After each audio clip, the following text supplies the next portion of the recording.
Hello and a very warm welcome indeed to the DAL Global Virtual Summit 2020. The summit is entitled Leading, Winning and Wellbeing Through Inclusion in Response to COVID-19. We are delighted to be officially in partnership with Ipsos Mori, Verizon Media and Yahoo Finance, Brand Advance, the Commonwealth Games Federation, Siemens, Just Eat, and also very special thanks to our friends at the UN Global Compact for the great work they're doing with the UN Sustainable Development Goals in support of a better world. My name is Layla Mackenzie-Dellis, and I am the CEO of DAL Global. And together with my COO and co-founder, Meenakshi Mistry, we're delighted to welcome you here today.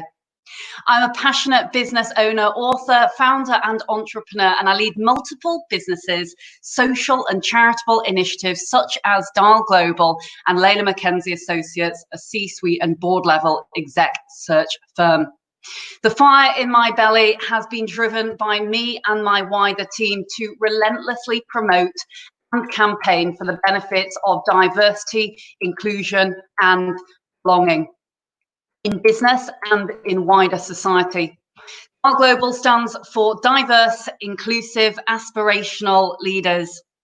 This brainchild was born out of our unwavering and fierce passion and desire to make a positive difference to the world. DAL Global's vision is one where everyone is treated as an equal. Our passion is to inspire, educate and motivate others to make our world a better place now and for future generations of leaders. The theme of our summit is Leading, Winning and Wellbeing Through Inclusion in response to COVID-19, the invisible enemy, which given the unprecedented circumstances, I feel is particularly appropriate for the present moment. For those that are joining us at the DAL Global Virtual Summit, or for those that are live streaming in from one of our many channels, including Yahoo Finance and various publications via Brand Advance, or in fact watching on demand post the summit, we are truly appreciative. On this note, I would like to give thanks first and foremost to all of you for personally supporting and welcoming the opportunity to learn about such key causes. I would like to give particular thanks to our headline partners along with their phenomenal leaders.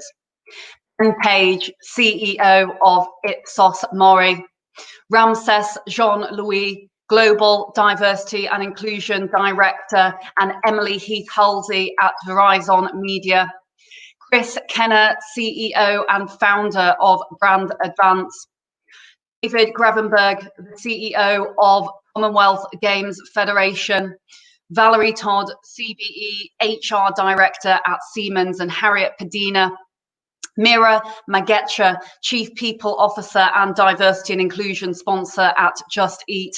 We also give thanks again to our friends at the UN and Global Compact for the wonderful work they're doing with the Sustainable Development Goals in support of a better world. So firstly, not only is diversity an inherent element of leadership where individuals can reach their full potential and where organizations can operate most effectively, but it is also a fact that companies with a more diverse workforce perform better financially. McKinsey's latest report, Winning Through Diversity, shows not only that the business case remains robust, but also that the relationship between diversity on executive teams and the likelihood of financial outperformance has truly strengthened over time. Reports have shown that diversity winners that deploy a systematic approach to inclusion and diversity don't fear bold action to foster inclusion and belonging. And these individuals and organizations are most likely to reap the rewards. Now, arguably, is the time to be even bolder. To this point, organizations must pay greater attention to inclusion, even when they are already relatively diverse. There are multiple positive initiatives that businesses can embrace that allow diverse talent to thrive. For example, proactive discussion and storytelling, the creation of strong role models and real models that allow awareness and engagement who filter through the organisations and disseminate throughout the workforce, global mentoring programs and employee or business resource groups to empower the underrepresented groups, to name but a few. But we will be talking about many, many more throughout the course of the day. Britain and the wider world is a rich smorgasbord of diverse minds and talents that are key to the success of businesses, organisations and wider society alike.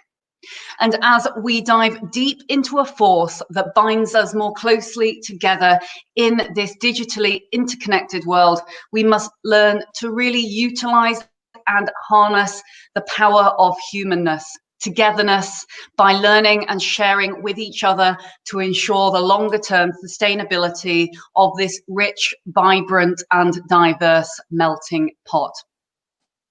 We believe that given the uncertain political landscape we are facing into with COVID-19, there has never been a better time to promote the truly great causes of health, wellness, diversity, inclusivity and belonging, to allow each and every one of us to continue on our learning journey as we embark into a more digitally connected future.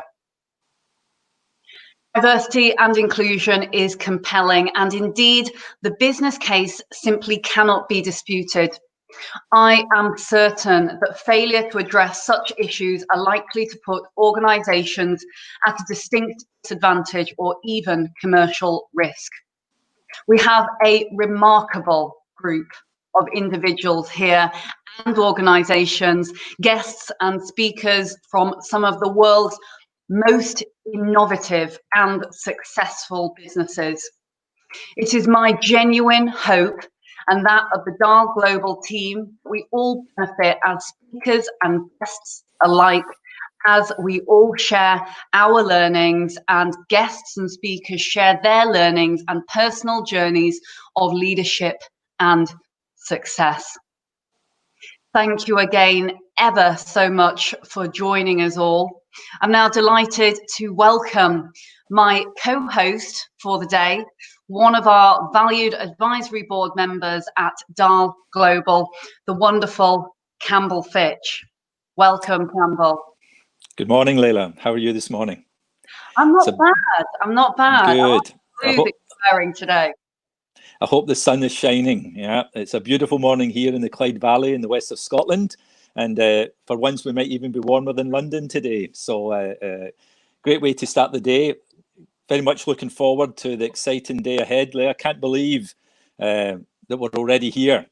I started to worry last night when I saw the countdown begin in the US for SpaceX. And I'd just been speaking earlier in the day. I said, I hope the weather doesn't deteriorate because the mission might get cancelled. And lo and behold, a couple of minutes before they pressed the button, the mission got cancelled. So at least one thing we didn't need to worry about today was whether we had rain or not. But the sun's shining, and we've got a full agenda ahead of us today. You ready for the 9 hours? I'm ready. I'm ready. I've got my coffee here. Got water on tap, I've got my snacks, I'm feeling absolutely ready as I could ever be. And what about yourself? You're looking marvellous in blue today. I'm glad you went with the blue shirt. It looks excellent. We can't get into that too much, you know. The colour of jersey that you wear in Glasgow can start a row in any house. But I decided to go for blue. Min actually warned me about the colour scheme to wear, but I decided at the end to go for blue. But I might even have more tops than you set aside for the rest of the day, Leila. Shush, you're not meant to say that live on air, but I thought I'd go as us girls do, with the safe option, which is black. And you're right, it's an absolutely beautiful day. I'm looking out the window and the sun is shining. It's glorious here in Leamington Spa in the south of England, for those that could be up at the crack of dawn over across the pond in the States, who of course will be joining us later on in our British morning. Yes, and we should say, I guess it's very early evening to our friends down in Singapore. We know we've got some of our good network down there in Singapore who are listening in today. So everybody's very welcome. Wonderful.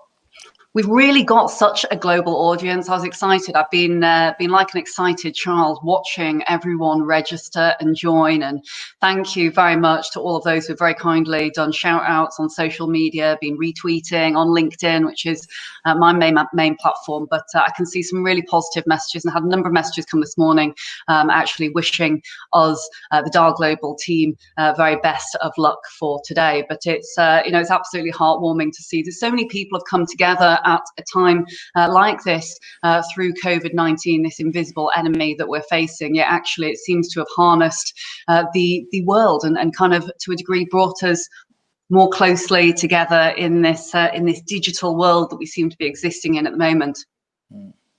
I was watching the podcast last night, Leila, of yourself and our very good friend in Dublin, CEO Thomas Ennis, and he was speaking about karma and good karma.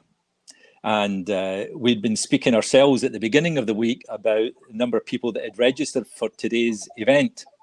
And literally before we came live on air this morning, we went over the magical 700 number. We actually hit 703 this morning, Leila. So we'd been speaking about that all week, but we got there in the end. So I think that's just another good sign of good karma. So we should say a special thanks to Thomas for pushing us over the line. Thank you very much, Thomas, and thank you to all of those who are in Ireland that have registered. I see there's an abundance of people from Ireland, which is fantastic. And thank you very much for everyone to for signing up. I know, and in fact, I should do a little quick shout out here for those that are live streaming in, because of course we have live streaming via a number of the diverse publications through Brand Advance, which is wonderful. Thank you very much to Chris Kenner and his marvelous team, but also very big thank you there to Yahoo Finance, Liana, Brinded, Emily, Halsley Heath in particular for making this possible, and all the guys and girls behind the scenes at Yahoo and Verizon who have very, very kindly live streamed this across all of the Yahoo and the Verizon media channels. So of course we have many others that we haven't seen and perhaps haven't recognized who have signed up internally to the summit.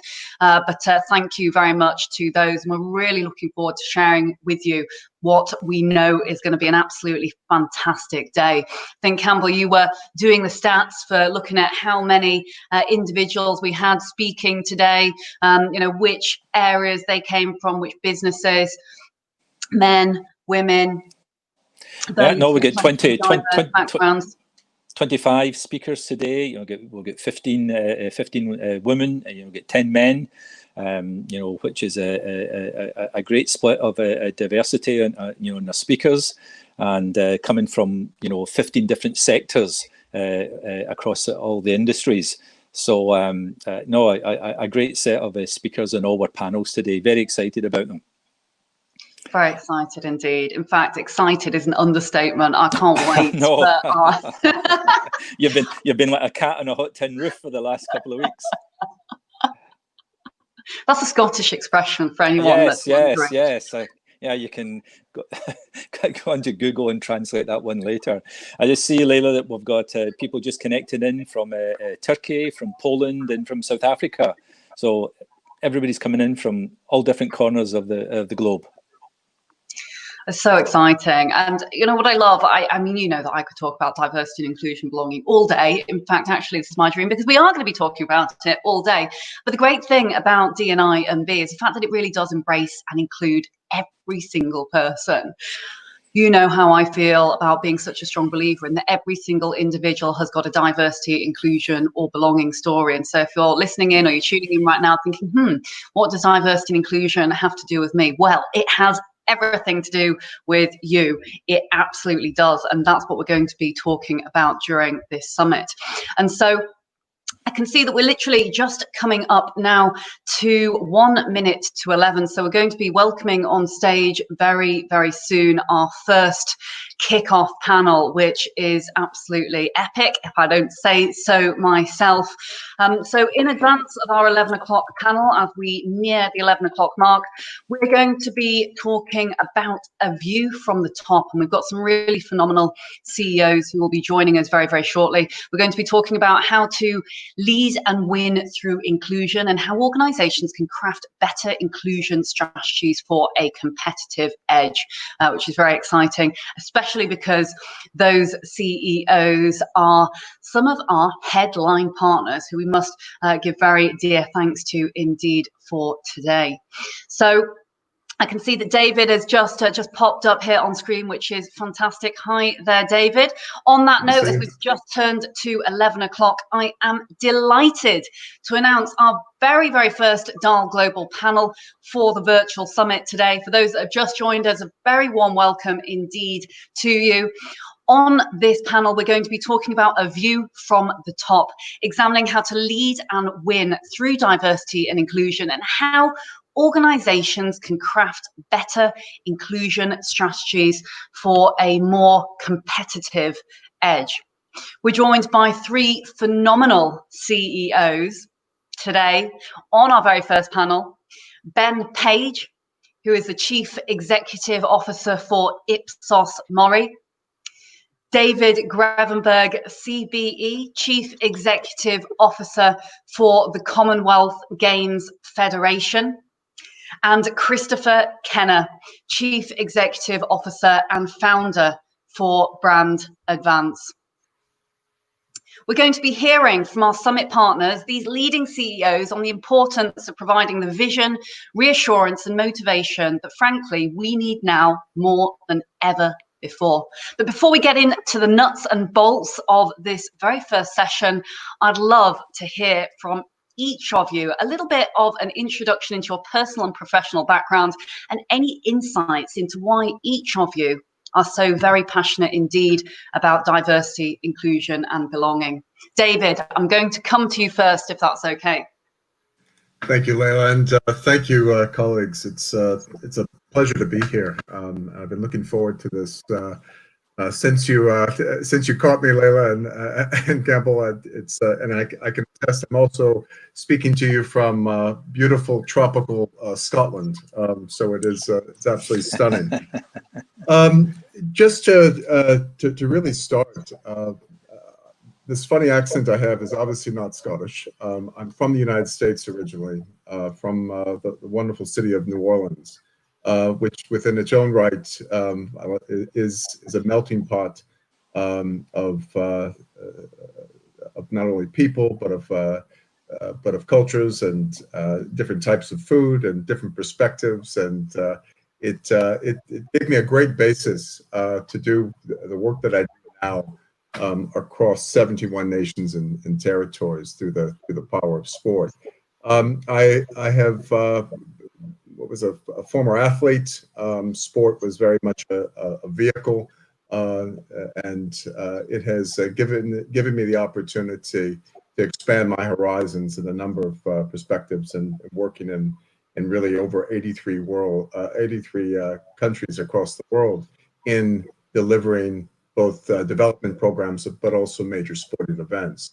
And I have to say that without keeping my eyes open and learning how to respect, listen, and learn, and really understanding what diversity looks like, what privilege is, what people's sense of entitlement, but also the range of perspectives that people want to share, but are often not given the opportunity to share.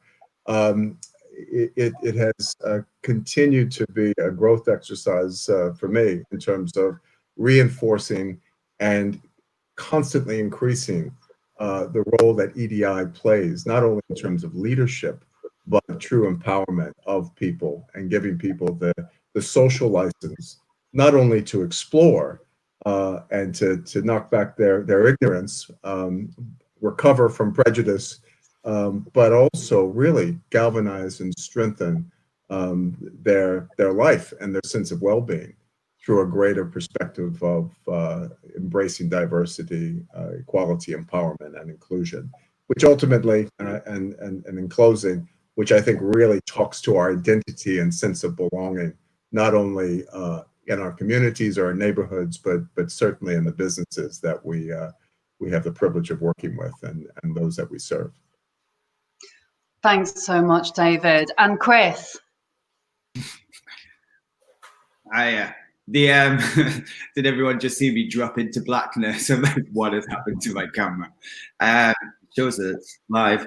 Let me tell you a bit about myself. So the reason why diversity is important to me, well, it's a little bit obvious. You know, the color of my skin means that I'm often in places where I can look a little bit different. I'm a Black gay CEO. I have 2 teenage kids. One is mixed race and the other one's white. You know, the way I look at life is, you know, how does the world treat both my kids? How do they get treated the same?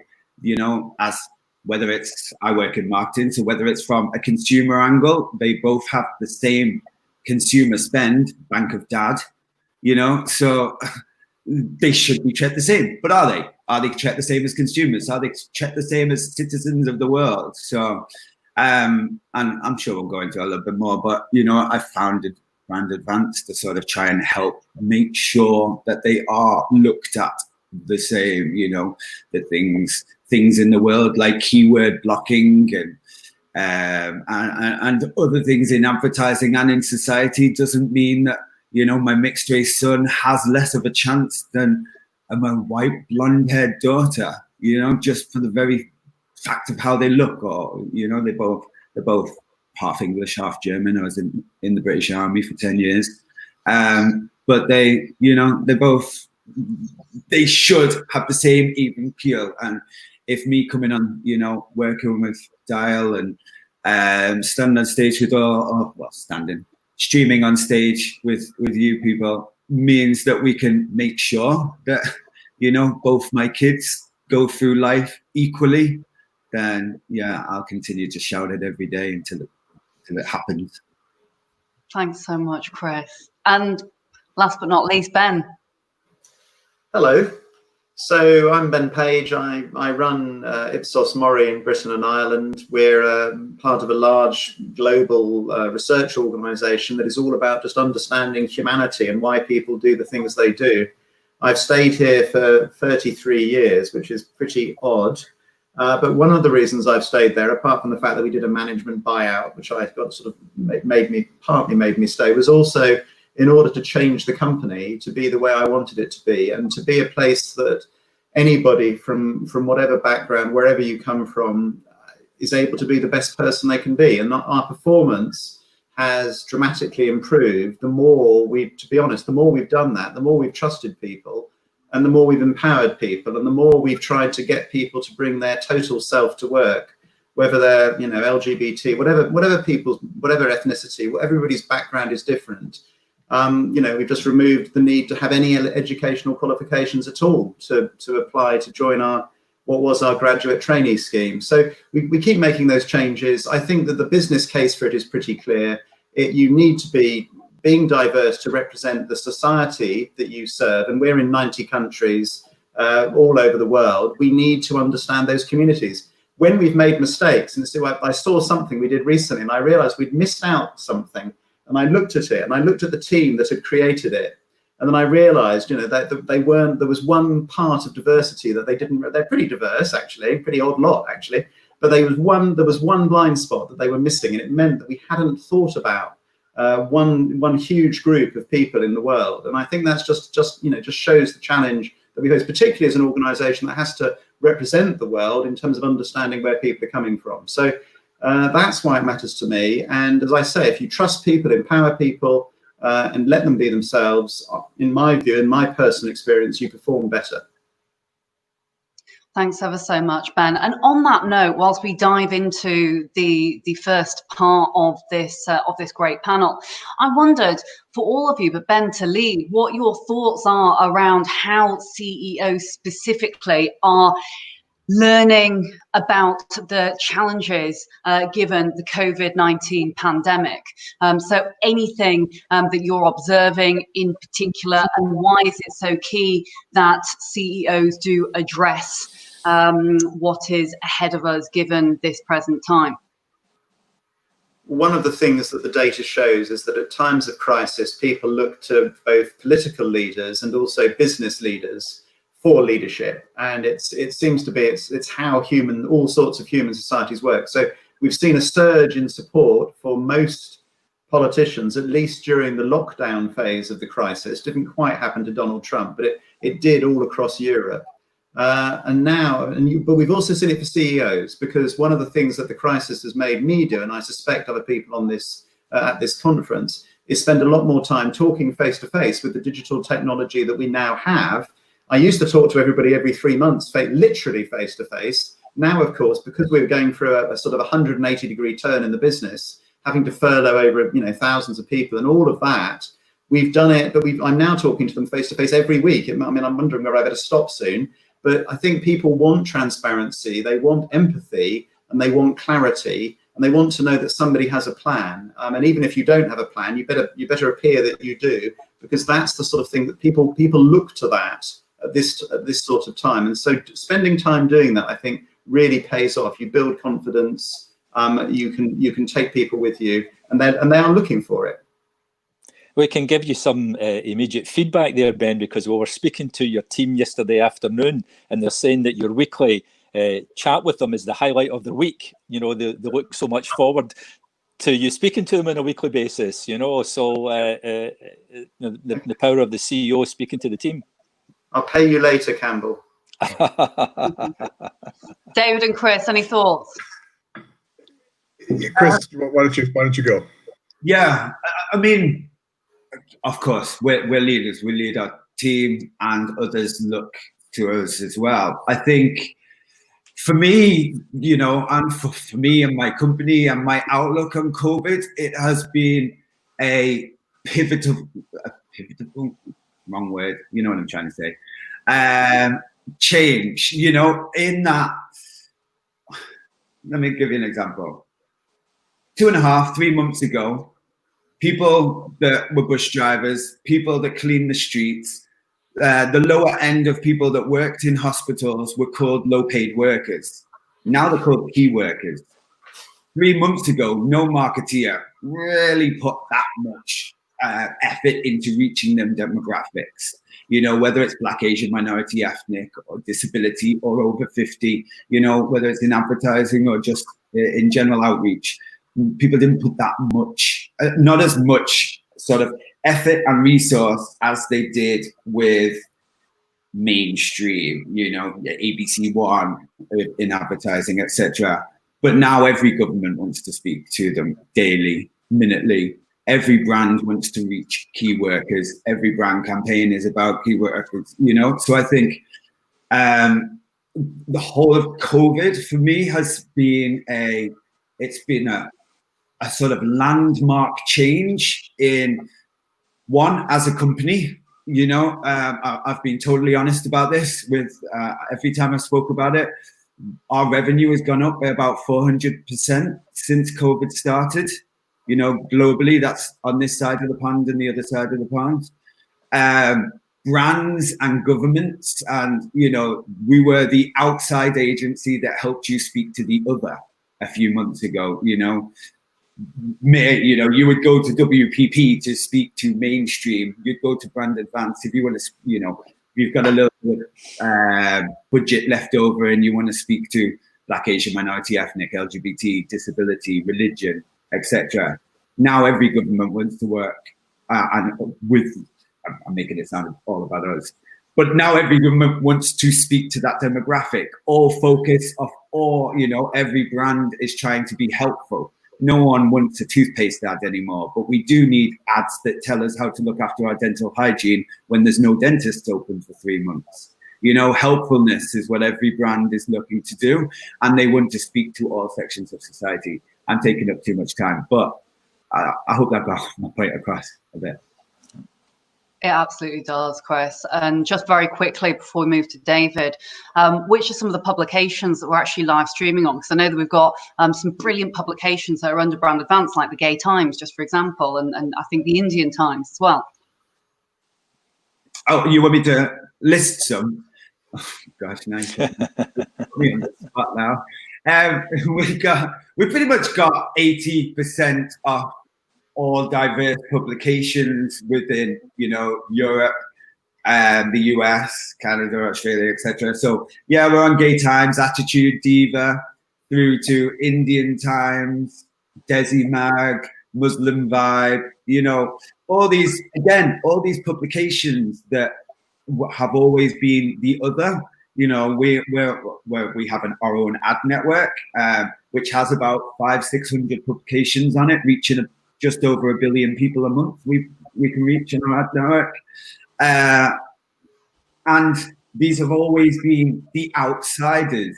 You know, even something as massive as the Indian Times. You know, it's massive in India. It's an outside publication in the UK or in the US or anywhere in Europe. You know what I mean? Even though the demographics that it's actually reaching within our own country are pretty big.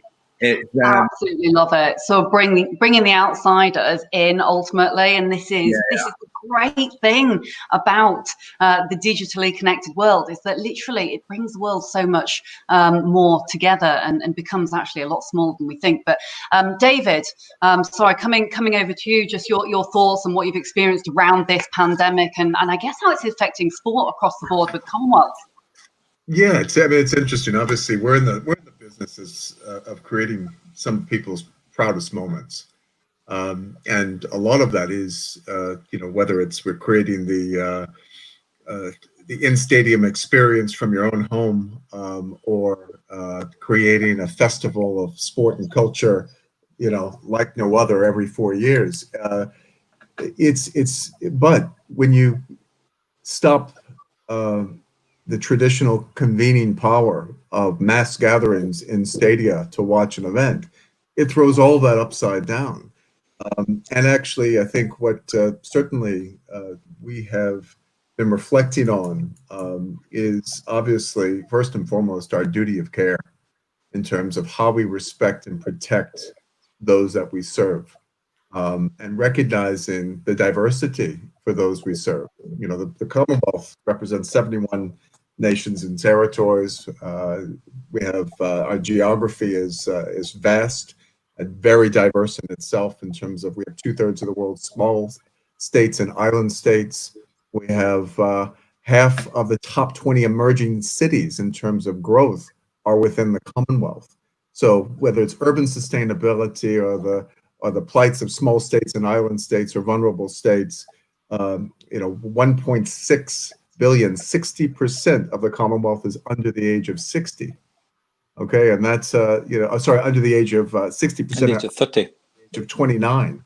You know, so a very youthful Commonwealth, but again, very. So what I would have to say is that as a company, and as a sport organization that represents, and I get back to this point, serves these communities, and really seeing ourselves not in these traditional hierarchical, patriarchal constructs that sport and many institutions have nurtured for years. What COVID has done is turn that on its head. And I think there's this wonderful word, I love to throw out these words to ponder on. It's adhocracy. Moving from a bureaucracy to an adhocracy has been something that I think no longer the privilege, but the right of digital engagement is forcing us to really stylistically, courageously, responsibly use different methods to uphold our values, reflect on the narrative of our values as a company. How do we design, not just in terms of a recovery mode, but a reformation and reset mode of how we we actually are going to maintain some of the lessons learned from this experience. When we can't convene like we used to, when we have to do things differently, how do we still serve and add value to our company?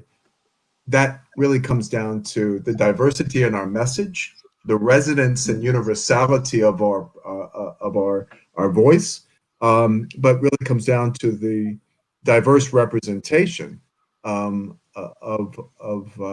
our decision making. And as a white guy from the southern United States, I have one perspective, but I have one perspective. There are many more perspectives out there that I need to respect, listen, and learn from before I'm able to contribute effectively. And I think that that's something that's been reinforced through having to engage through mediums like this more frequently, that I think is a valuable lesson that we've learned. Ben, you got something you want to say there? I mean, absolutely. I hope that there is a new social contract after we come out of coronavirus. I hope that the key workers who have been revealed to make society run our health and care services, but are often the worst paid people in society, I hope there's a new deal. As a boring realist who just looks at data, so I'm the data geek, all I would say is that if you look at human values over time, a 2-month shock like this doesn't necessarily change them overall. I mean, if you look at how we are using a technology that didn't exist, until quite recently. Back in 1999, only 13% of people in Europe roughly had the internet. It's now, well over 90%. And yet the proportion of people who say that their life is being destroyed by technology is identical today as it was in 1999. So the long-term trends that were already there before the virus, becoming more liberal in our values, more accepting of things like homosexuality, less racist, all of those trends will continue. And certainly there's been a massive digital acceleration over the last 2 months. But I don't know that the world, this isn't like World War II, which was 6 years, and then we came out of it and we did things very differently. So for everybody who wants a reset, wants a green reset, wants a better social contract, you are going to have to fight for it, because there will be a lot of people, businesses and indeed governments, who will be so desperate for economic growth as we go into a recession out of this, that they may decide just to, stop all sorts of things and just go back to how we were at high speed. And indeed on carbon, that's what happened after 2008. So absolutely, if you're on this call, you want to make a difference, this is your moment. There is a window of opportunity before business goes back to normal. Very good. On you go, Chris. Yeah. If I could add to it, and I totally agree. I think one ray of hope that I have is money talks. So I can only talk from the advertising point, but advertisers, brands, wanting to, what is the role of a marketeer? No matter where you are, we're meant to get a brand in front of as many eyeballs as possible and either show them something they wanted to buy or convince them of buying something they didn't even know they wanted. That's our job. That's what we do. I think the fact that a lot of brands have now had to, and whether it's by necessity or whether it's because they felt it was the right thing to do, whatever the reason is, they've now been reaching demographics, consumers, not demographics, let's call them what they are in advertising, reaching consumers for a whole lot less than they were doing when they were doing it over there 2 months earlier, and getting more return because they haven't had the last 20, 30 years of constant commercial hammering. You know what I mean? So I think that's my little ray of hope is money talks. And when, people will come out of this, and when CMOs and CEOs sit down and look at the bottom line and what did we do during this and where did we make some money, when they realize that they actually could buy, the cost of acquisition fell down when they started reaching these demographics,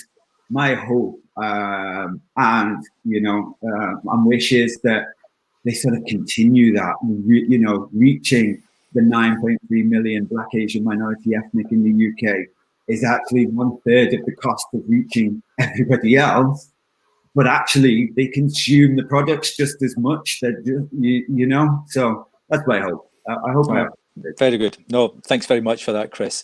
If I could move us on now, please, I'd like to ask each of you, what is your personal level of involvement as a CEO in the role of diversity and inclusion?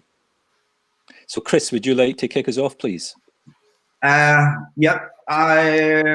Gosh, it's ingrained in everything. Just in absolutely everything I say, everything the company stands for, and everything everybody else within the company stands for. You know, Brand Advance is like a diversity Noah's Ark. There are two of everybody, plus some. And I think, you know, I can't speak for other companies, and I'm sure the guys will speak for themselves and their companies, but I think I can only imagine it's harder to really bring in diversity. You're starting, you know, some period after the company started. We started with, can I even say it, with positive discrimination in our policy, i.e. we have a lot of you, we're going to now look in that pool and see, you know, and it's not, I think a lot of the time it's sort of, people think of it, you have to lower a standard to bring in another demographic, you know, as if, you know, bringing in more people of color into your company is a lowering of your standard because there's people that aren't of color that can do the job as well. Do you know what I mean? That's a little argument. I come across it all the time. It's, you know, I think it goes off 6 degrees of separation. So because there are 2 of everybody, when we need 4 of everybody, that 6 degrees of separation from the 2 of everybody brings in the 4 of everyone. You know, diversity isn't a problem within Brand Advance because it started with a black gay guy, and then 1 became 2, and then 2 became 4, and you know, and we've made sure. I got into the army because of positive discrimination. I was in care and I was of color, and there were 2 reasons why it took me 3 days from signing up to be in basic training. 3 days normally takes up to 6 months. So, you know, and it was for them 2 reasons, because I was a care kid and because that. So I think, you know, I've been all for positive discrimination all my life. I don't know if I should keep saying the word over because sometimes people go, you can't do that. But I just mean we can't represent these demographics if they're not in the office helping us to represent them demographics for our clients. Thank you. Ben, you can't see it, you can't see it. I love that Noah's Ark analogy. That's absolutely brilliant, Chris. Apologies, Ben. Well, it's a bit of push and pull, actually. So, I mean, I think one of the things you have to recognize is that so I was born in 1965 and I was a teenager in the 1980s. So my idea about what's, you know, what is a good society or what sort of place I want to be is going to be different than my boss, who was born in the 1940s. His idea, and he was a teenager in the 1960s, his idea about what society is like is different to mine. And of course, I have to recognize that people born in 2000 who work for me now, their ideas about it are completely different. My son, Gen Z, you know, so my generation, 88% of us describe ourselves as completely straight. For the Gen Z generation, that's 66%. So, you know, so first of all, because we're about data, we like looking at these things, but it is when I say push and pull, some of it's about some of it's making the company the sort of place that I would have liked it to have been when I joined in 1987.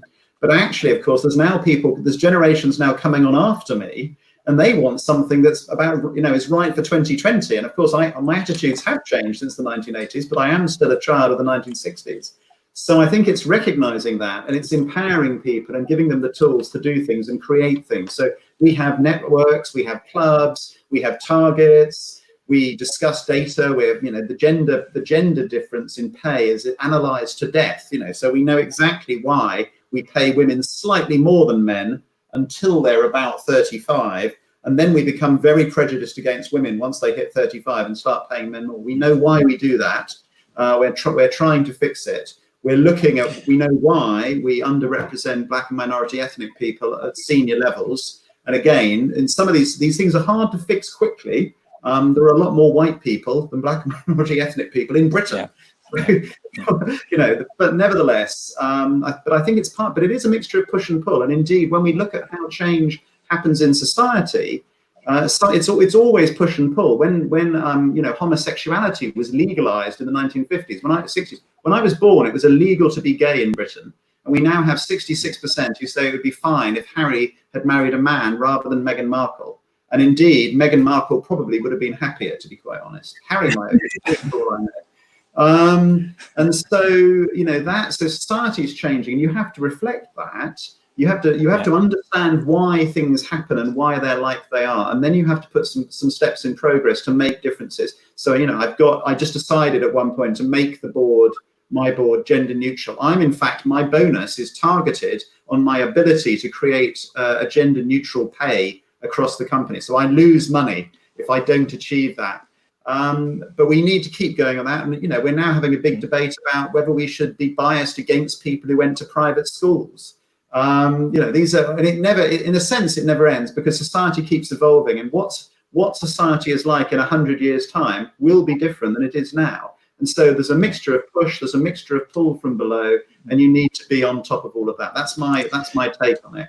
Yeah, Ben, when you became the CEO of Ipsos Mori in 2009, I mean, where was D&I on the agenda then, and where does it sit now? It was there, but it was much less. We were much more hierarchical. I mean, what I've spent a lot of time doing, not always consciously, but is building a culture over my tenure as chief executive to be the sort of place that I would like it to be. And it is, you know, the leader is very important in setting the tone. Yeah. Because as everybody on this call knows, everything you do, everything you don't do, everything you say, but also everything you don't say, is people notice. It's amplified. And so you have to really think about that. And it's about building a culture that ultimately defaults to the right thing. And gradually, as you strengthen that culture, you can reinforce it from time to time. But in the end, you want to make yourself redundant and have a culture that doesn't need you. And if I've done anything in the last 11 years, hopefully that's what I've done. You know, now my job is nearly done. Maybe we'll see. I keep thinking. Thank you. Well, I mean, Ben, I mean, I'm going to say you only look after UK and Ireland, but I mean, David's got the Commonwealth in his hand, you know, so I think you might have quite a bigger task there, David. Well, I think it's different but the same. I mean, I would say that, you know, some of the challenges we have and the role that the chief executives play. I always say that certainly the approach I've taken. When it's bad, you lead from the front. When it's great, you lead from the bottom, and that's it. And so what it is that you actually put forward your people and their ideas and their recognition when times are good, and you defend them to the hilt. And I think that is something that, as a chief executive, particularly in creating selfless cultures of respect and learning and evolving, it's absolutely critical that the CEO sets the tempo, but also engenders the social license for people to be open, transparent, and to show respect. I worked for about 16 years in the Paralympic sport movement, and just the sheer diversity, not in terms of just you know, I would say that the social diversity, but the physical diversity and mental diversity that is represented in the world of disability. And then you start to put layers of culture and ethnicity and religion and sexuality and all of that. It was one of the greatest laboratories that I had to witness things. And the approach in managing all of that when I worked there has really continued on to my various roles as a chief executive, in that you are only as marginalized, disabled, whatever you want to label it as, is the way people treat you and your ability to adapt to your environment. So as chief executives, if we can create an environment where people are treated with respect, people are embraced for their diversity, that we actually truly embrace the continuum from segregation to integration to inclusion, and that we really, really look, you know, at this notion of bringing forward the concept, or I guess the concepts of of equality in an environment that is adapted for that, whether that's physical, whether that's mental or spiritual. And I find that those two pieces, how we treat people and the environments that we create, chief executives are in that prime position of either being the single point of truth or single point of failure, which you don't want to be either. So I think to Ben's point, you want to really create a culture that you become not necessarily redundant, but that it's not strict dependency on failure or success with the chief executive. It's actually to the opposite. It's failure or success with the values, the culture, the character, and the personality that we represent. And it is a combination of just really creating the right culture and environment to do so.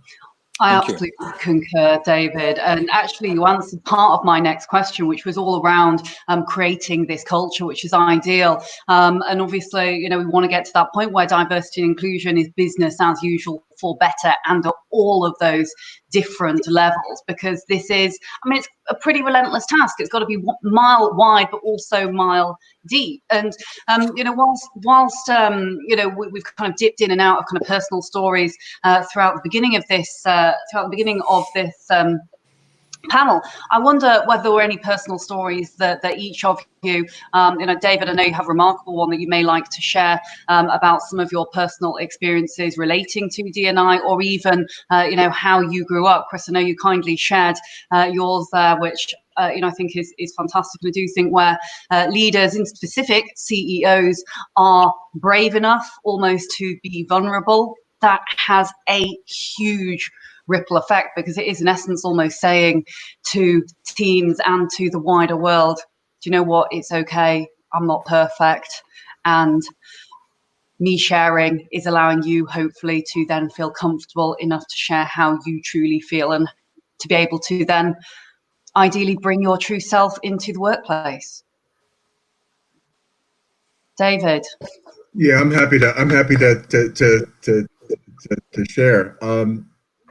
Growing up in New Orleans as a white kid, and I say that because when I was growing up in the 70s and in the city of New Orleans, and even to this day, and it still resonates in the news today, the issue of racism and the cause of racial tension in our city was very defining socially, economically, and certainly environmentally, and really challenged the peace, the sustainability, and the prosperity of the city. Now, as a 12-year-old, I can tell you I was not nearly as conscious or articulate in being able to reflect on this, but something really occurred to me. I had gone to New Orleans public school really up until the age of 12. Was for blocks the only white kid in my neighborhood. And I did not see very much difference or diversity. I experienced it. I experienced prejudice, and as we do, as being a minority in a minority community. And that was fascinating in terms of some of my own, if I reflect back now on it, my own sense of identity, and I would say identity crisis, if you will, as I've tried to find a sense of belonging in different aspects. What I really recognized, though, at that time, is that some of the root causes of not addressing things like the legacy of slavery, and not just because things are not talked about, subscribing to the fact that they shouldn't be talked about. I think there's a lot of things that in this world, now that we're better connected and better informed, we are faced with this constant question, and things are moving much faster, as Ben was saying. This is a fast-paced world, and we're so used to this tempo. If we are given the opportunity to make a difference, and we choose not to, what side of history will we have written for ourselves, and what side will we be written on?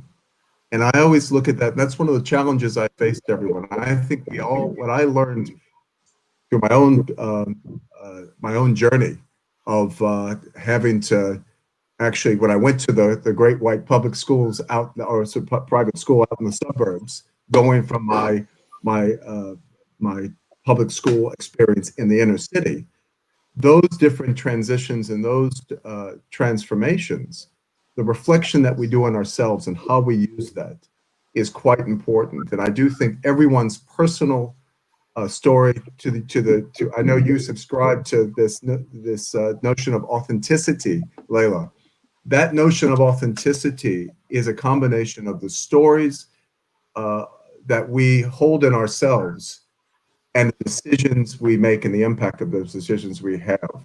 And if you do not recognize and reflect on your life, the diversity of your life, and why you may have certain prejudice or you're ignorant to certain experiences, then you actually are not fit for necessarily adapting to all situations. And so I think it's really it's an attitude, it's a mindset that I've tried to take. And I can tell you, it'll be a constant work in progress till I'm 6 feet under, in terms of constantly trying to refresh, reflect, and learn. But there is a sequence to that, and certainly, what I try to do as a chief executive is take people on that journey, wherever they may be on that journey in themselves, to get the best out of themselves and ultimately deliver the best work of their lives. Mm-hmm. Thanks so much, David. I'm just conscious of timing here for everyone. We've got a plethora of questions actually that are coming down through the chat. And I will just say very, very quickly to everyone who is tuning in, I'm really sorry can't answer all of your questions. We're going to pull out literally a couple for the guys on the panel for you. But don't worry, they are going to be hanging around in the summit itself if you aren't streaming in, so you can jump onto the live chat there. But very, very quickly, before we do wrap up to go to break, Campbell. All right. Okay, Ben, we have got a question in there from Lorraine, and she would like to know, what is your true measure for inclusion at Ipsos Mori? And when you reach your intended goal of diversity, what's next? Well, I guess it would be trying to make our company representative of the city that we are based in, which is primarily London. So London is one of the most diverse cities on earth. I grew up in rural Devon, which was very, very different, and it's almost, London is often shocking to people who don't really know what Britain is like, or don't know what London is like when they first arrive. You get somebody from New Zealand, and they don't really know what they're going to get when they get to London. No, my job is to try. One of the things that we're going to try and do, we're gradually trying to do, is make the company more representative, much more representative of both the city and the communities that we research and understand. So we measure, our diversity in terms of ethnicity, gender, sexuality, etc. We're now looking at culture and education, and that's even more tricky. And I think it is, as other speakers have said, it's a work in progress. It's unlikely to get there, because even if I set a benchmark today, societal expectations of what it should be like will be different in 10 or 15 years' time as the next generation arrives. But it's just being conscious of it. And ultimately, it's about getting the best, making sure you've got the best people, whoever they are, to do, and then letting them do brilliant work and help, and giving them the freedom to do that. And if you can do that, it will all work. But you also need some measurement and some targets, because otherwise you'll be distracted by the day-to-day of business. Mm-hmm. Very well said indeed, Ben. Thank you very much for that. And very quickly, we have a little note here saying to David, actually, saying from James Brandon, said he had the privilege of being one of the patrons of Pride House in Glasgow and carried the baton to the Gold Coast in 2018 and on to Birmingham 2020. I'm told by the team via WhatsApp, actually, we've got a lot of personal questions for each of you, and thank you very, very much indeed. I'm very, very quickly going to ask you one last question, actually, Chris. I'm going to give you 1 minute if that's okay. So apologies, but a question here from Tim. Chris, you spoke about the change of context, changing from people's views on what is valuable, key workers, not low-paid workers. How do we maintain this more human view of the world moving forwards? I wish I knew the actual answer to that. I'm trying, because how do we? I hope we do. I think I've said it before, and I really strongly believe it. I think change happens a whole lot faster when there's a commercial interest in that change happening. Doing it because it's the right thing to do is great. And, there's people here now are doing things because it's the right thing to do. But, let's look at 60, 70% of CEOs, and they'll do it a whole lot quicker if there's a commercial. Very good. Thank you so much, Chris, and thank you all very, very, very much indeed for being on this panel. Sorry if I haven't answered your questions. The guys will be staying around, so don't worry at all. We're going to be heading into a speed networking break. For those who are inside the summit, do look to the left of your screen if you'd like to participate. Make sure you also check out our key partners virtual booths. Don't forget, you can catch up on all content and panels post the summit on demand at www.dahlglobal.org. If you are deaf or you're blind, please do contact us, and we'll make sure we do our best to provide additional support for you. Any thoughts on how to make the DAHL Global Summit more inclusive, please do leave your suggestions in the live chat or email us at hello@dahlglobal.org. Those who are on social media, make sure you tag us into the handles at DAHL Global, #DAHL Global Summit 2020. Many thanks again indeed to our fantastic summit partners. The three of you are here obviously today: Ipsos Mori, Brandon Vance, the Commonwealth Games Federation. Up next, we're going to be hearing from Verizon Media and Yahoo Finance, Siemens, Just Eat, and the UN Global Compact. We'll look forward to seeing you again at 12 o'clock for our next panel session entitled Embracing the Power of Diversity, Inclusion, Belonging, and Leadership in the Pandemic Era. See you very, very soon, and enjoy the networking break. Guys, it's been fantastic having you. Thank you. Well done. Well done. Bye-bye. Thank you.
Hello and a very warm welcome back to the DAL Global Virtual Summit, Leading, Winning and Wellbeing Through Inclusion.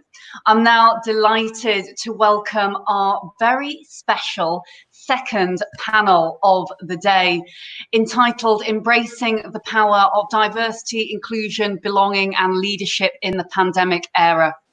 We're joined by three inspirational and seasoned diversity and inclusion leaders who I'm thrilled to welcome to our DAL Global virtual stage. Ramses Jean-Louis, Global Head of Diversity and Inclusion at Verizon Media. Valerie Todd, CBE, Human Resource Director at Siemens PLC. And Mira Magecha, Chief People Officer and Diversity and Inclusion Sponsor at Just Eat. We're going to be hearing from our summit partners, all experts in their respective fields, as they share their very recent experiences, challenges and key learnings, and discuss how they're looking to a more inclusive future from a less than inclusive past. But firstly, before we get into the intrinsics of this session, I would love to hear introductions from each of you into your personal and professional backgrounds and any insights into why you are so very passionate indeed about diversity, inclusion and belonging. Ramses, or Ram, I'm going to start with you. Sounds good. Good morning, Layla. Very excited to be here. Thank you for having me today. I enjoyed listening to the first panel and listening to all the pearls of wisdom, and looking forward to our conversation with my colleagues here. As you mentioned, my name is Ram Jean-Louis. I lead diversity and inclusion at Verizon Media. At Verizon Media, we're Yahoo, we're AOL, we're Huffington Post, TechCrunch, and Engadget. We build products for diverse consumption, and we really like to make sure that everybody comes and enjoy our products and services. In light of that, we really want to make sure that we have everyone around the table as we're building out our content and our products. So diversity and inclusion overall is something that I'm very passionate about. And the reason why I tell you a little bit about myself, I am the youngest of 8. I am born son of Haitian immigrants. Growing up in Brooklyn, New York, as a son of a Haitian immigrant, sometimes you would get made fun of, you would get picked on. It was a time that was a little bit challenging for me. So in my life, I have had experiences where I haven't experienced inclusion, but in other parts of my life, I've experienced inclusion. I could honestly say inclusion is better and it is stronger. It makes people feel more confident, better about themselves, and they're able to contribute more. So that's a little bit about me. Thanks so much, Ram. Mira.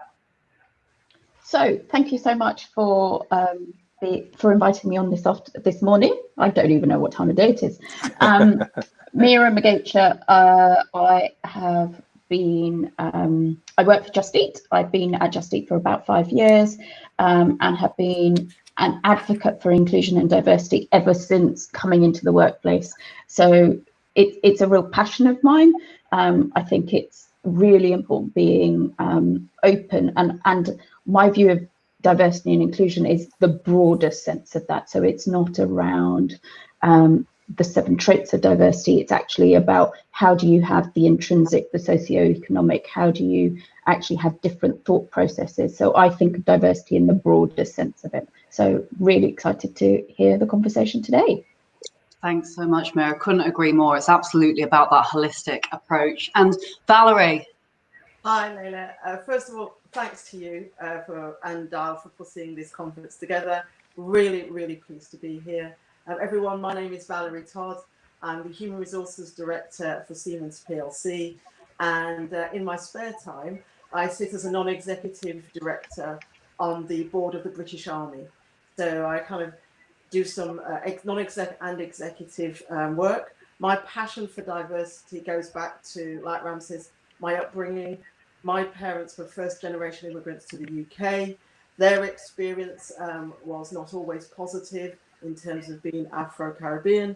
And I've always felt that actually Britain can do better. We can be a better society. But people like us, people assembled today, have to champion that, have to speak out, have to continually advocate for a fairer and better society, if that's a society that we want to live in. So, and that's why I'm passionate about it, and I bring that to every walk of life, not just my career and my work, but also into my personal life as well. So, glad to be here today. Thank you. Thank you all ever so much. Thank you all ever so much. And it's always fascinating to hear about individuals' personal life, because I think that's so relevant given the present time, obviously, that we are living in. And sharing those personal intrinsic details, I think, really does help not only others to feel that they know us better and vice versa, but also allows our respective employees within our organisations to open up and do the same, and ultimately create a feeling of belonging.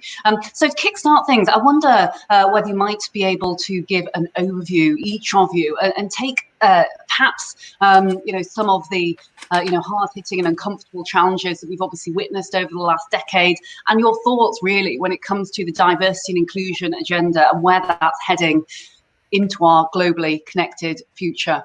Ram, I'm going to start with you. Absolutely. So it's interesting taking a look at the diversity and inclusion journey just overall. I think when I actually first got into this space, I was more focused on it called multicultural marketing and urban marketing. I think it was Chris on the previous panel that actually mentioned when you have financial stakes involved, people are a little bit more interested. Here in the States, people started recognizing that the urban markets had spending power of over $750 billion. So in light of that, how do you target that audience? How do you get to know that audience? And then over time, in addition to the urban marketing, multicultural marketing, then diversity came on board. And then it eventually grew to diversity and inclusion, and diversity, inclusion, and belonging, and diversity, inclusion, belonging, and equity. And all of it to really drive out the same thing, which is what you were talking about earlier. How do you encourage people to bring their authentic self to work each and every day? And it's interesting because that's a phrase that we often use, bringing your authentic self to work. And now, in light of this pandemic, we are actually bringing work home. So how do you really make sure that people feel comfortable showing up as their whole selves, and that you build in a certain degree of organizational empathy where people realize that, it's a great thing that you're doing in terms of bringing your work into your home, but you shouldn't feel undue pressure to keep your home life outside of your workspace, because this is a challenging time for everyone. Another key observation that I've made with diversity and inclusion is that, early on, I think there was a lot of conversation with diversity regarding unconscious bias. Everyone, once you hear that a company had an issue, you would hear, well, we have to deploy unconscious bias. We have to put that into effect right away. And there's a place for unconscious bias, and it is very, very important to have that. It's based on the foundational level.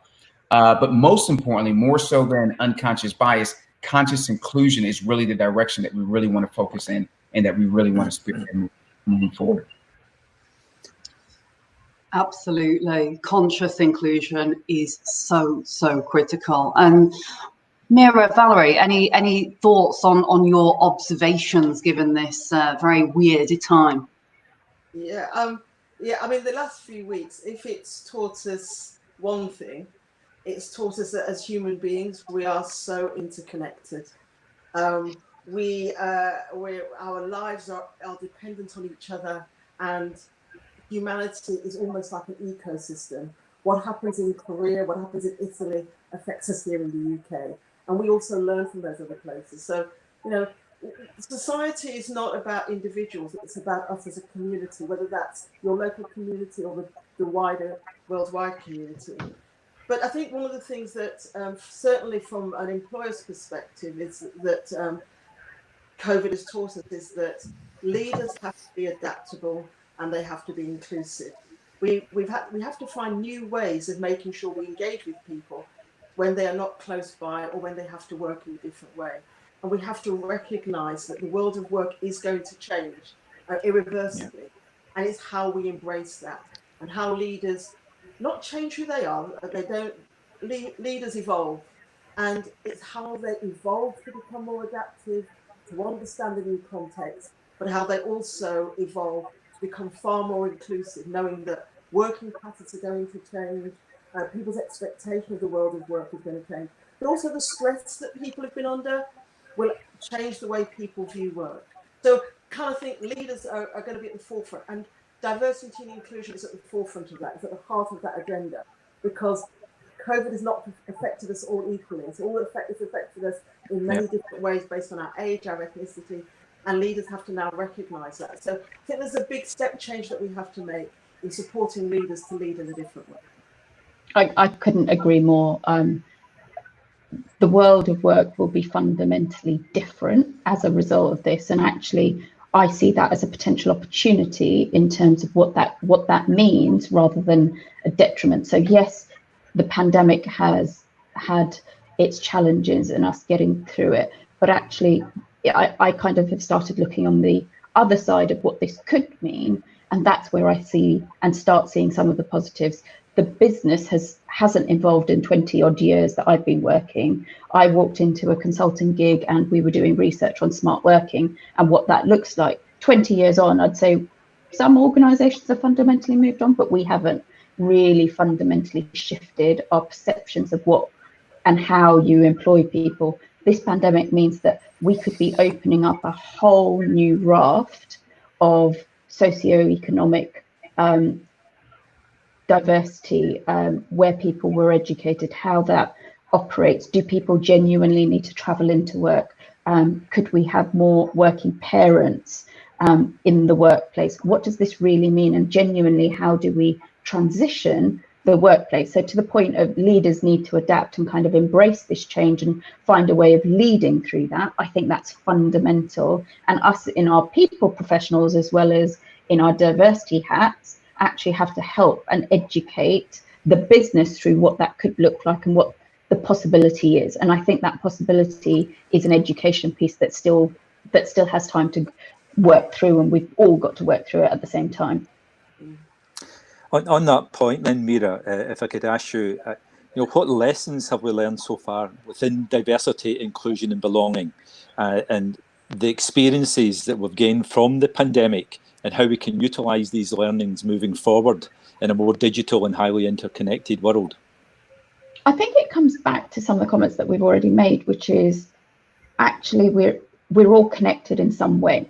And one of the things that I've thoroughly enjoyed about people and everybody working from home is it's not this situation where some people are working from home and most people are in the office, so you're the outlier if you're not there. Actually, we've got an insight into people's lives. We've got an insight into their pets, into their children. How many conference calls have we all been on? And we go, like, hold on one sec. My little girl, my little son, whoever, the dog's barking, the cats want to be part of the conversation. All of those things are now a real part of everybody's life. And you could be the most senior chief exec versus the most junior person who's on that call, and actually it just brings some humanity and humanness. And this is, I think, my word for the COVID, which is we're humans, and we're humans in different ways. And actually I'm starting to really get to know my team. So personally, I've always had this challenge of, this is Mira, the persona at work, this is Mira outside of work, and the two things sometimes not clash, but they don't always come together, because I'm a professional at work, and therefore my home life is my challenge and my personal stuff. Actually, I don't have an option. It's starting to blend, and as a result, I'm starting to share more about who I am, what's important to me. My team are doing exactly the same, and actually across the business, we're just finding more and more people are sharing. And therefore, when you share more, you're also coming into, actually, you're not what I thought you were. And one of the simple examples of that it has been really funny, which is, what's the pictures? What are the posters you have around your house? What does that tell you about someone's personality? And again, you might have this image of they're going to love landscapes, as an example. And actually, I've got a Superman image in my back on some of my video conferences, and people are like, never would have thought you were a Superman fan. And actually, it's all about the different diversity of thought. And again, it's my view of diversity isn't just, am I female? What's my ethnic minority, ethnic background? Where did I grow up? It's all of the pieces that bring together who I am and what challenges I see and what makes me the person I am. And I'm sure all of you have got an HR background, but it'd be nice for people to be thinking now, HR people are human after all. There's the work you...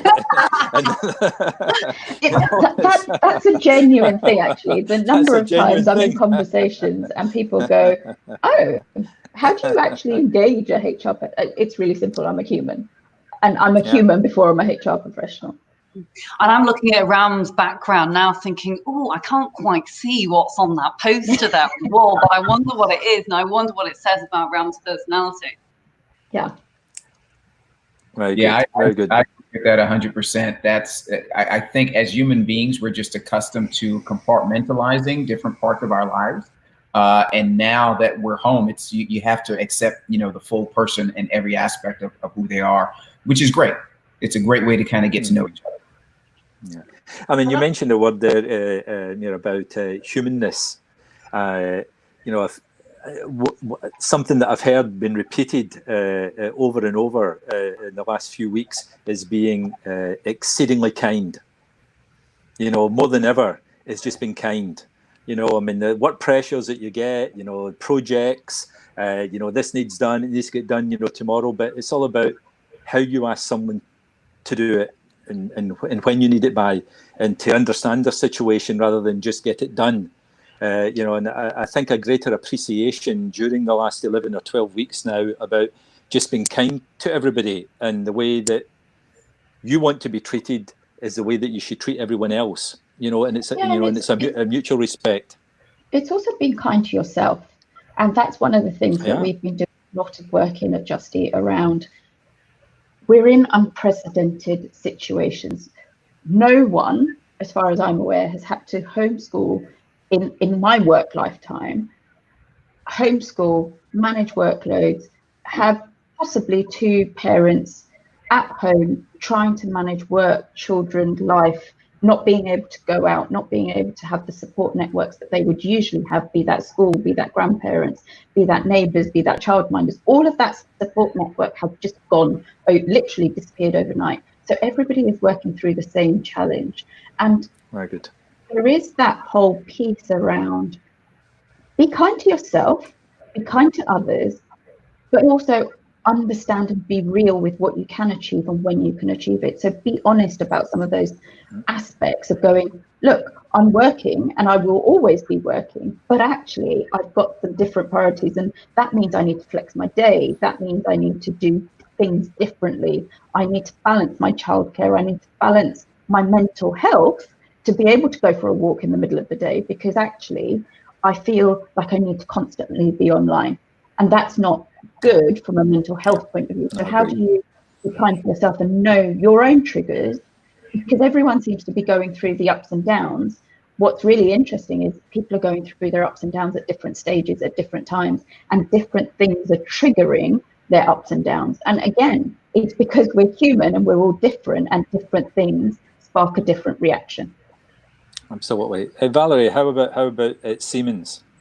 Yeah, well, it's interesting. I would endorse everything that Mira has just said, but we have a different dimension. We have people working from home experiencing all the things that Mira has just described, but we also have a lot of people who are still going to their normal place of work, in our factories, in our operational sites. So Siemens is a large, complex organization that provides gas and power. So we've all continued to enjoy energy into our homes. We provide ventilators, and we provide blood monitoring equipment to the NHS.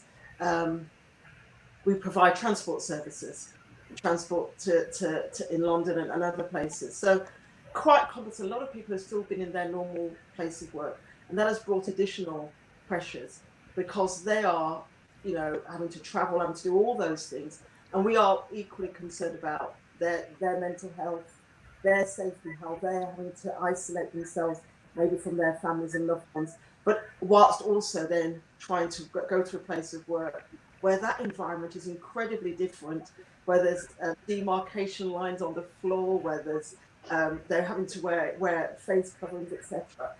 So it's a very, very different world. And yet they've got colleagues who are sitting at home, and you know, we're trying to find ways to create equity between different groups of employees who are working in very different ways. And it's really causing us to maybe question the value of employment and where we place that value and how we show respect to each person, even though they are doing different roles in different ways under very different circumstances. It's how we have an equitable and fair approach, how we make everyone feel valued and feel connected still to each other. And I suppose coming out of this, we would have learned a great deal. We'd have learned a great deal about the resolve of our individuals, of our employees. Their commitment to the organisation has been phenomenal. But from a diversity perspective, we have to challenge the way we value work, I think, and think about where we place that value going forward. Typically, it's been very hierarchical. It's been based on professional qualifications. But probably for many of us, the most important people have been the bin men who collect our bins and stop us from rats running around the street. The people like us who provide the ventilators that help keep people alive. It's a real time to think about where we place value in that whole ecosystem of employment. But yeah, it's from an HR professional perspective, a fantastic learning curve, but also from a personal perspective, it's really made me think about the value that professionals like us can bring to our organisations in terms of opening up some of that new thinking about the new normal. Very good.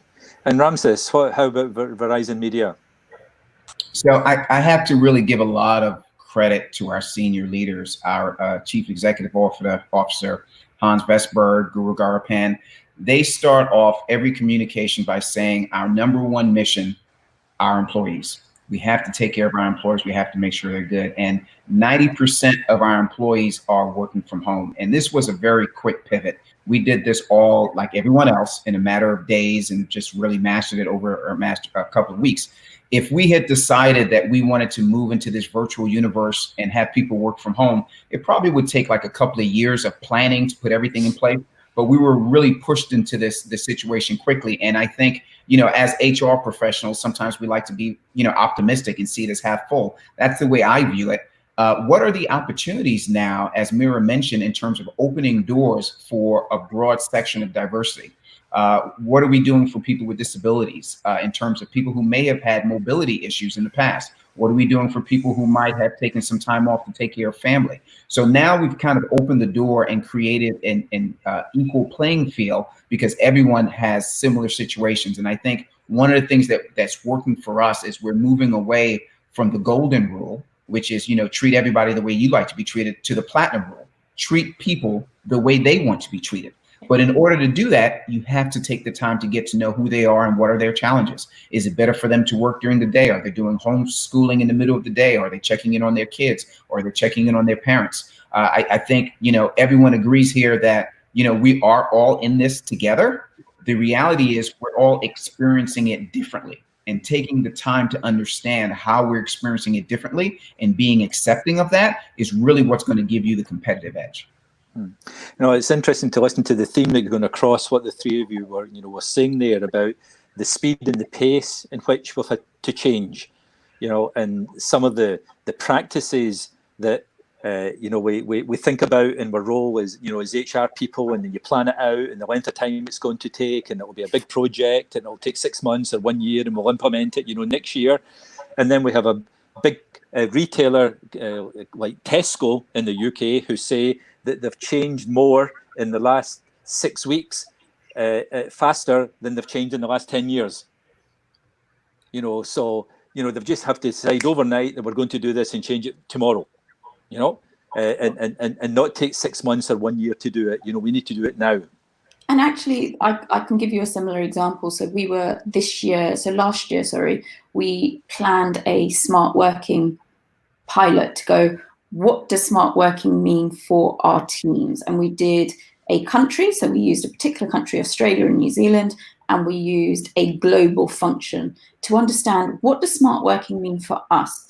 Does that mean that people want to work flexibly? So they just want to start earlier, finish earlier, later, whatever. What does that mean? And what we did from the pilot was just get an understanding of what it means for our individuals, because it's not the same for everyone. So we wanted to get a bit of a view before we rolled it out. We rolled it out earlier this year to the whole business, going, these are the lessons learned. This is what smart working means. These are some lessons for leaders, etc. Within about literally 3 weeks of rolling that out, we didn't have a choice. We went straight to this world where everybody is working smartly, and smartly for us is working from home, but actually it's with the childcare, with all of that stuff. So to your point of actually when the need comes, you can rapidly put something in place, whereas previously we were doing it in a planned, methodical approach. Sometimes you just have to go with the lessons learned as you go through that. And to Valerie's point, one of the things that I think society has changed their view on is potentially who is valuable. So we've gone from, hey, it's all about the high earning CEOs. That's where we've got the credit. That's where, you know, we've got huge respect for what these people do out there. Actually, I think that's fundamentally shifted. I've got friends, family who go, oh my God, I could never be a teacher. Teachers should be paid more. Nurses, doctors should be paid more. Delivery drivers, where were they in your list of key workers? Probably not very high. Actually, in the UK, I know factually, they are key workers because they're the ones who are running and getting all your things, a bit like the bin men and women who are working and getting all the services done. But actually in the pecking order prior to COVID, delivery drivers weren't really critical. They weren't thought of as being critical. I'm hoping that this means that everybody is starting to think about who is important and everybody has a part to play in society. And it's not just about how much they earn, where they come from, what their educational background is, etc. Because some of these delivery drivers are highly, highly educated, but that's what they're choosing to do right now. Yeah, and so are a lot of mums at home who are doing all the home teaching. Yeah. So put a salary on that job. Yeah, the mums and dads indeed, and it's great to see actually that the media has been fantastic in portraying all different types of individuals, like you said there, Mira. From what have formerly been perhaps lowly bin men and women, actually being champions of society, which I think is excellent. And talking of the media, there has of course been some very worrying statistics, including huge differentials between diversity groups brought about by this pandemic. And clearly, as I think we touched on before, these are having a greater impact within certain socioeconomic groups and certain facets, normally segments of diversity, than others. I'd be really curious to hear your take on this in specific and some of the observations that we are seeing. Valerie, I'm going to come to you first, if that's okay. Yeah, I mean, COVID-19 took us all by surprise, and I don't think that political leaders were caught any less by surprise than anybody else. And the research and the analysis that needed to be in place to understand the differential impact that COVID would have on different groups, whether they be Black and minority ethnic groups, age, people with medical conditions, people with obesity, all these different groups, I think probably wasn't there and still isn't in place. And I think what we're still trying to do is recognise that there is no easy fix this or easy answer. I think what it does do, though, and I think this is really important, it does really make important the need for diversity to remain on the agenda and to remain on the top of the agenda as a question that people ask themselves, whether they're dealing with government policy, whether they're dealing with local business strategy. Diversity needs to be high on the agenda, because had it been, we may have been a little further ahead of the curve on how this differential impact was going to play out. I think one of the things, though, that we should embrace is the advancement in technology. So one of the things that I'm certainly reassured by as a Black woman who may be differentially impacted and somebody who's getting older is that across the world, through technology, research bodies are working together remotely to actually try and find a solution. And I think technology is going to drive big changes going forward. And as Mira's already said, technology has accelerated over the last 8 weeks, where 8 weeks ago we would never have had a conference like this. We would probably still be trying to travel in order to meet, but now we're meeting using Teams and Zoom and all those kind of great technologies that have just appeared out of nowhere. So yes, there is a differential impact.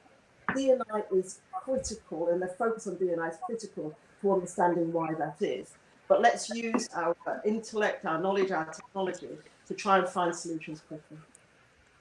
Absolutely. I concur with the fact that technology will hopefully be, one of the big facets to being our route out of this. But certainly in the UK, and Ramses, I'd love to hear your take on this as well over across the pond in the States. But some of the saddening figures that I've seen, and actually one of our virtual DAL webinars last week, we had a health worker on who was talking about the impact within BAME, just taking one of those facets of diversity. And actually in the UK, 6 in 10 of UK health workers who are killed by COVID-19 fit within that BAME category, which really concerned me, especially given the fact that actually, those within the BAME arena in the UK make up, I think it's about 13% of the population. So clearly there's a marked differential there, and something is not quite right. Ram, is there anything that you've seen or observed specifically over across the pond in the States, and any kind of breaking headlines in terms of statistics around what we've seen here in the UK? Well, I think you captured it well. The data that you shared is consistent with what you find here in the States, but I do think it's important to talk about it. I think oftentimes, even being in the media, we share, well, you don't want to consume too much news. You want to protect your mental health. There's a place to put it. You know where to go find the news. But I think there is also a time to have that discussion, to actually say, all right, what the data tells us. We know that African Americans, Latinos, Native Americans are dying at a faster rate. We know that Asians are being more the target of discrimination and hate crimes. We know that, people who are struggling or who have challenges with mental health, this is more of a challenging time for them. We know that our seniors and our senior veterans, they're being impacted as well. We know that we spend a lot of time saying that, washing your hands is one way to help. We're a global organization. When you take a look around the globe, maybe running water is not an option for everyone. We look at some of the solutions that we talk about. Let's bring in drive-in testing. Not everyone drives a car. So even the solutions that we're coming up with may not really be able to address all of the different demographics. And I think it's important to be aware of that. And the reason why is, we're talking about inclusive leadership and the importance of inclusive leadership. We need all of our leaders to know that members of your team come from all of these different demographics. So not only are they, balancing home life, work life, homeschooling, taking care of parents and everything else, they're also dealing with some statistics and some data that tells them they may be in the front line, or their loved ones may be in the front lines. So, and when you have a loved one that's in the front line, that means you're in the front line as well. You have to be mindful of what everybody's going through, and how do you support these folks from a mental health perspective? How do we really make sure that we give them the tools they need in order to know that they are valued and that they are supported? Absolutely. And whilst we are benefiting from the humanness that we talk about, and the fact that there's lots of similarities between us, actually we must, as you say there, Ram, be aware of those differences so that we can ensure, and organisations can ensure, they put that extra support and care in where necessary for those specifically vulnerable groups. And finally, Mira, have you any thoughts before we move on? I think just following on from Ram's view, it's actually really important that the personal circumstances. So we've been doing a lot of follow-up in terms of, do people have any symptoms? Do they, and what are we doing as a result? Have they been in contact? And this was very much early on in terms of when we shut down offices, etc.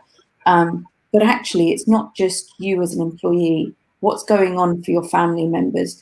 Who has been affected by what's happening? And again, being conscious of, as an organization, we haven't furloughed anyone. However, what's happening in their partners' lives, what's happening in their family lives, have they been furloughed? What impact does that have?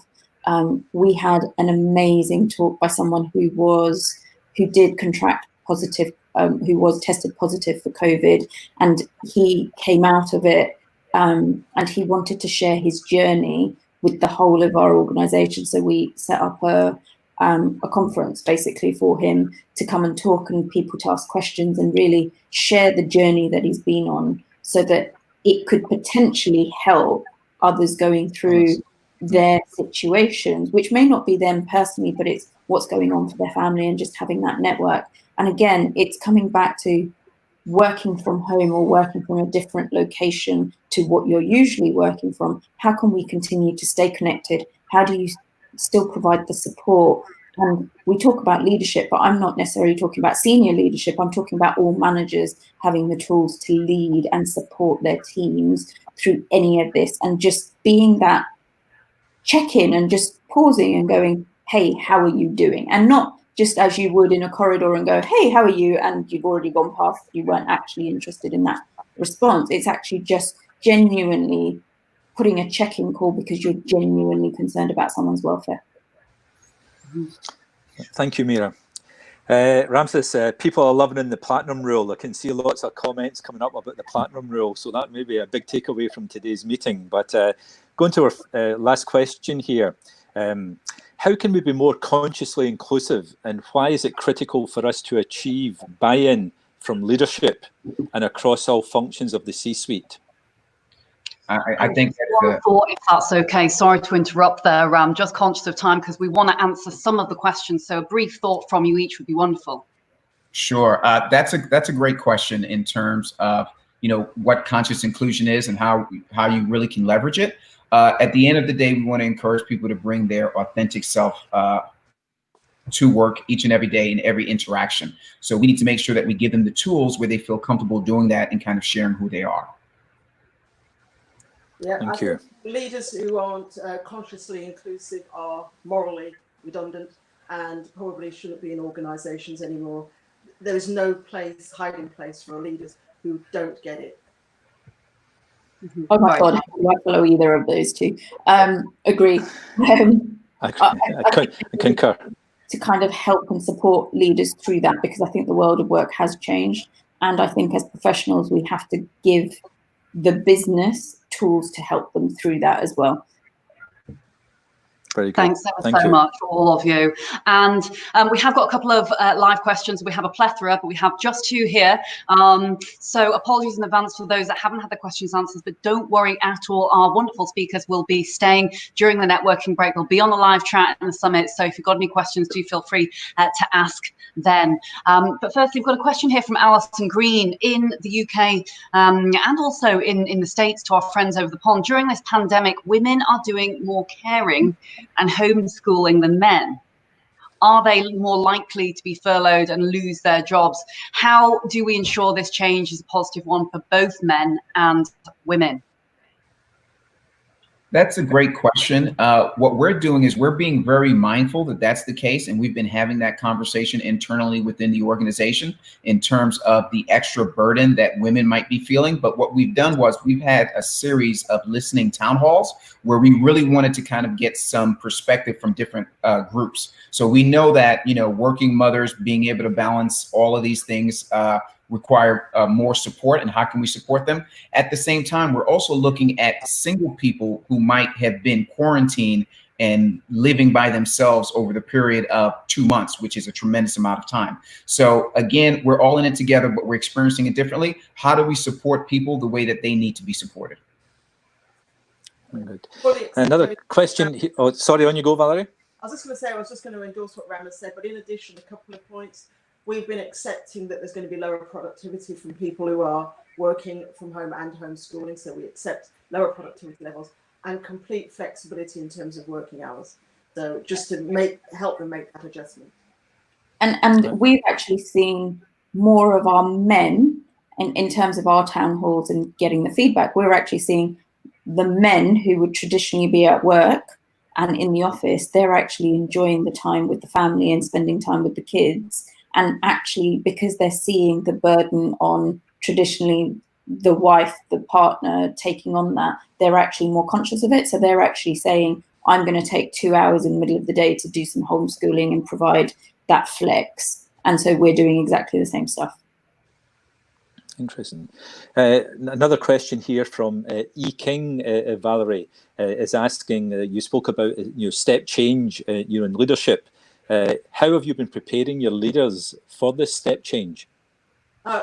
Good question. So one of the things that we've just done at Siemens, the HR community has been leading this in the UK, is something called #NewNormal, where we're holding what we're calling ideation sessions. And staff actually join a Teams call, and we use a tool where people can just throw in their ideas about what the future needs to look like. That's presented to leaders.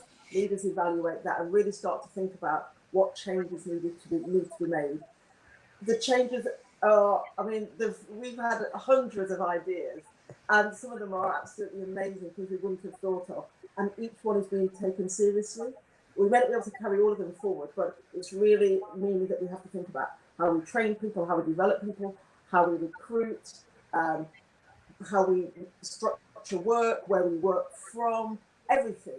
And the leaders are actually taking that on board, and it's reflecting the way they think about the future of the company. So those are the kind of things that we're doing. But the important thing is we're hearing everyone's voice. Everyone has a good idea, and we really want to take all those ideas on board. Super. I mean, we've been guilty, or certainly I've been guilty over the years. And in HR, we've been always great about coming up with names for the next new initiative. And of course, we're hearing a lot now about the new normal. But what I would like to know, is it the better new normal, or is it the new better normal? I mean, what is it? Because we're certainly not going back to the way it was. I think the thing that we've got to remember is this situation, and again, working from home doesn't work for everyone. And so coming back to the point of everyone is human and has different needs, wants, desires, we can't accept this is the new normal for everyone, because this doesn't, to the point that we made, which is because of our demographics, we have a number of people who are in single studio flats and live on their own. This is not fun for them. This is actually super isolating. It's not good for their mental health. And so we're starting to look a bit like the guys have already said, in terms of what does that new normal look like? And it will be different for others. And so how do you create this flexible approach, but at the same time, ensure it works for everybody, both the individual and the business? And I think that's the challenge for the people profession going forward. Right. We're interested in looking forward. We're not interested in going backward. We want to help define what the new normal looks like. Yeah. Very good. Very good. Leila, I think it's time to wrap up. Very well said indeed. And thank you all very, very much for being part of this panel. Hope everyone who's been listening has thoroughly enjoyed it as much as Campbell and myself have. So if you're live inside the summit at the moment, do look to the left of your screen if you'd like to participate in speed networking, and make sure you check out our key partners virtual booths. We've got some brilliant content in there, some fantastic videos. So do make sure you have a little mosey around there and enjoy yourself watching that great content. Now, don't forget, if you have just joined us, you can catch up on all content and panels post the summit on demand at www.DAL-Global. Thank you very much to those who are kindly live streaming Yahoo Finance and Verizon on all of the eclectic, wonderful Brand Advance publications, which have as far-flung as India and the Indian Times and the Gay Times. So big shout out to all of you. Thank you very, very much indeed for tuning in today. If you are deaf or blind, or if you have any other disabilities or ailments, please do contact the team or myself, and we'll make sure we do our best to provide additional support for you specifically. If you've got any thoughts on how to make the DAL-Global Summit more inclusive, we'd always love to hear from you. So make sure you leave your suggestions in the live chat or email us at hello@dalglobal.org. We are giving away a free 7-day all-access digital membership. So again, make sure you visit us at www.dalglobal.org.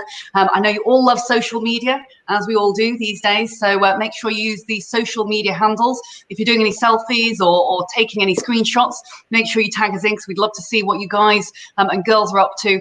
Tag us at DAL-Global, hashtag DAL-Global Summit 2020. A final thanks to our DAL-Global Summit partners.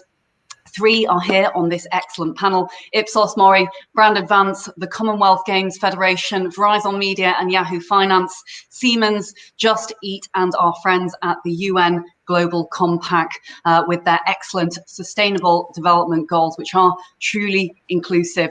We're really looking forward to seeing you already at our next panel session, which will be starting at 1 o'clock British Standard Time. For those in the States, it'll be your morning. So again, can't wait to see you from over the pond.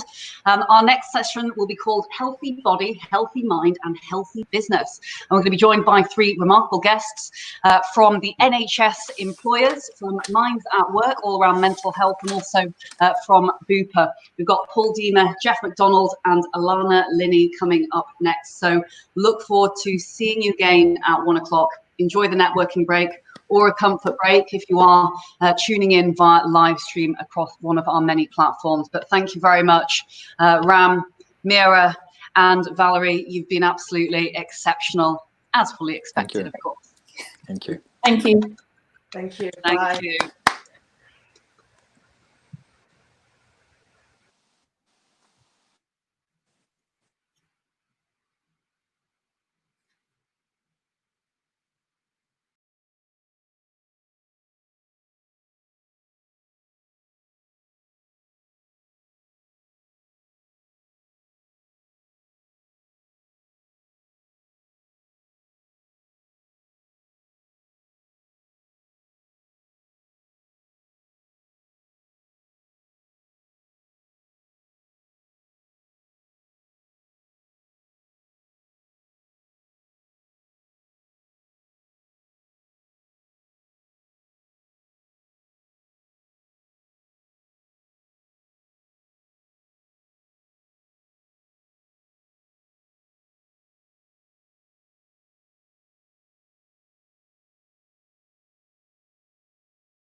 Hello, and a very warm welcome back indeed for those that have just joined us.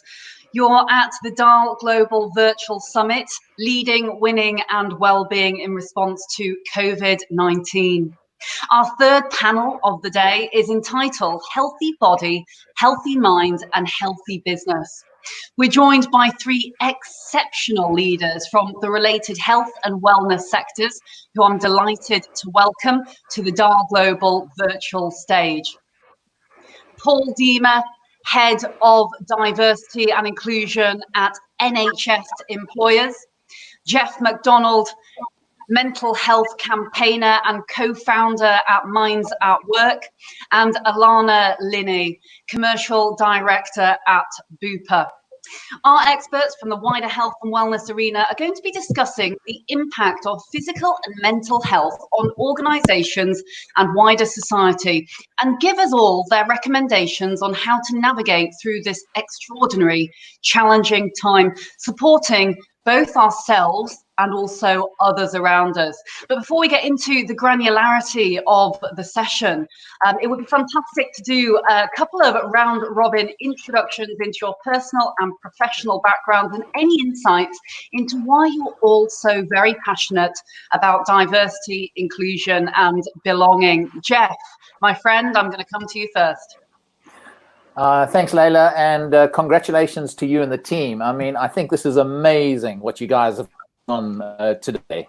It's just incredible, and it's wonderful to see that what technology can do and help us to have these conversations going. I also hate the fact that you introduced me as an expert, because I'm absolutely no expert. All I am is somebody who has had lived experience of anxiety-fueled depression. So yes, I spent 25 years working for Unilever, and in 2008, 20 years into my career, I experienced anxiety-fueled depression. I was diagnosed with that. The only thing that kept me alive during my 3-month recovery was knowing how much I was loved by so many people out there. And the only reason that they were able to show me that love was because I was not burdened by the stigma associated with the illness, and I told people what was wrong. That's what I got in response.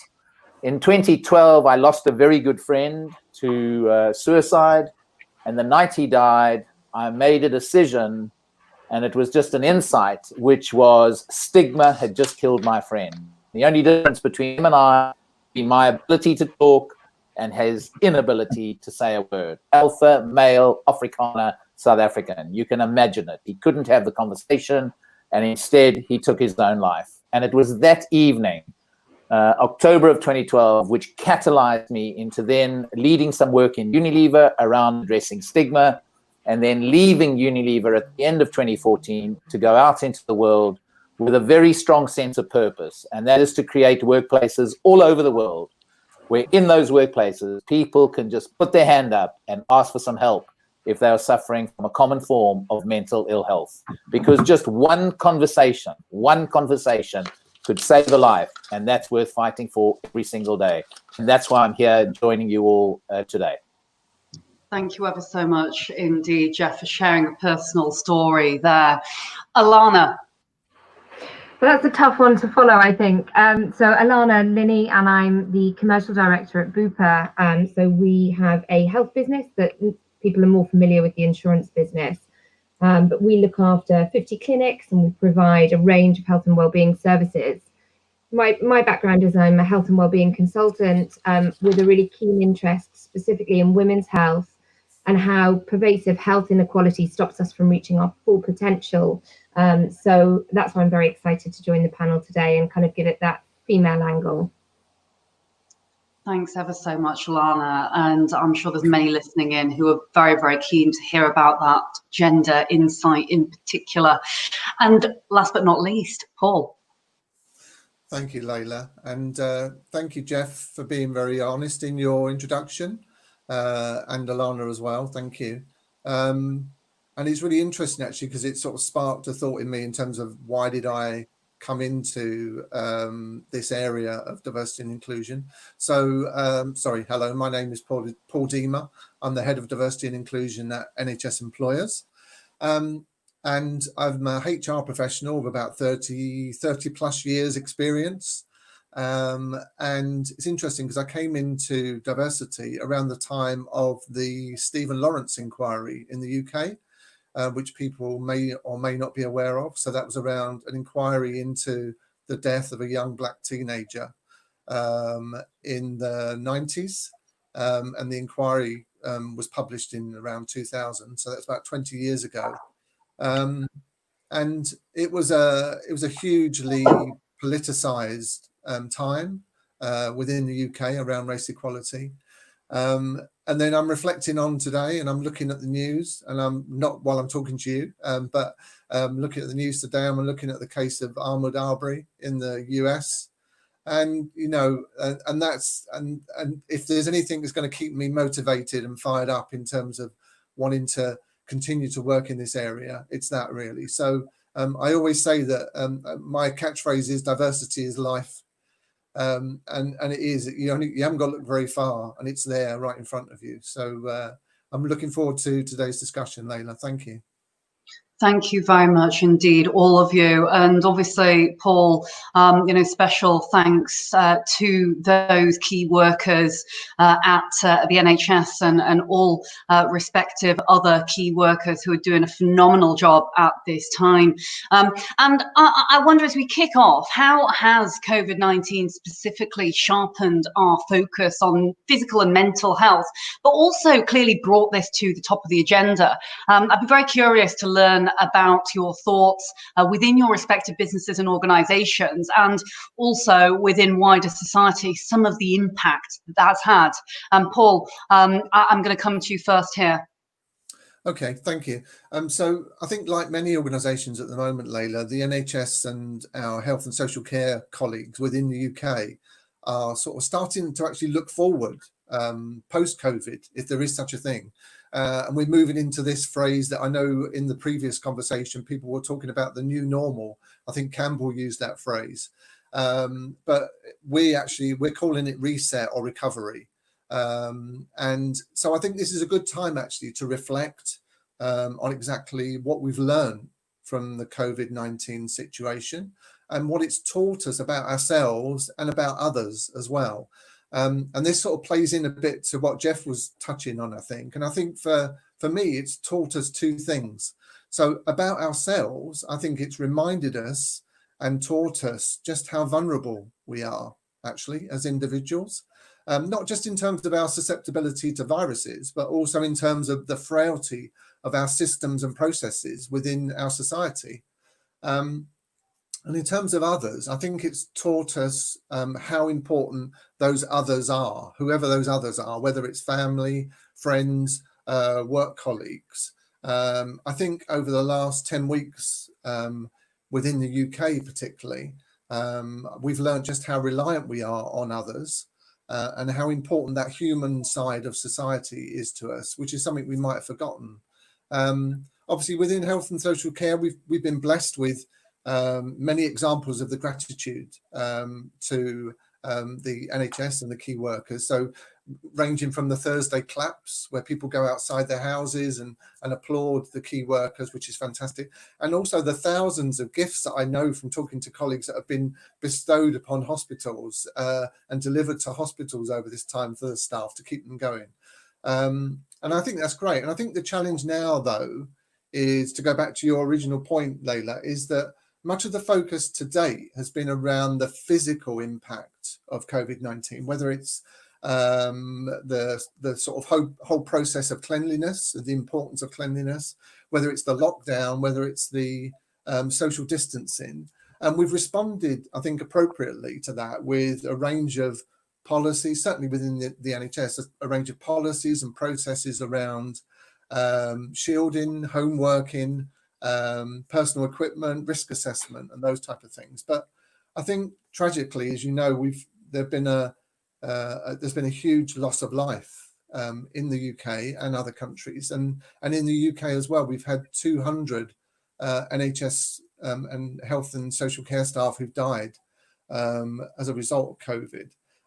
So I think now we're only really just starting to think about the potential impact of that on our staff and on society, and think about the mental well-being and the mental impact that's going to have on people. So I think that's something that we know is going to last longer than just 10 weeks.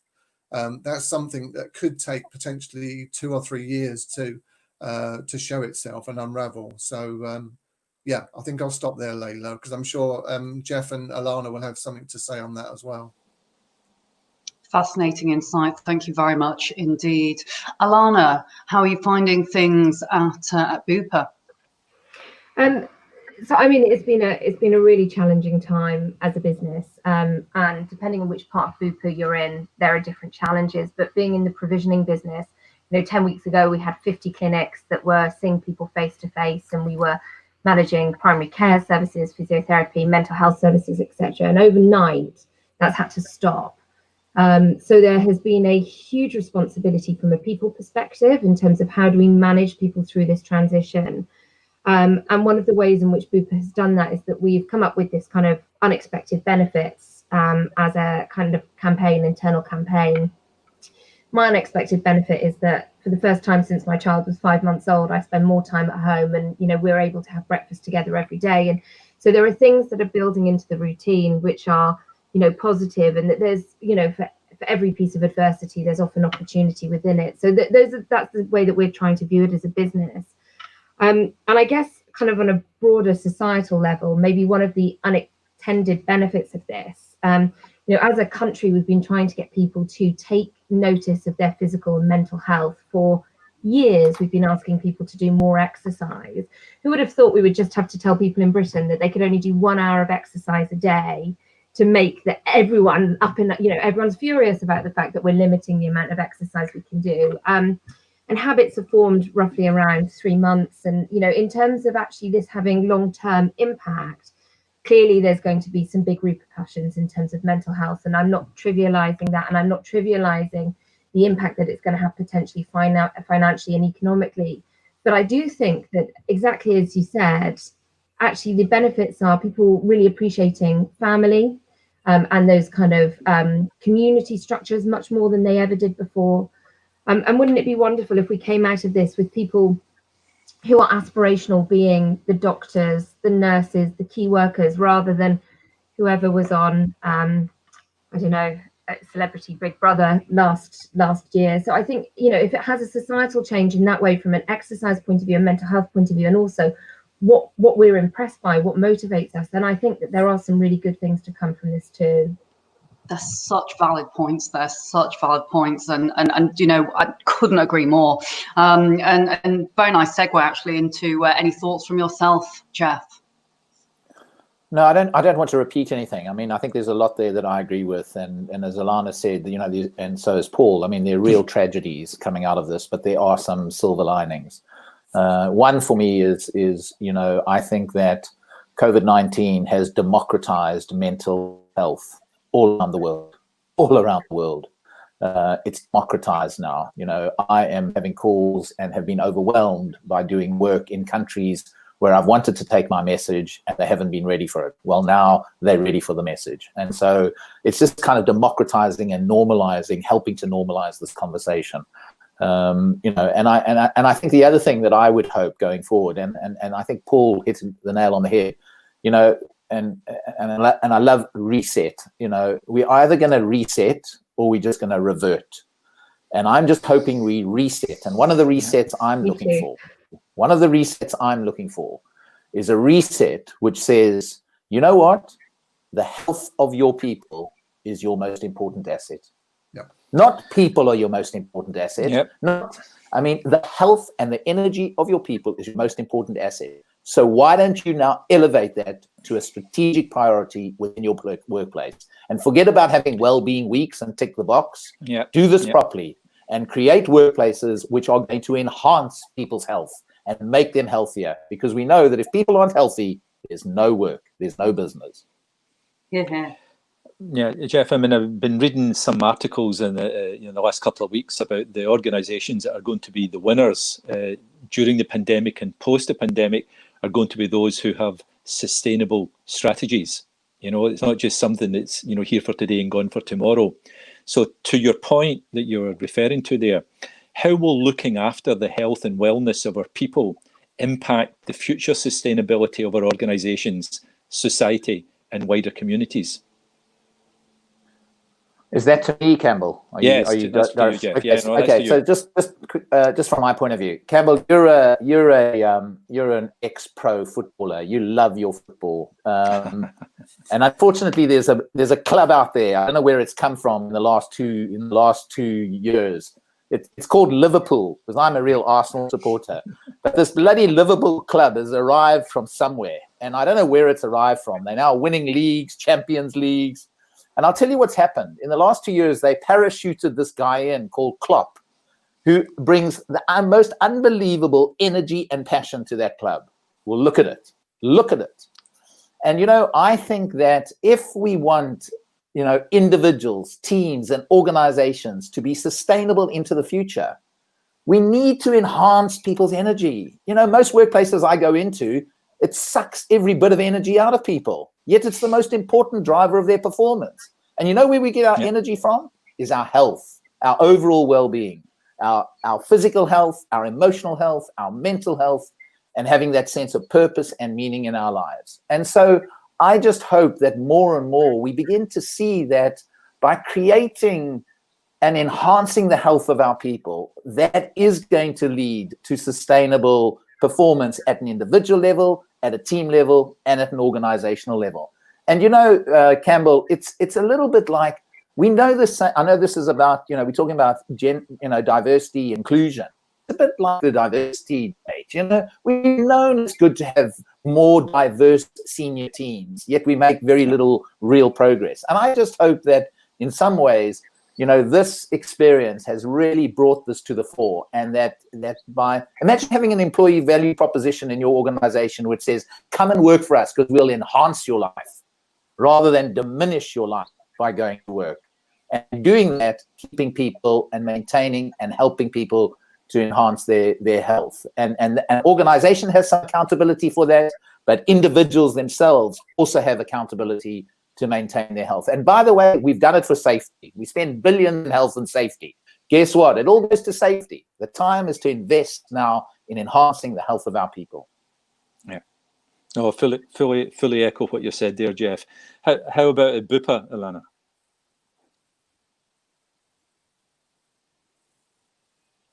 I think we've lost your mic there, Ilana. I was saying really, you missed it. So at Bupa, sustainability and kind of, I think it was Paul said reset is actually really important to us. And one of the things that we've been doing is speaking to our people and understanding what the future does look like. And what was really interesting is that of the people that responded to the survey, only 9% of people want to return to the previous ways of working. So when we start to think about what the future looks like, Jeff, exactly as you say, I think, you know, it's ours for the creation. And that for me is a really exciting piece of work. What I don't think it looks like is what we have at the moment, where we've got this kind of work-life leech. And, you know, we start working silly times in the morning and we're trying to fit in children and teaching and whatever else we have to do. But this creation of a new normal and what that looks like. But I think it asks us huge questions. And going back to Jeff's point around, you know, what do businesses look like in the future? Do we need to have these huge gargantuan head offices in London, or could that money be better invested in the happiness of our people? What would that then impact in terms of, you know, profits and actually having a really good, sustainable business for the future? So I'm sorry, I don't have the answers, but it is, I think, quite exciting for us to be able to start thinking about this. And I think the way that we move this forward is by having employee resource groups and really understanding what it is that people want, and the recognition that I, with a comfortable family home, might want to work more from home, but actually someone in their 20s that doesn't have a network of support, that office environment might be more important for them. And really recognizing and understanding the differences within our employee base, I think enables us to create cultures where everyone can thrive. No, I fully agree, Alana. Leila and I have a very good friend at the Female Quotient, and she says that there is no such thing as work-life balance. It's work-life integration. I really like that. And I don't think she's wrong. So I mean, we've heard earlier today about the platinum rule, but I think work-life integration. I think a lot of people will put more into a perspective what is really important to them, during the last, 3 months. And I think we all recognise first and foremost is that none of us can do anything without our health. So our health comes first, and that starts from within. We're speaking, today a lot about bringing your whole authentic self to work, but you don't take care of yourself. Maybe no one else is going to tell you to take care of yourself, but your well-being and your personal health is your first commitment to yourself, and then everything else comes after that. So I agree fully with what yourself and Jeff, are saying. So, Paul, how about the NHS? I mean, again, we're all ever so grateful for having the NHS, but it would be interesting to hear what you're doing at the NHS. Yeah, it's really interesting actually listening to both Jeff and Alana, because the essence of what both of them have talked about is what I would call staff engagement.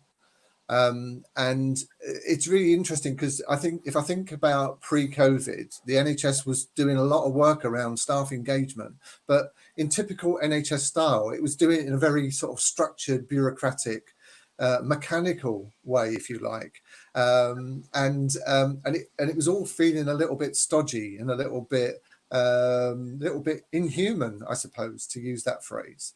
But what we've seen in the last 10 weeks is how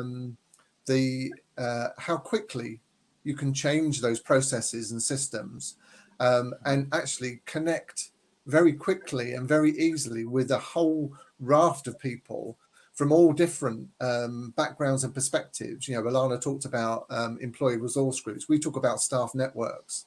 We have staff networks across the NHS for Black, Asian, minority ethnic staff, disabled staff, LGBT staff, and we've been able to connect with those groups so easily and so quickly in a way that previously it would have taken us 6 months, to have that sort of formal consultation process, if you like, that engagement process. Now we just set up a webinar, give a date in a week's time, and we get 1,000, 2,000 people just turning up, and that.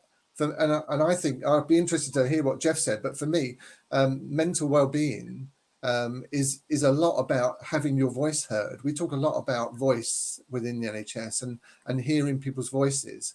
And I think the more you can have your voice heard within the NHS, or sorry, in any organisation actually, the better you feel mentally, I think. I agree. I mean, I know, Leila, just a quick one, and then we'll move on. But I mean, I think we've been speaking about diversity inclusion for quite a period of time now to make sure it's at the top of the agenda. I have no doubt in my own mind that mental health and well-being is going to be right up there beside diversity inclusion as a business priorities going forward for the foreseeable future. And I think organisations that don't have it up there are not going to be the winners. Yeah, just on that, Campbell, I think that in some ways I wouldn't like it to be another priority. I want it to be part of diversity and inclusion, because don't tell me that you're an inclusive work culture if I cannot bring my whole self to work. You know what I used to say? I mean, people used to say to me, bring your whole self to work. Well, guess what? Until you do, until you put your hand up and say, I'm struggling with depression or anxiety. And if you can't have that conversation, you can't turn to your line manager and say, I'm actually struggling with my mental health right now. For me, that's not an inclusive culture. That is not an inclusive culture. An inclusive culture is where I can truly bring my whole self to work. And I think we should find a way of introducing the whole concept of well-being, mental health into the whole inclusion, diversity and inclusion space, and as a business priority.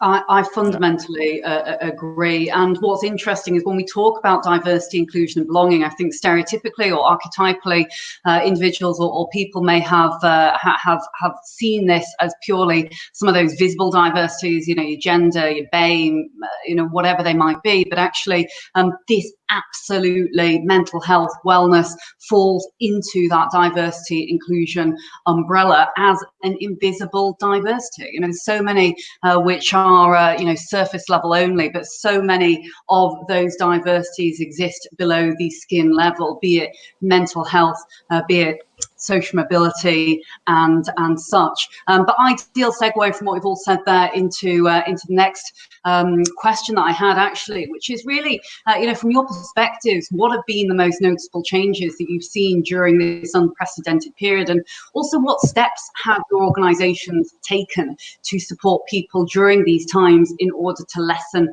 the potential repercussions post-lockdown exit? Alana, I'm going to come to you on this one, and I know that you are a huge champion when it comes to diversity around gender in specific, and so would love to hear your take on this, perhaps with that gender slant in there in addition. Yeah, so oh, sorry, my internet went a bit crazy there for a second. So I think one of the things that we're really fortunate at Bupa is that we have huge access to information and data from our customers. So we're able to pull very clearly from things like our EAP or Anytime Helpline, and we're able to see the volume of inquiries coming in and what is actually kind of presenting within our corporate customer clients. One of the things that was really interesting is that we've seen for the first time something that we're terming health anxiety, which is a genuine concern around risks either about themselves or their families. And to kind of bring that as and it's not kind of a female health example, but it's just an interesting example for employers out there. There was a chap that when he called into our Anytime Helpline, which is an equivalent to NHS 111, we saw a 300% increase in calls to that line over this period. So something that has been, I think, where provision and access in NHS has been very difficult for obvious reasons. People have looked to other providers to support them. And this guy was calling in because he was effectively having symptoms of a heart attack. But because he was so worried about the potential risks of going into a hospital, he really didn't want to make that transition. So we had to talk to him about, you know, cleaning procedures within the NHS and get him really comfortable with that situation. But I think it's illustrative of the fact that there are going to be people within your businesses that are not seeking help when they need to because they're concerned about that. And when we look at that from a female health perspective, and women's health for me is a huge enabler to that diversity or that inclusion piece that we've spoken about. You know, before we went into this period, there were 5 million women outside of their smear cycle.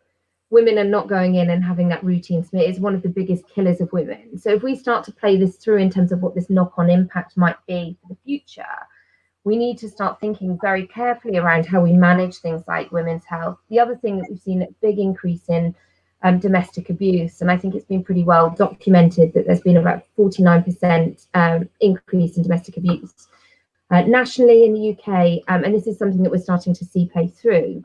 But what we don't see is businesses, I think previously to COVID coming in, only 10% of businesses had a domestic abuse policy. So what are you as businesses doing around domestic abuse to be able to support not just the person who is having that difficulty and being abused, but also the people that are committing that abuse, because both are deserving of help and need to be supported through this period. So I think there is a huge amount of, I won't go on, but bereavement is another thing. We've seen a 40% increase in companies coming to us to ask for support with managing bereavement within their organizations. So these are things that businesses have never really had to think about before, but suddenly are having to move into a new space as an employer to better support their people. So that there is a huge amount to be done. Thank you ever so much. And interestingly, we've had just a message here from the team saying that the comments on our live chat are filled with people who are saying mental health needs to be in the forefront in workplaces. They fundamentally agree with what each and every one of you on the panel have actually said, but also sadly feel that a lot of them can't talk to their managers. So just a brief insert in there before we go to your thoughts, both Jeff and Paul, following on from the valuable pieces that Alana has kindly shared there. Shall I go first, Jeff? Yeah. Okay. Thanks, Layla. Yeah, I mean, from day one, actually, when we went into lockdown as an organisation, we completely refocused our website, and we've produced over the last 10 weeks hundreds of pages of advice and guidance because this is what we do as an organisation. We're there to advise and support NHS organisations in terms of looking after their staff. We've produced hundreds of pages of advice and guidance and tools and resources, etc., for managers to help them deal with primarily health and well-being and HR issues, because these are the things that are challenging people at this time. The clinical stuff will happen anyway. People went straight into emergency mode, and as you were saying earlier, have done a fantastic job. But managers weren't prepared for the human impact, if you like, of COVID. So the advice and support that we've produced and put forward, it's there, it's public actually on our website. So go to the NHS Employers website. There's a whole raft of stuff there, and advice and guidance and tools that you can resource. Unfortunately, one of the most impactful things has been the disproportionate impact on Black, Asian, minority ethnic staff. And so, the NHS employs 1.3 million staff. It's the 5th largest employer in the world. And probably around 20% of those staff are from Black, Asian, minority ethnic population. I mentioned earlier that 200 staff had died from COVID during this period. 122 of those were from Black, Asian, minority ethnic backgrounds. So you can see the scale of the problem, and it's been very public in the UK, certainly. It's been very publicly talked about and publicly discussed about how we address this, and not just that particular problem, because it's also gone into other areas as well, because it's just, if you like, exposed some of the unfairness, if you like, and discrimination that a lot of Black, Asian, minority ethnic staff have experienced working, unfortunately, within the NHS. And these are management issues. I think Jeff was saying earlier about the importance of management, and it is a management issue. So, we're focusing a lot more now on, the skills of managers, to not just be technical managers in terms of expertise in their field of work, but also to be, good human managers as well, which is really, really important. It's just heartbreaking, those statistics. And finally, Jeff, to you before we move on. Yeah, look, I'm just going to reinforce what Alana was saying. I mean, I have been overwhelmed and humbled by the reach out of organizations, to me in particular, to help them with their employees. How do they protect? How do they look after their mental and their emotional health? And Paul, I should say to the NHS, because I shout out the course that you have available and the website that the NHS has created. I shout that out every single time I do a webinar and direct them to that resource, because I think it's absolutely fantastic. I think the other thing, though, Layla, that I would say that I'm seeing is leaders, I think are, and when I say leaders, at all levels, line managers, beginning to realize, what, if I just empower and trust my people, they'll get things done. If I show a little bit of humanity, because they're able to see that I've got a nice rose bush behind me here, and we can get into a bit of a conversation about the rose behind me. Wow, my people get things done. You know what? I can flex some of the rules, and people still get things done, and they're productive. If I just instill a bit of stability, a bit of hope, a bit of compassion, a bit of trust, my people respond. Wow, okay, well, maybe I can be that more, maybe I can see you as a human resource rather than a unit of production in the workplace. And that humanity, and bringing that humanity back to the workplace through the way in which line managers are behaving now, and in some ways have been forced to because of, you know, all the stuff that that people like the NHS and some of the stuff that Bupa and Alana are making available. Wow, suddenly I can play this role, and guess what I get in return? Yeah. I get faithful, productive, loyal employees. Well, a lot of the trust is coming, Jeff, directly as a result of the remote home working. I mean, if you can't trust your employees to do the job from at home, then guess what? Presenteeism, you don't need them to be at the office from 9 o'clock to 7 o'clock every day if you can trust them to be at home and getting on and getting their work done. You know, so listen, I'm conscious of the time, Leila. So I'd just like to move on to the last question. I'd like to address that to Paul, please. And that is, do we need different approaches to diversity, inclusion and belonging? And how do large organisations such as the NHS handle this at scale? Wow, there's a question. Okay. Yes, we do need different approaches. I think we've all agreed that really just in the last half an hour. And that's quite evident. I do think because of the scale, as you say, of the NHS, data is really important to us actually, and we've got to use our data better, and we've got to be much smarter in terms of how we use our data. We do quite well within the NHS, so the majority of the data that we collect, we do disaggregate it, whether it's in relation to gender, disability, ethnicity, etc. So we are able to look at that data in different ways. And I think we need to do that more, and we need to do that more frequently as well, and more in real time as well. COVID is a real time thing, again, one of the lessons I think is that we need to work in real time because that's people's reality. Yeah. Very good, thank you, Alana. Bupa. Sorry, my internet's kind of dropping in and out. That's so okay. It's normally Leila's dog that's dropping in and out. It's normally Maud. She's been locked out today.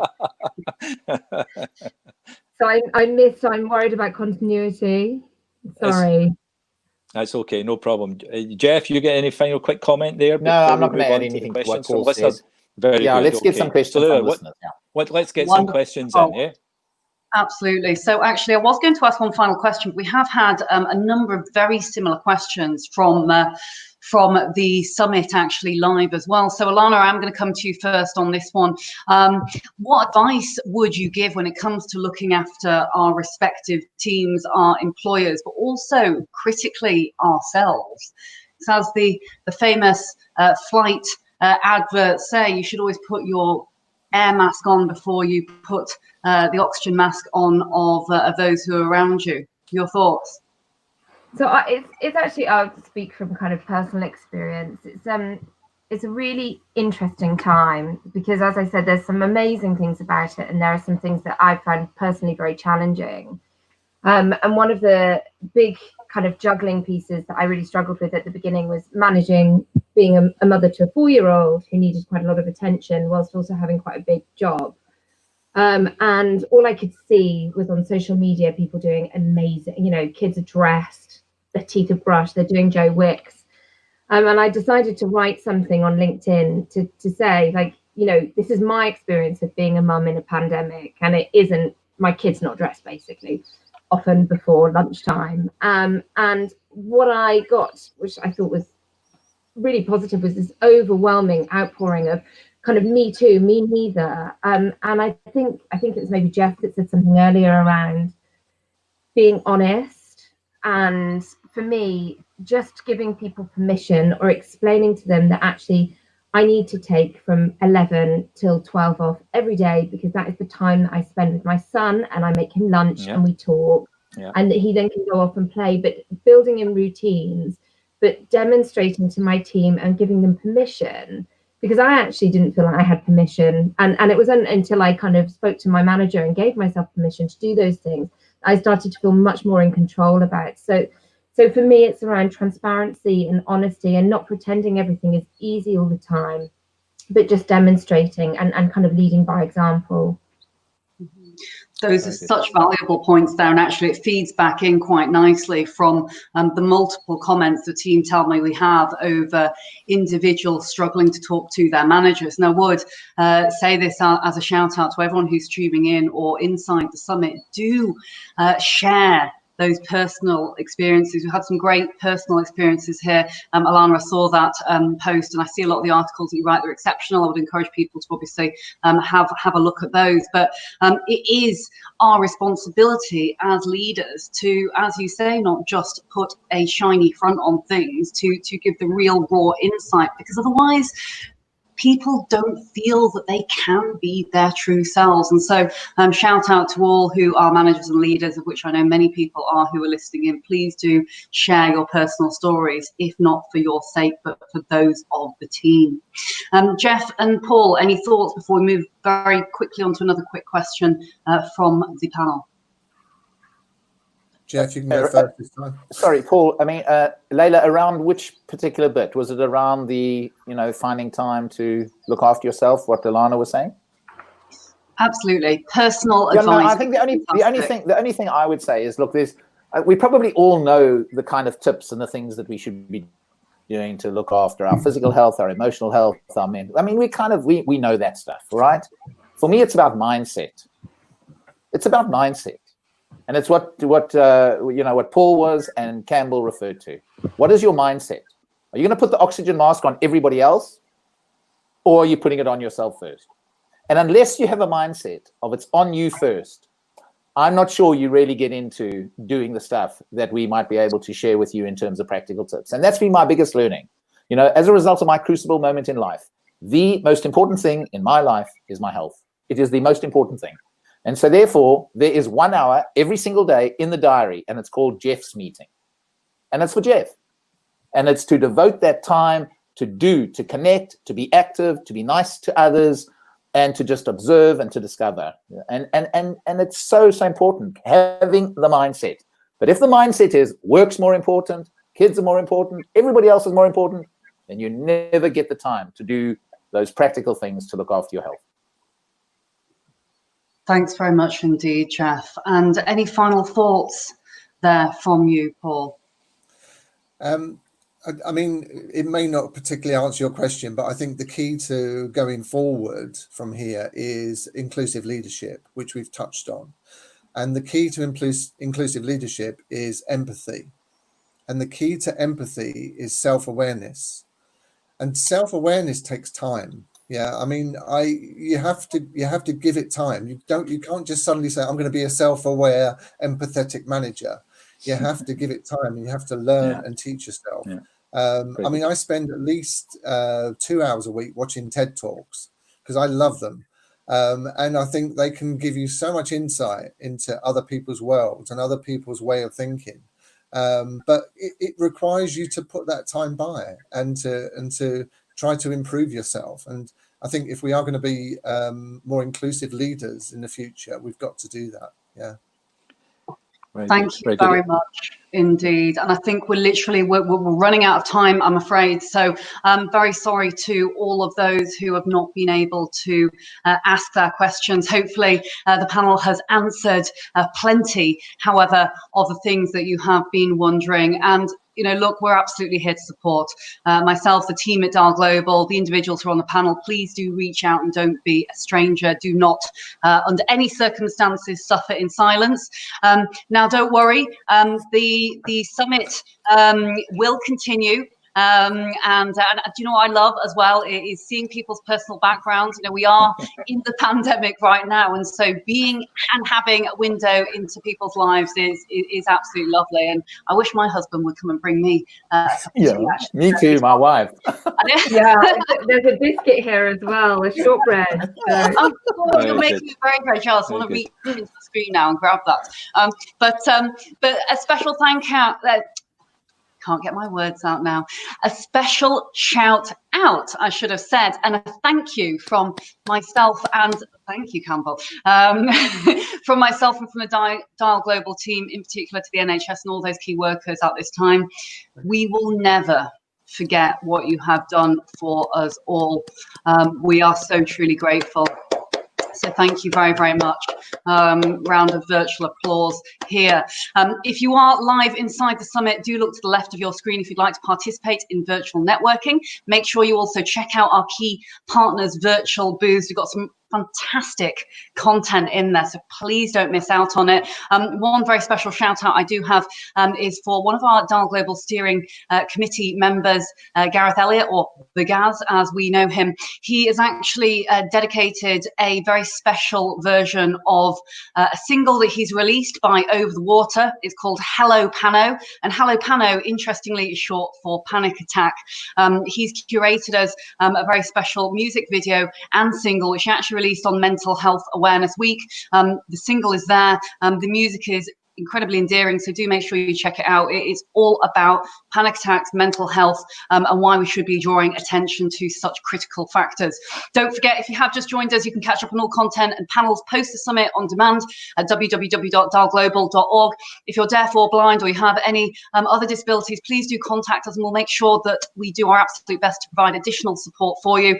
Any thoughts on how to make the Dial Global Summit more inclusive, please do leave your suggestions in the live chat or email us at hello@dialglobal.org. We're giving you 7 days free access to all the online digital content and membership, so make sure you check that out. Those on social media, use our social media handles please, and tag us at Dial Global, hashtag Dial Global Summit 2020. Many thanks again to our wonderful global summit partners, Ipsos Mori, Brand Advance, the Commonwealth Games Federation, Verizon Media, Yahoo Finance, Siemens, Just Eat, and our friends at the UN Global Compact. Look forward to seeing you again at the next session, 2 o'clock BST. For those in America, it'll be in your morning, so good morning to you. We're going to be speaking on a very, very important subject. Up next, winning hearts and minds through D-I&B and making sure it's core to business and wider society. See you again very, very soon. Thank you.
Hello and a very warm welcome back to the DAL Global Virtual Summit, leading, winning and well-being and inclusion in response to COVID-19. For those who've just joined us from over the pond in the States, good morning to you and good afternoon to those who are in the UK and in wider Europe. Delighted to welcome our fourth panel of the day, winning hearts and minds through diversity, inclusion and belonging, and ensuring this remains core to all levels of business and wider society. We're joined by three seasoned diversity, inclusion and belonging cultural leaders who I'm excited to welcome to the DAL Global virtual stage. Sarah Churchman, Chief Inclusion, Community and Wellbeing Officer at PwC, Karina Govinji, Director of Diversity, Equity and Inclusion, EMEA at Google, and Emily Heath, Diversity and Inclusion Lead at Verizon Media and One Young World Ambassador. We're going to be discussing with our diverse and inclusive leaders in global businesses about why now is not the time to put diversity, inclusion and belonging on hold, and the potential consequences if we did. But before we get into the nuts and bolts of this session, we would love to hear some personal introductions into your backgrounds and any insights into why you're also very passionate about diversity, inclusion and belonging. Karina, I'm going to come to you first.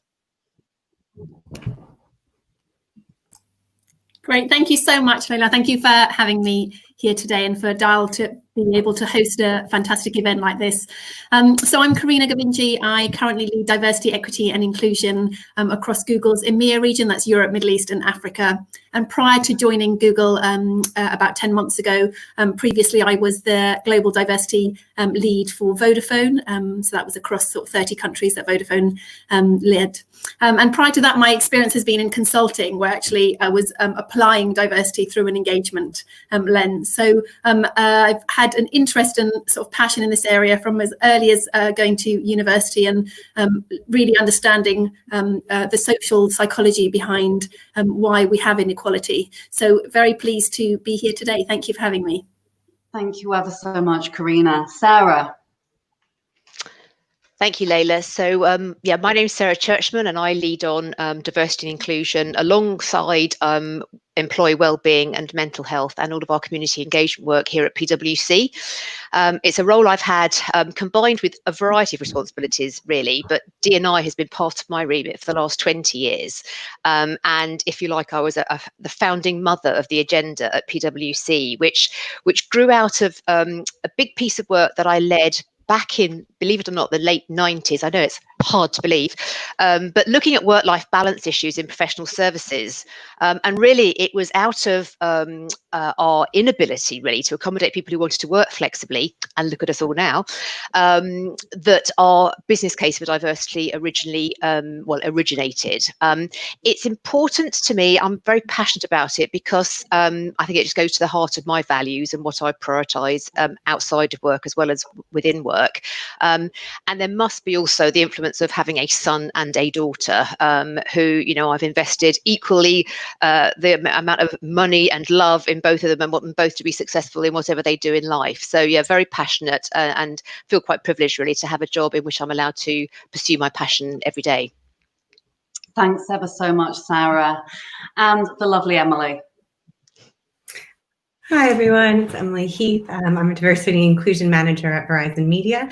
I predominantly cover the EMEA region, but one of my main passions and global focus is our employee resource group. So I'm very proud to have led that now for 4 years globally with 5,500 members globally across, that's over half the population of our employee base is actually in our employee resource groups. So very proud of that and the commitment they've made to diversifying our business as well.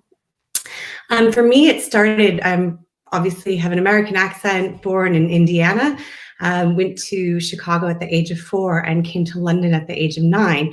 So for me, it's always kind of been about the people and the culture that we have.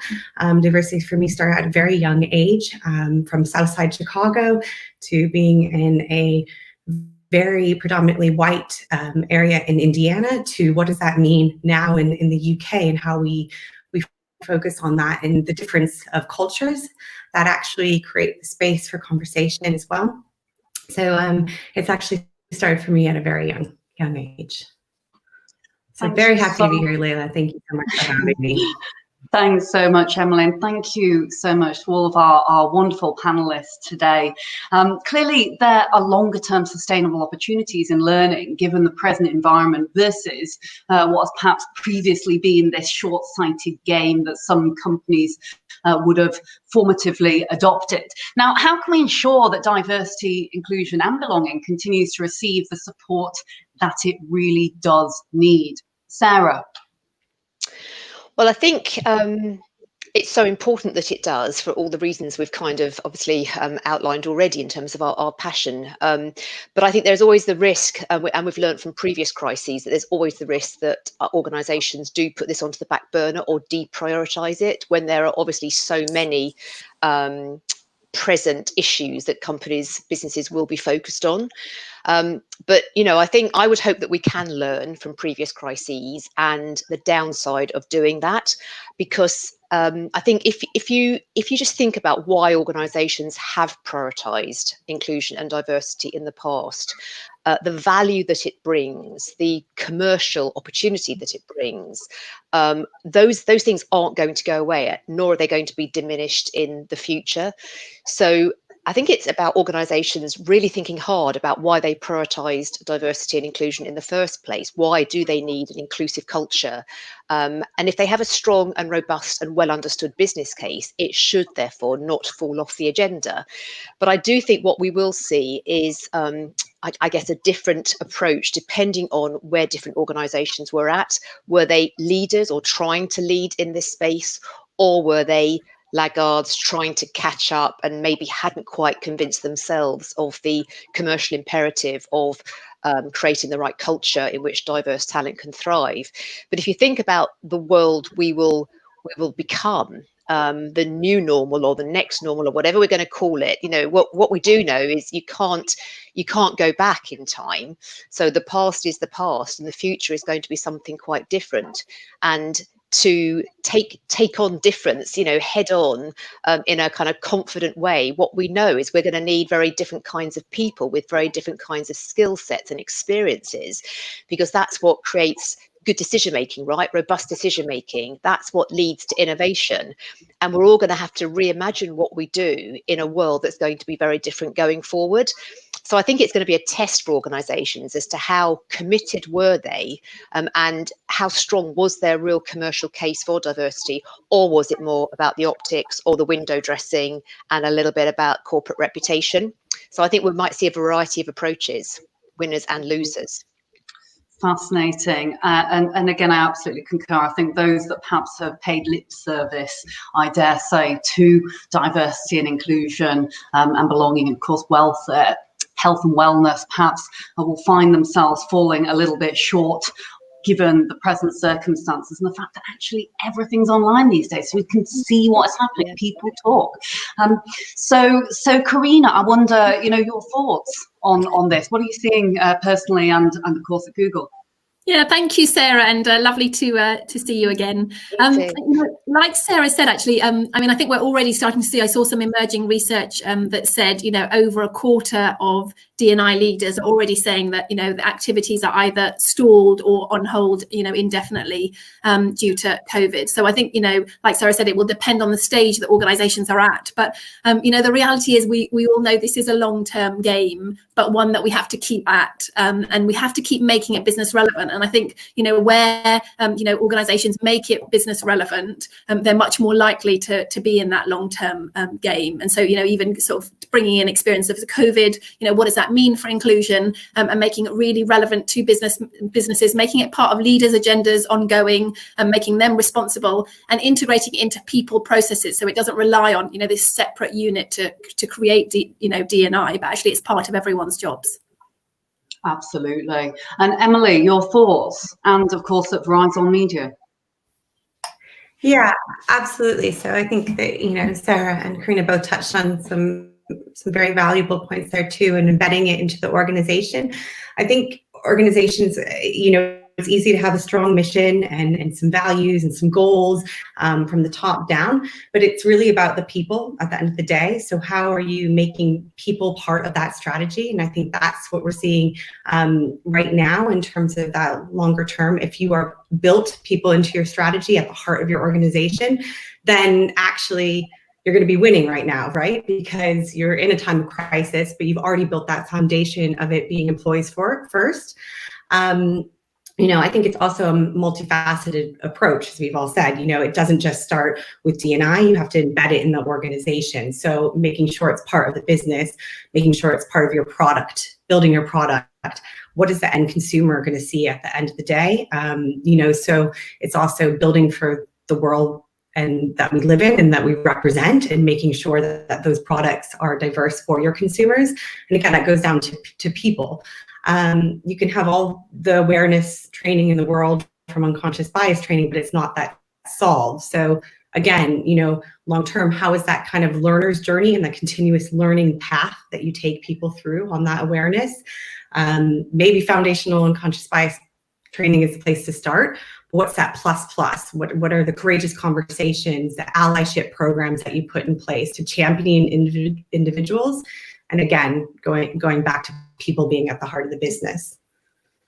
Indeed, and it's a really valid point, because diversity and inclusion, contrary to some that believe this is a pink and fluffy agenda, it absolutely is not.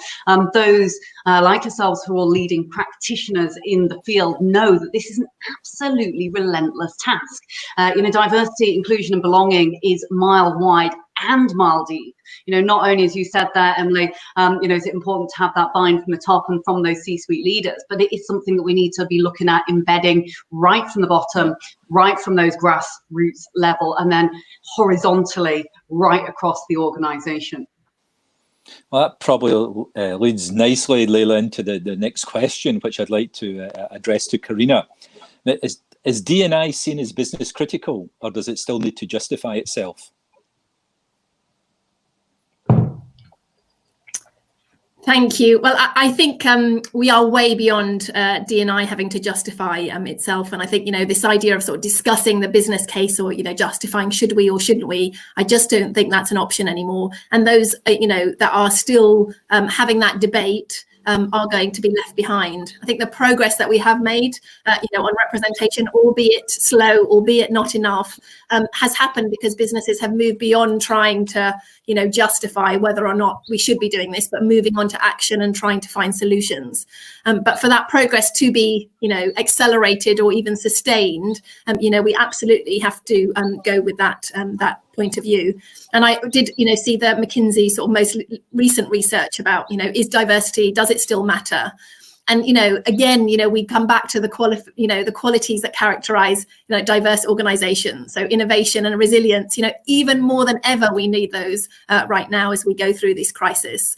And, if we think about, not just business critical, but critical, I'm sure everyone's seen some of the, research, for example, by Caroline Perez, in Invisible Women, where, we're talking about actually it's not just business critical, it's critical to lives to have diverse points of view at the table. So, women, 47% more likely to die, in a car crash because cars aren't designed, with women in mind, or more likely to suffer from heart attacks because their symptoms aren't the same as men's. I think we have to accept that actually, D&I is not just business critical, it's really critical to life. Good. No, I mean, I fully agree with your remarks there, Karina. I mean, it's interesting you speak about organisations that are going to get, left behind in this. I mean, the theme of this conference is about, winners and leaders, and I think we're listeners, who are tuning in today. That's what they want to hear about. They don't want to hear about the organisations that are going to be left behind. People want to be part of successful organisations that are going to lead through the pandemic and beyond. And I'm sure, Susan, you must see that with the clients that you have at PwC. I mean, it would be interesting to hear your perspective on this. Yeah, no, absolutely. What's really interesting is, so I'm based in the UK, and in the UK we have something called the gender pay gap regulations that have been in play now for a couple of years. But the government have kind of, if you like, lifted the requirement for organisations to report currently. The great news is that you think, therefore, that, you know, companies might say, phew, thank goodness I haven't got to report, so I can go backwards, you know, on the gender pay gap. Actually, what we're seeing working with our clients is that the majority of them still want to go ahead, and despite the fact they are not required to report, they are still wanting to report, so they are still focused on this agenda. So I think it's really encouraging to see. And I think what's really helpful during this crisis, if there is good to come out of it, is the fact that, you know, often I think inadvertently D&I gets deprioritized because people forget about it. You know, it's still not necessarily front of mind or built into people's core, and we still need the nudging, the so-called behavioral nudging, the prompting of people to bear it in mind, to think about it when they're doing this, when they're recruiting, or whatever they might be doing. I think what's been really interesting is in the media, all the reporting we've seen about how this crisis has either impacted certain groups differently, depending on, you know, their heritage, for example, or I love the observation how those territories, those countries that have dealt with the crisis best, just happen to have female leaders. So all these nudges, I think, are really helpful so that we all keep it front and centre stage. Oh, very good. And Emily, at Verizon, obviously we heard from Ramses earlier, but it'd be good to hear your perspective. Yeah, so you know, unfortunately, I think there are some businesses that are still justifying it. You know, I luckily I'm part of one that doesn't. But it's important to understand that diversity and inclusion is critical more now than ever. To some of the points that you said, Sarah, about the stats and the statistics we're hearing in the media. You know, the fact that the Asian communities are facing more discrimination now than ever. So, you know, how do we truly move that needle? I think we have to be more intentional and deliberate about what we're trying to do within our organizations. Again, not just fluffy things that people might think or the nice to haves. It's like, how do you bring that conversation to light? It's listening to individuals as well.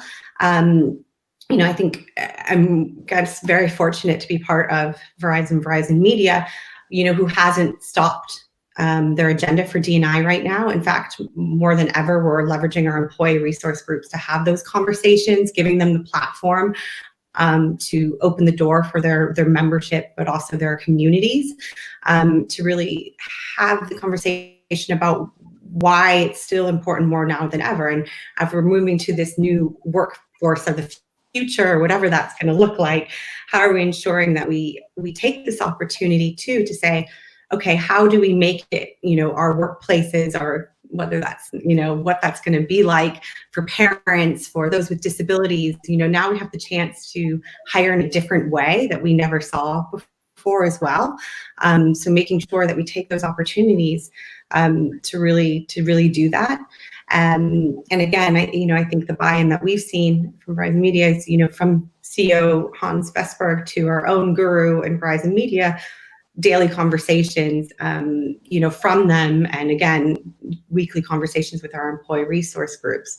So the fact that they're putting those people first and taking the time, and D&I efforts and budgets haven't stopped for us, you know. So I think that's also, you see that value when you're still being asked to take a voice at the table, especially when it comes to things like workplace of the future.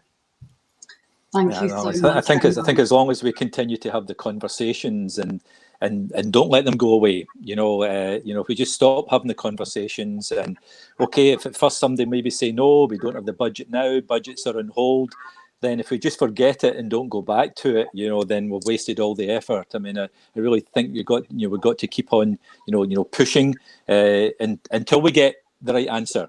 We heard in the previous panel about mental health and well-being, and diversity and inclusion, and is it part of that, or is it something separate? Well, we should be talking about both, and we shouldn't be afraid to talk about both and keep pushing the agenda right to the top. Absolutely, some really good points there. And as Karina mentioned before, in the McKinsey report, now is absolutely not the time to put diversity and inclusion on hold. In fact, quite the polar opposite.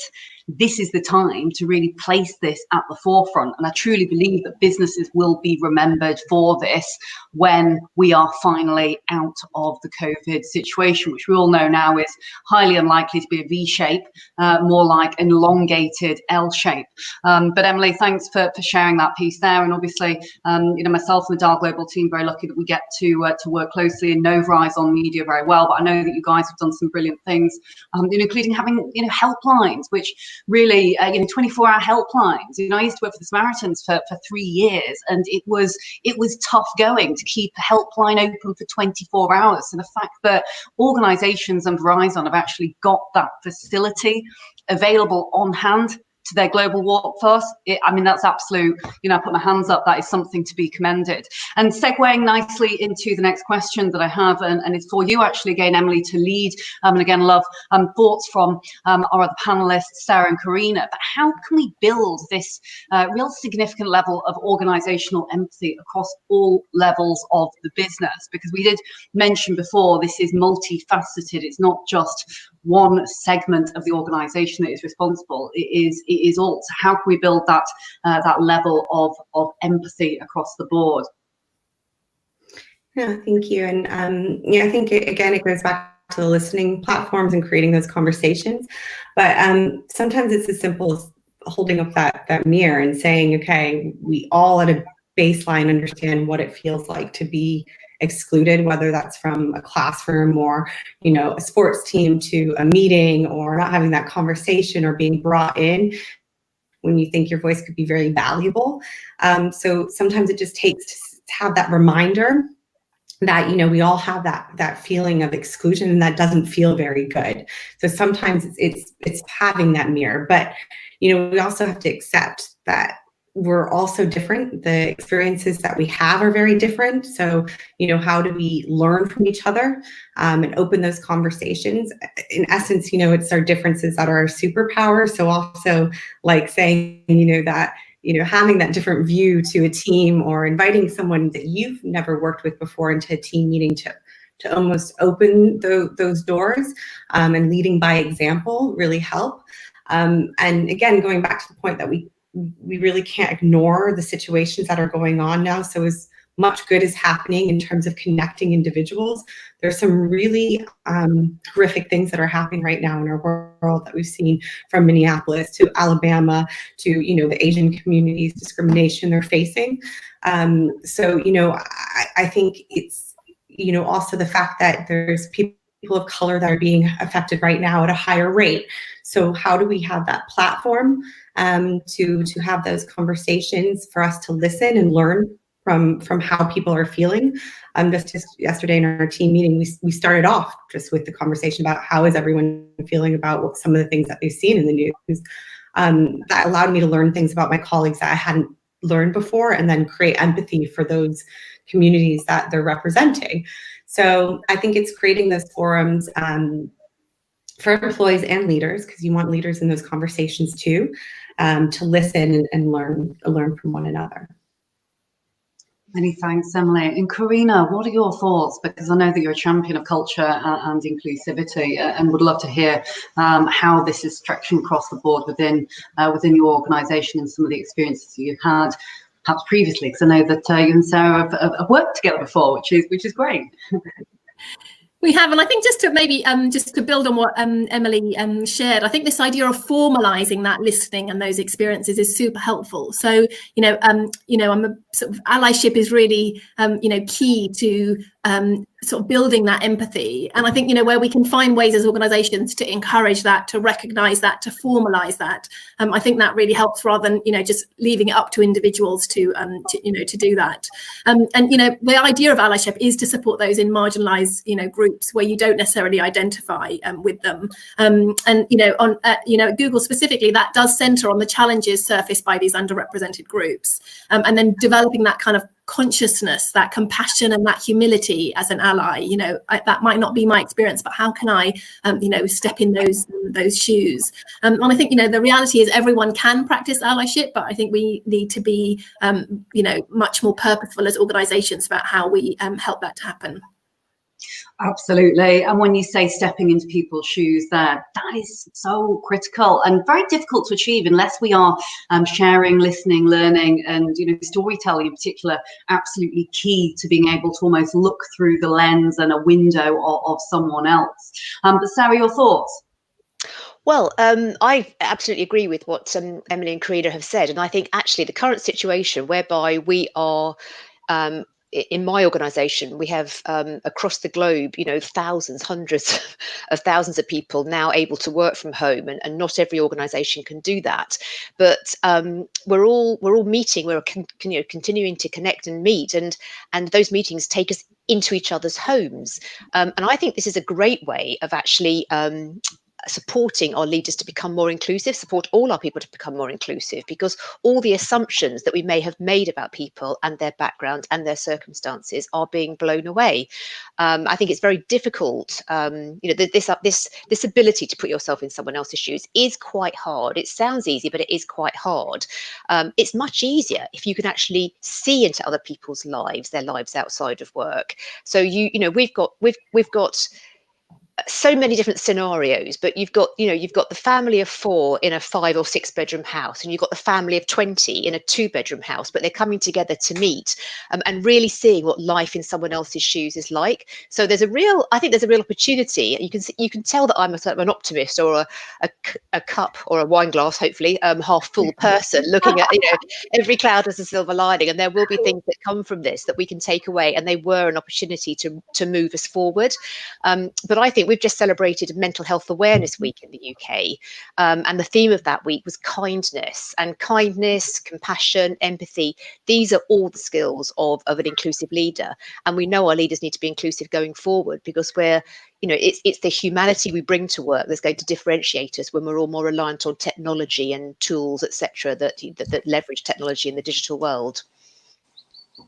Indeed. And I think where, you know, we've shared so many throughout even just the beginning of this day, lots and lots of positive stories. And whilst it is obviously a challenging time, what's been really heartwarming to see is that everyone seems to be looking at this with the glass half full lens on, and saying, look, you know, it's been a challenging time. It is a challenging time, and we still have more times to come ahead that will be difficult for all, but there's always a silver lining in the cloud that we should pay attention to, and make sure that we harness that in order to keep us and bring us all together, frankly.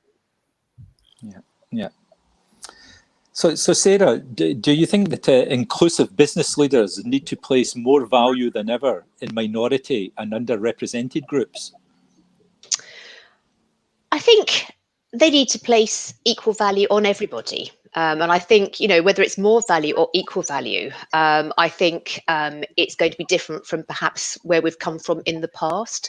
And I think the experience of literally being able to put themselves into other shoes, to enable them to dismiss some of maybe the assumptions they make about others. This is what's so important. This is why inclusion is so important, and developing the capability, the emotional intelligence amongst our leaders is so important. But absolutely, they need to place equal value on everybody. It's a bit like our philosophy towards social mobility, which is not a protected characteristic under UK legislation, for example. But I think everybody believes that where you've come from should not determine what you attain or where you get to in the future. And I think that's kind of an aspect of diversity that everybody buys into, because we do have a lot of senior people in my own organisation and across the business world, individuals running organisations, and they've come from very, very socially disadvantaged backgrounds, and they've managed to excel, succeed, and, you know, somebody put value on them at some point in their career. Somebody sponsored them, championed them, and enabled them to become what they are today. And that's what we need of all of our leaders, irrespective of, you know, the background of an individual or where they've come from in this world. Oh, very good. Karina? What?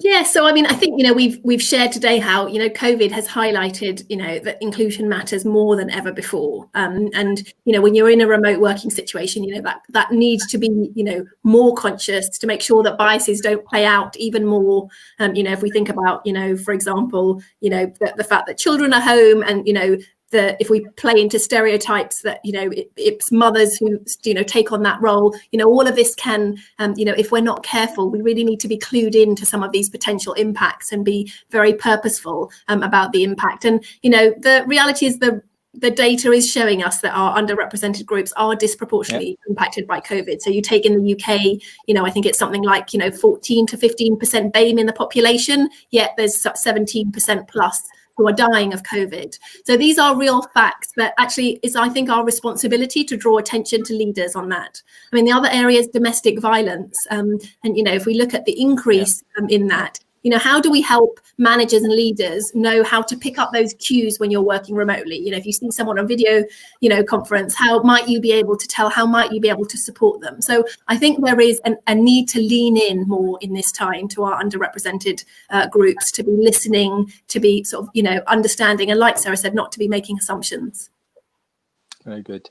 You're absolutely right. I mean, it is disproportionate. Sorry, Campbell, to interrupt you. I was just saying, absolutely, it is. I mean, it's so saddening. I know we did touch on this in one of the previous panels, but heartbreaking to see. And again, I don't just single out the BAME communities, but it's also, as you said there, Karina, key that we do pay attention to what the data is telling us, because it is, like you said, that 13%, I think it is in the UK specifically, who are BAME. Yet it's a third that are being affected on the front line as those within NHS and kind of health workers, which just seems absolutely disproportionate. And so, you're absolutely, both right there.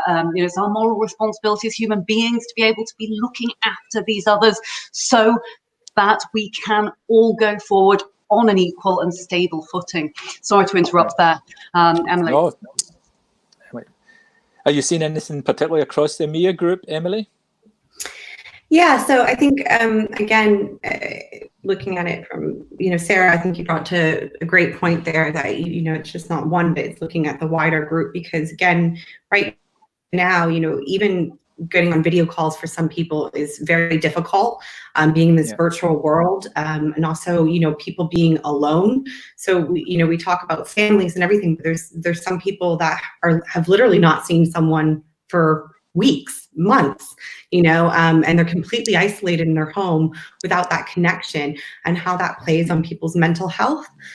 So I think it's kind of looking at it more now than ever. And yes, we know there's a huge disparity in terms of workforce populations, in terms of talent and how we see that represented in our workforces. So how do we prepare for whatever that new normal is going to be? So how do we take this time now to refocus our hiring efforts, work with our talent teams, our HRBPs, to say, how do we prepare for when we do open the doors of hiring again in a different way? How do we take this time to provide those foundations that maybe we're always moving so fast to do? It's always like, you want to hire yesterday or 3 weeks ago, and the person not in right now. So I think it's taking that time that you have to, this downtime, to make sure your processes are right and there's certain things in place. So that you can prepare for that whatever that new normal is going to be. But again, it goes back to actually something that Ram said about products and consumers too. It's like, how are we building these products, these processes for the world that we live in? And whether that's also just saying, for our parents or for those that are neurodivergent and again, are not comfortable getting on certain screens or using certain technologies, making them accessible. So I think it's looking at the full gamut of underrepresented groups at this time, and just how we can support them through this, and then furthermore, whatever that new normal is going to look like.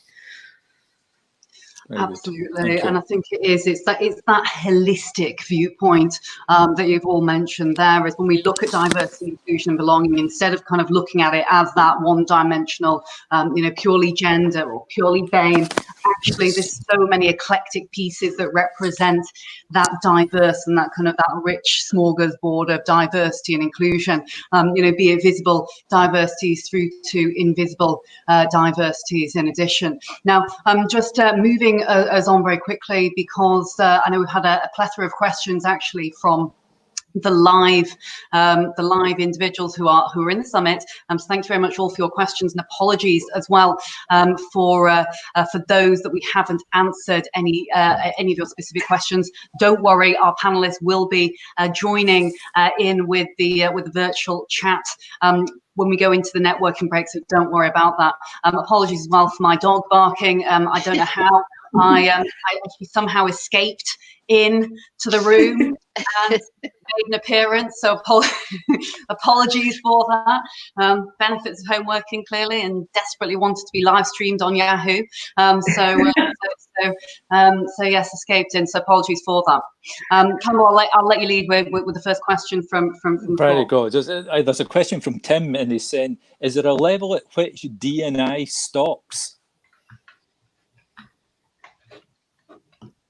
Who'd like to take a go at that? And just to add a little bit onto that, I think, in addition to what Tim's saying is, look, is there a level at which D&I stops? It's led from the top, understood and lived at the bottom, treated with suspicion in the middle, which again, I'm not saying agree or disagree with that necessarily, but it's a very interesting statement there. So as Campbell said, kind of any thoughts on that, hopefully give you a little longer to consider.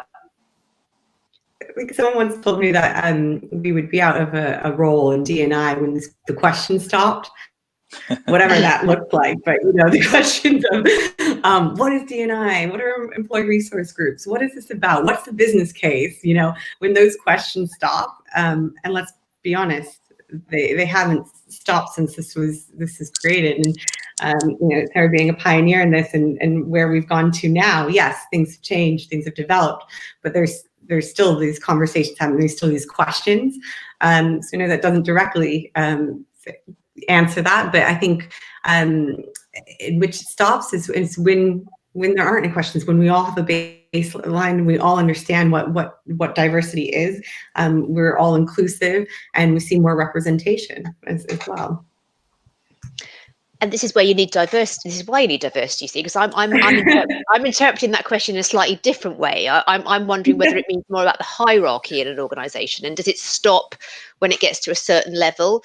I think so. Just to build on what Emily is saying, I think it means it requires different interventions depending on different roles in the organisation, and I think the role of the D&I practitioner or the inclusion practitioner in the organisation is to ensure there's the element of all the work that we're doing around culture, but then it's about helping everybody to understand what their responsibilities are in this space, because they will be different depending on an individual's role.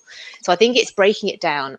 Certainly one of the things that I've done in my own organisation is to say there are so many things that we could do to advance this agenda, and because there are so many, you risk not doing any because it's overwhelming. It's a bit like, if you've got 35 priorities, which you can't possibly do 35 things at the same time. So it's about identifying what are the key things that key stakeholders need to do to ensure that collectively we move the organisation forward. And I think that's absolutely fundamental. So we're not all doing the same things. We're doing those things that within our role and remit will have the most impact.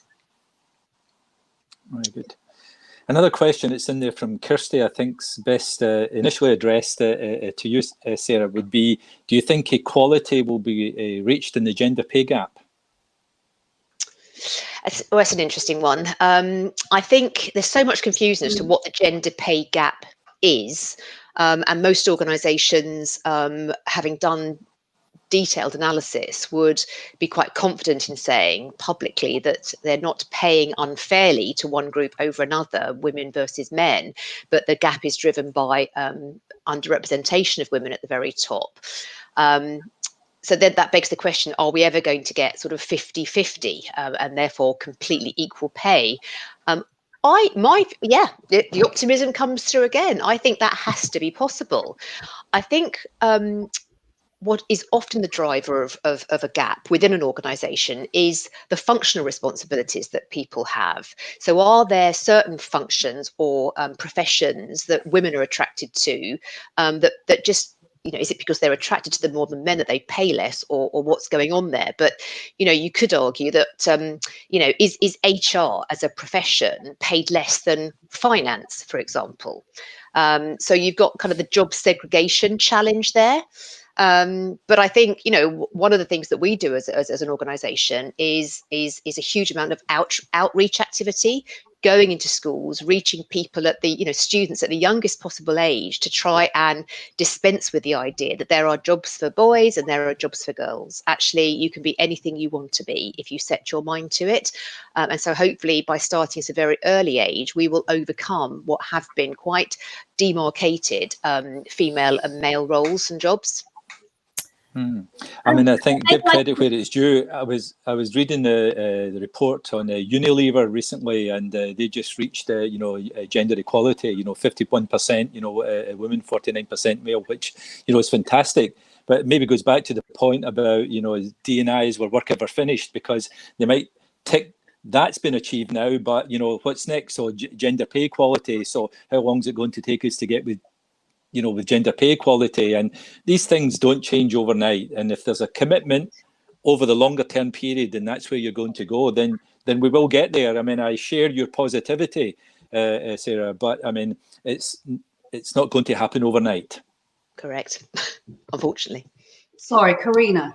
Yeah, no, I was just going to build on that actually and say, I think it is that commitment. So I think, the question's asking, of course, we can't force people into higher or lower level jobs, but companies that set ambitions, that drive towards those ambitions, and that's why that representation at the top is so critical. Yeah, absolutely. And Leila, just another final question here before we wrap up. And again, for those that are inside the summit, don't worry, our panelists are staying for the networking break, so you can ask on the live chat. But finally here, a nice question, I think, actually, just to summarize and close with. Aidan asks, what are the panel's recommendations and strategies for overcoming obstacles, reluctance to embrace faith differences, especially with regards to career progression and conversations?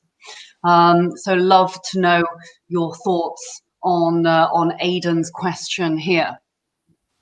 I mean, maybe I can just kick off. I think this really speaks to our earlier discussion about this idea about empathy and allyship, and not restricting that to one particular group.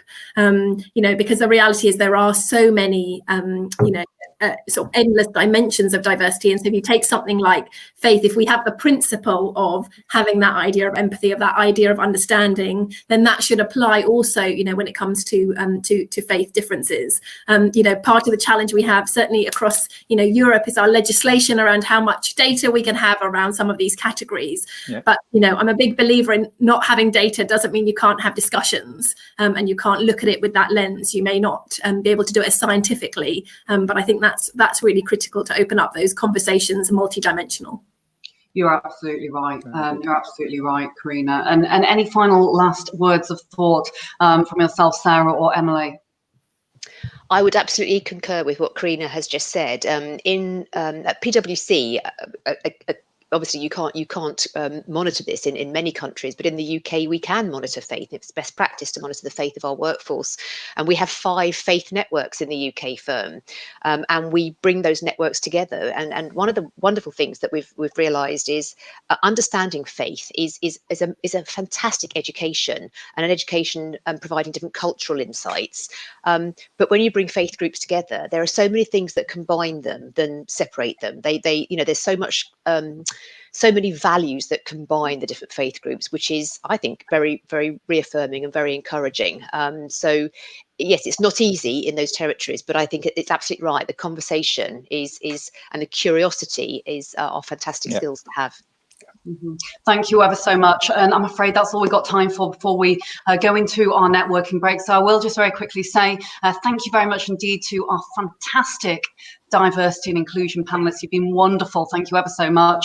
If you are live inside the summit, do look to the left of the screen if you'd like to participate in speed networking. Make sure you check out our key partners booths. We've got some really fantastic diverse content in there, so make sure you take a visit. Don't forget, you can catch up on all the content and panels post the summit on demand at www.dahlglobal.org. If you're deaf or blind, or you have a disability that means you can't tune in, please do contact us, and the team and myself will ensure we do our best to provide additional support for you specifically. Now, any thoughts that you might have on how to make the DAHL Global Summit more inclusive, because we will be doing this again, please do leave your suggestions in the live chat or email us at hello@dahlglobal.org.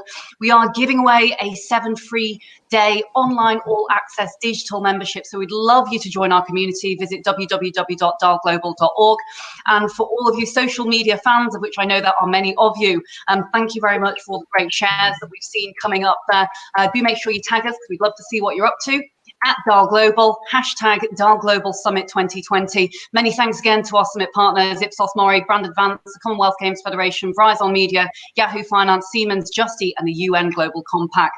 We will look forward to seeing you again very, very soon indeed.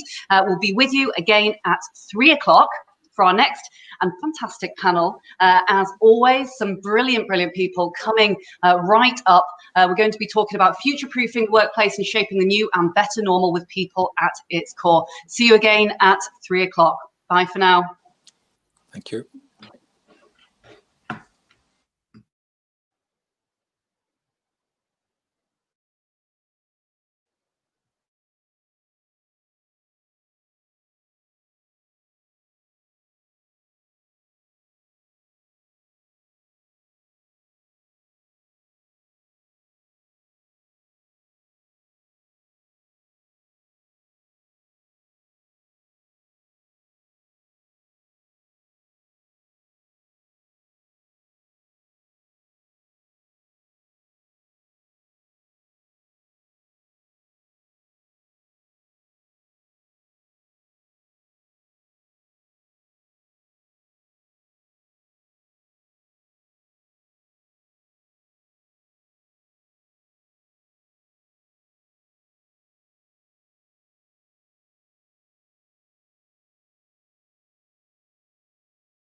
Hello and a very warm welcome back to the DAL Global Virtual Summit, Leading, Winning and Wellbeing in Response to COVID-19.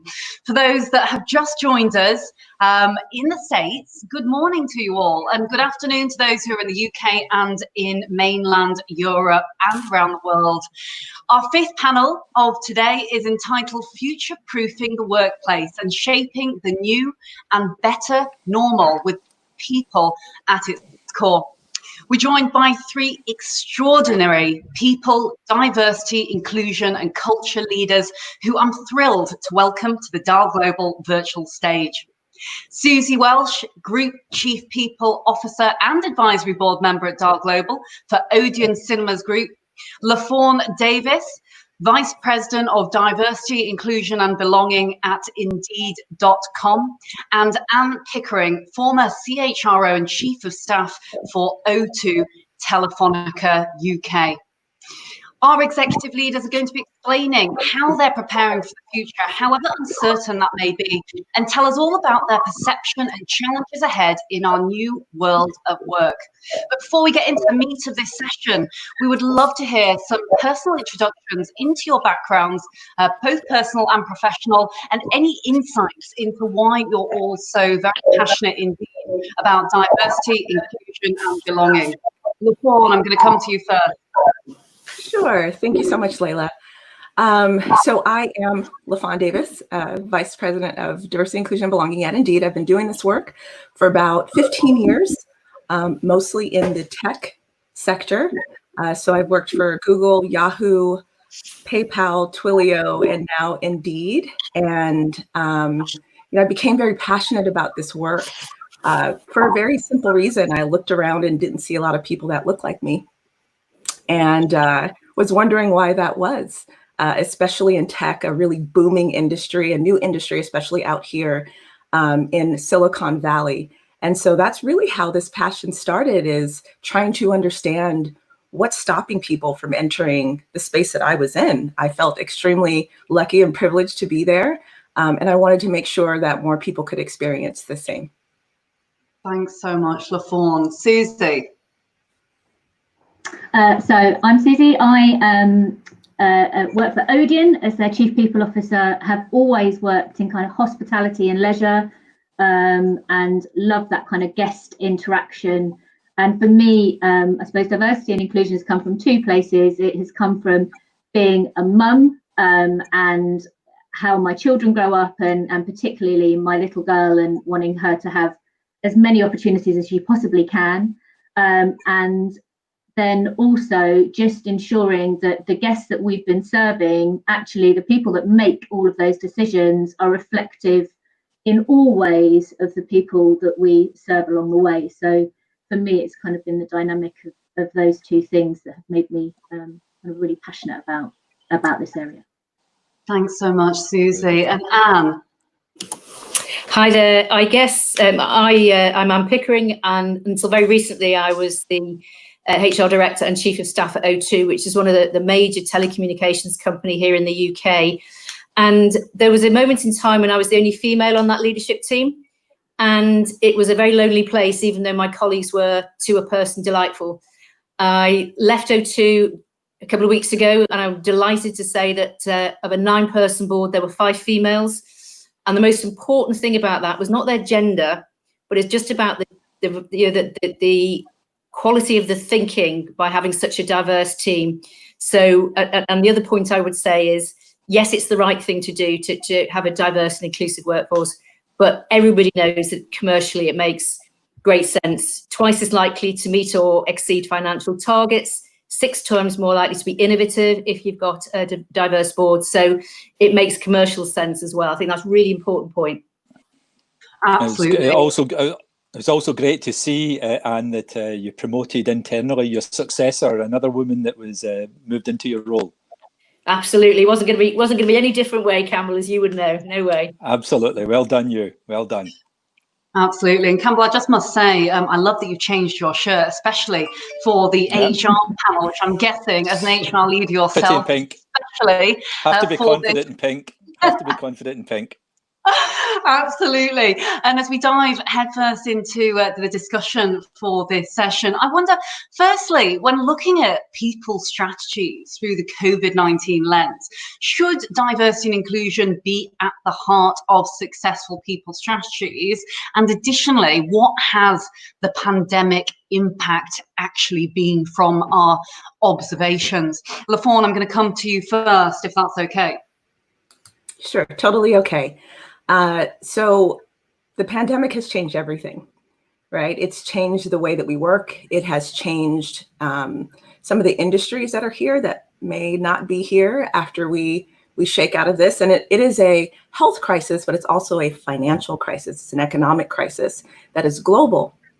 And so oftentimes what we find is that companies want to focus on just the operational issues, which makes sense. You need to stay afloat. You need to make sure that you're fiscally responsible. And you often have shareholders that you have to report up to. And so sometimes the foundational things like diversity and inclusion are kind of put to the side to focus on later. But honestly, if you're not focusing on it when you're slower, when there's more time to spend, you're not going to focus on it when you're fast and you're super innovative and you're changing. And so I'm imploring companies to actually, this is the time to spend on diversity and inclusion. This is the time to actually unravel all of your processes that have been put into place and see if you have introduced bias that's actually stopping people from coming into the company or barriers to entry into your company. Now is the time to look at all the programmatic things that you can do, not only to hire people when you get ready to do that, but also to make sure that you are retaining people, that they want to stay at your company because you have an inclusive and belonging, inclusive environment where people feel like they belong. And also that you're making sure that you are growing your workforce and you're particularly focused on people that are underrepresented or already marginalized in your community. And so it's changed in a lot of ways because there are a lot of people out of work. I know in the UK alone, more than 8 million people have been furloughed. Around the world, many more millions of people are out of work. I know in the US where I am, I think more than 40 million people have filed for unemployment, right? And so the biggest impact of the virus, of this pandemic is on people's jobs and the way that they work. So I am very, very fortunate to work at Indeed. I'm able to work from home, and so are many thousands of employees, but everyone wasn't as fortunate, right? People have either lost their jobs or they are in essential services. And I think we're starting to realize that some of the lowest paid employees in the world are the most essential to the way that we live our lives. So what I'm hoping is that things shift and change, and there's even more of a focus on diversity and inclusion, because the folks that are in essential services are often the ones that are underrepresented. They are often the ones that are in marginalized communities, and there's a socioeconomic impact as well. So this is a time where we actually do focus on it so that we can make it easier for people to work. Many thanks for sharing, LaFawn. And I see, as have many of the organisations, put some really valuable, useful advice there on their websites to help and give guidance and support to those who are potentially furloughed or who, have lost their jobs very sadly. And Susie, any thoughts? So I think it's almost going kind of two ways at the moment. So for some, I think it's easy to push it to one side and say it's not the most important thing on our list. We've got a business to save, a business to build, or whatever it may be. I think to LaFawn's point, this is the point where actually you should be stepping into it further. And in some ways, actually, there's been an opportunity to kind of propel things. So some of the arguments about the fact that people have been forced into remote working, if they're in office situations, has potentially helped people who might have struggled in other scenarios, or and brought them to the forefront because it's easier to balance whatever working life they may need to. So it's thrown up different dynamics, but there's also arguments to say as we start to reshape things, that may fall back by the wayside. I think for us, that kind of balancer of office versus all of the site level team members that we have across, it's really important to ensure that we build and continue to build equality and kind of share a voice and keep people together and belonging. So it is starting to shape what we do and how we have the opportunity to potentially build diversity and inclusion into the day-to-day and business as usual, and stop it just being something you do on the side or a program you run, and actually really enforce it and glue it into how you operate. If ever there was a time to do that, it feels like now is the opportunity to turn the dial. Absolutely, and I know from knowing you personally that you've done some really innovative things at Odeon, which is fantastic, which I'm sure we'll get into later on in the conversation. Anne. I think we're no great surprise. Here's my thinking. I think work is no longer a place where to which it's going to be a thing that you do, and quite possibly wherever and whenever you want. That's a massive cultural shift, but that's what's happened over the last 14 or so weeks. I think employees are living that new normal at home now, living and breathing it, and therefore, as employers, I think we need to keep up. Tech is important, clearly, but I think most organisations have proved that they've got the tech, but it's only as powerful as your culture, and that's going to be the differentiator. So shadow over leader is going to be really important, and getting your board on board is going to be really important. And for me, I think this is going to we're going to require new leadership behaviours. What you required 14 weeks ago is not what you're going to need going forward. I think going forward, we're going to need strong trust and empathetic and compassionate leadership, not command and control. I think we all need to think about talent, because I think good talent will start moving around next year, 2021. Remote working, I think, has unlocked untapped pools of talent, which could be an opportunity for many of us on this call. And possibly we need to think about pandemic secure industries. Some people who don't like change will be very drawn to that. So I think as HR leaders, we are going to be thrust into centre stage, because these are the sorts of things we need to start thinking about. Absolutely, it's some very, very valuable insights there from all of you, and I think whilst we don't have a crystal ball, I think a lot of us wish that we do, mind you. Those are some pretty likely scenarios.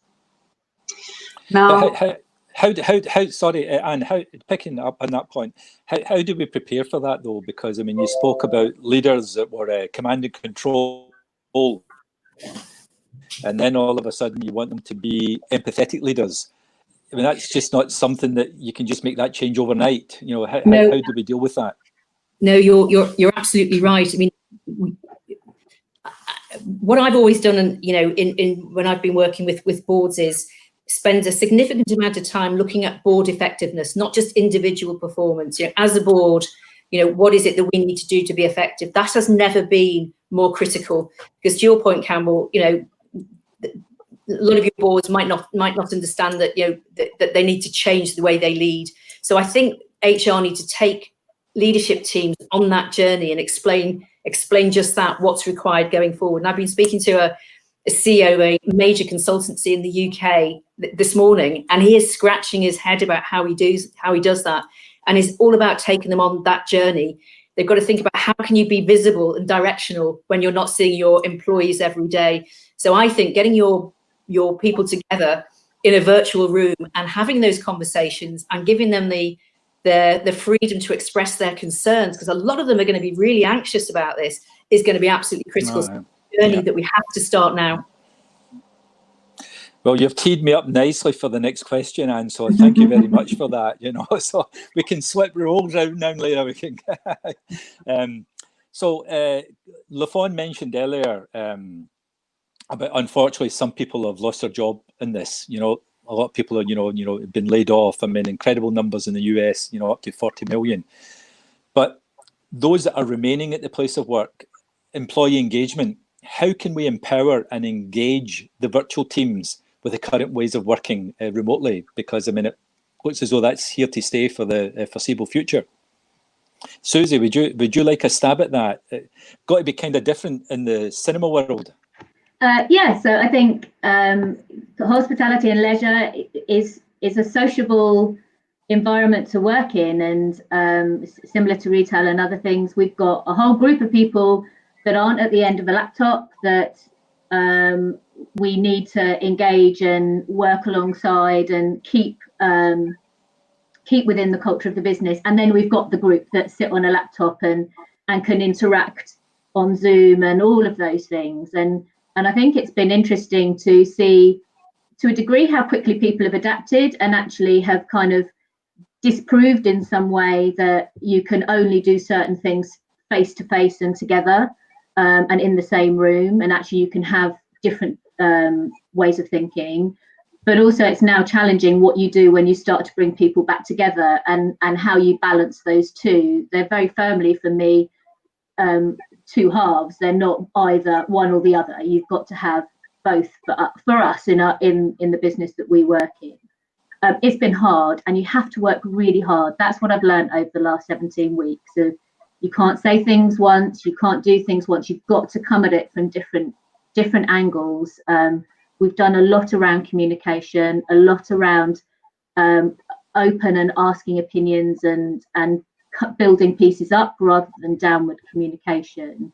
But it's also, I suppose, enabled me to think about what are the things that we really want to keep hold of and are really important for our culture moving forward, but actually what are also the things that we want to evolve and move forward and actually won't be the things we carry on into the future. And the leadership piece is the absolute key in all of that. It can't be done by a people team or an HR team. And if it's left with that team, then that's the wrong thing. As much as I love that, that's not right for the business. So it's how you find that balance in all of them. Yeah. Lafon, I mean, as if it's not already difficult enough in the tech sector in California, how are you dealing with this in Indeed? Yeah, so at Indeed, you know, the nice thing is that our whole mission is we help people get jobs. So we're kind of front and center in this whole thing. And we've definitely seen an increase, a large increase in people looking for remote work, because of course we're all kind of sheltering in place. And so those are the kind of roles that we need to be able to do. I think that remote work is honestly the next diversity front. If you think about it, it allows a company to actually hire people from anywhere. It's not about someone who wants to move to headquarters or move to wherever you have offices and locations. People can work from anywhere. So that allows you to actually expand your employee base. Whereas some companies before thought certain roles couldn't be done from home, or they didn't want certain teams to be remote. They wanted to bring them together. And I think we're starting to really learn that it's not about where you are, it's about how you work. Right. And that's actually why inclusion and belonging are so important right now. And inclusion those are the actions that kind of bring us together. It makes you feel trusted and valued, where you can be authentic. But belonging is that sense of community. Right. It's the people and experiences that make us feel connected. And so if we can do this right in a remote environment, it actually shows that we can build better connections, potentially, even if we're not in the same offices. We're all on a sort of an equal playing field when we're working remote. No one's in a live location where other people are maybe in a remote location. We're all having the same type of experience virtually. And so it allows us to actually get to know each other a little bit better. I've seen kids pop up in videos. I've seen, dogs and cats running around. Sometimes parents show up walking in the background. You see interesting paintings and things in people's homes, and you get to know each other a lot better than you would if you were just sitting next to them or in a conference room with them. And so I think we're finding a shift in how people kind of come together with remote work. And because we're seeing the increase in remote work, my hope is that that's not just temporary, and that we're able to actually work this way successfully in the future. No, thank you. I mean, you mentioned there about belonging. I think having the sense of belonging in community is going to be critical.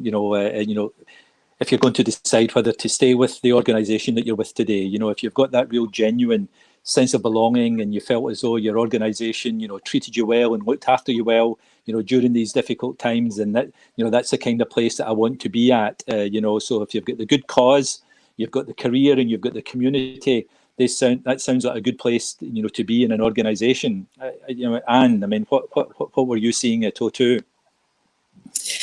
I have a phrase that I used to use a lot, which is I always wanted O2 to be seen as a hotel, not a prison.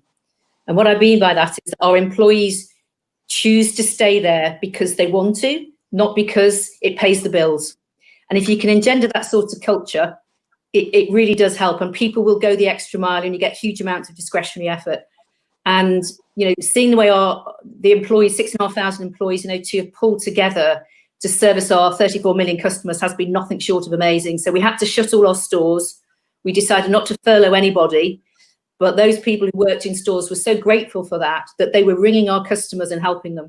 So creating that sense of belonging is really essential.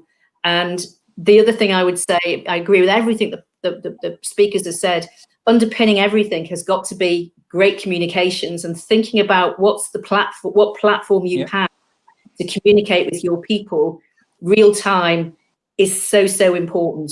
And if you haven't got something that's pretty slick, now is the time to start thinking about that, because we were lucky enough to have something that worked, and it works really well. We would have struggled significantly if we had something that wasn't quite as slick. So communications and the platform that you use, I think, is going to be critical. I concur entirely. I'll not push you. Yeah, I was just going to say, I'll not push you on whether it was a 4-star or a 5-star hotel, Anne. But we'll leave that till later. Sorry, Leila. Well, I absolutely concur with what all three of our fabulous panelists have said there. Not only is belonging critical, but I think interestingly, when you look at the last 5 years to a decade even of what's actually happened with workforces and how our employees feel internally, you see a big seismic shift in mindset when it comes to these intergenerations and the different generations who are now in the workforce. Most of us know that millennials now make up staggering proportion. I think it's actually the most of the workforce, generally speaking. And millennials often characterized by the fact that actually if they don't feel that they belong in a certain environment, well, they're not going to stay. There is a freedom of choice now, and everything is online anyway, so we can see Glassdoor, whatever it might be, whether organizations are a great place to work, whether they're not a great place to work. I think organizations who aren't thinking about a safe and responsible and caring environment for their employees absolutely will be behind the curve. And to the point of kind of shaping this new better normal, which I think, frankly, the environment that we're living in, whilst it is challenging to a degree, plenty of positive benefits from that in the, there's almost a leveling of the digital playing field in terms of, our talent and access to talent.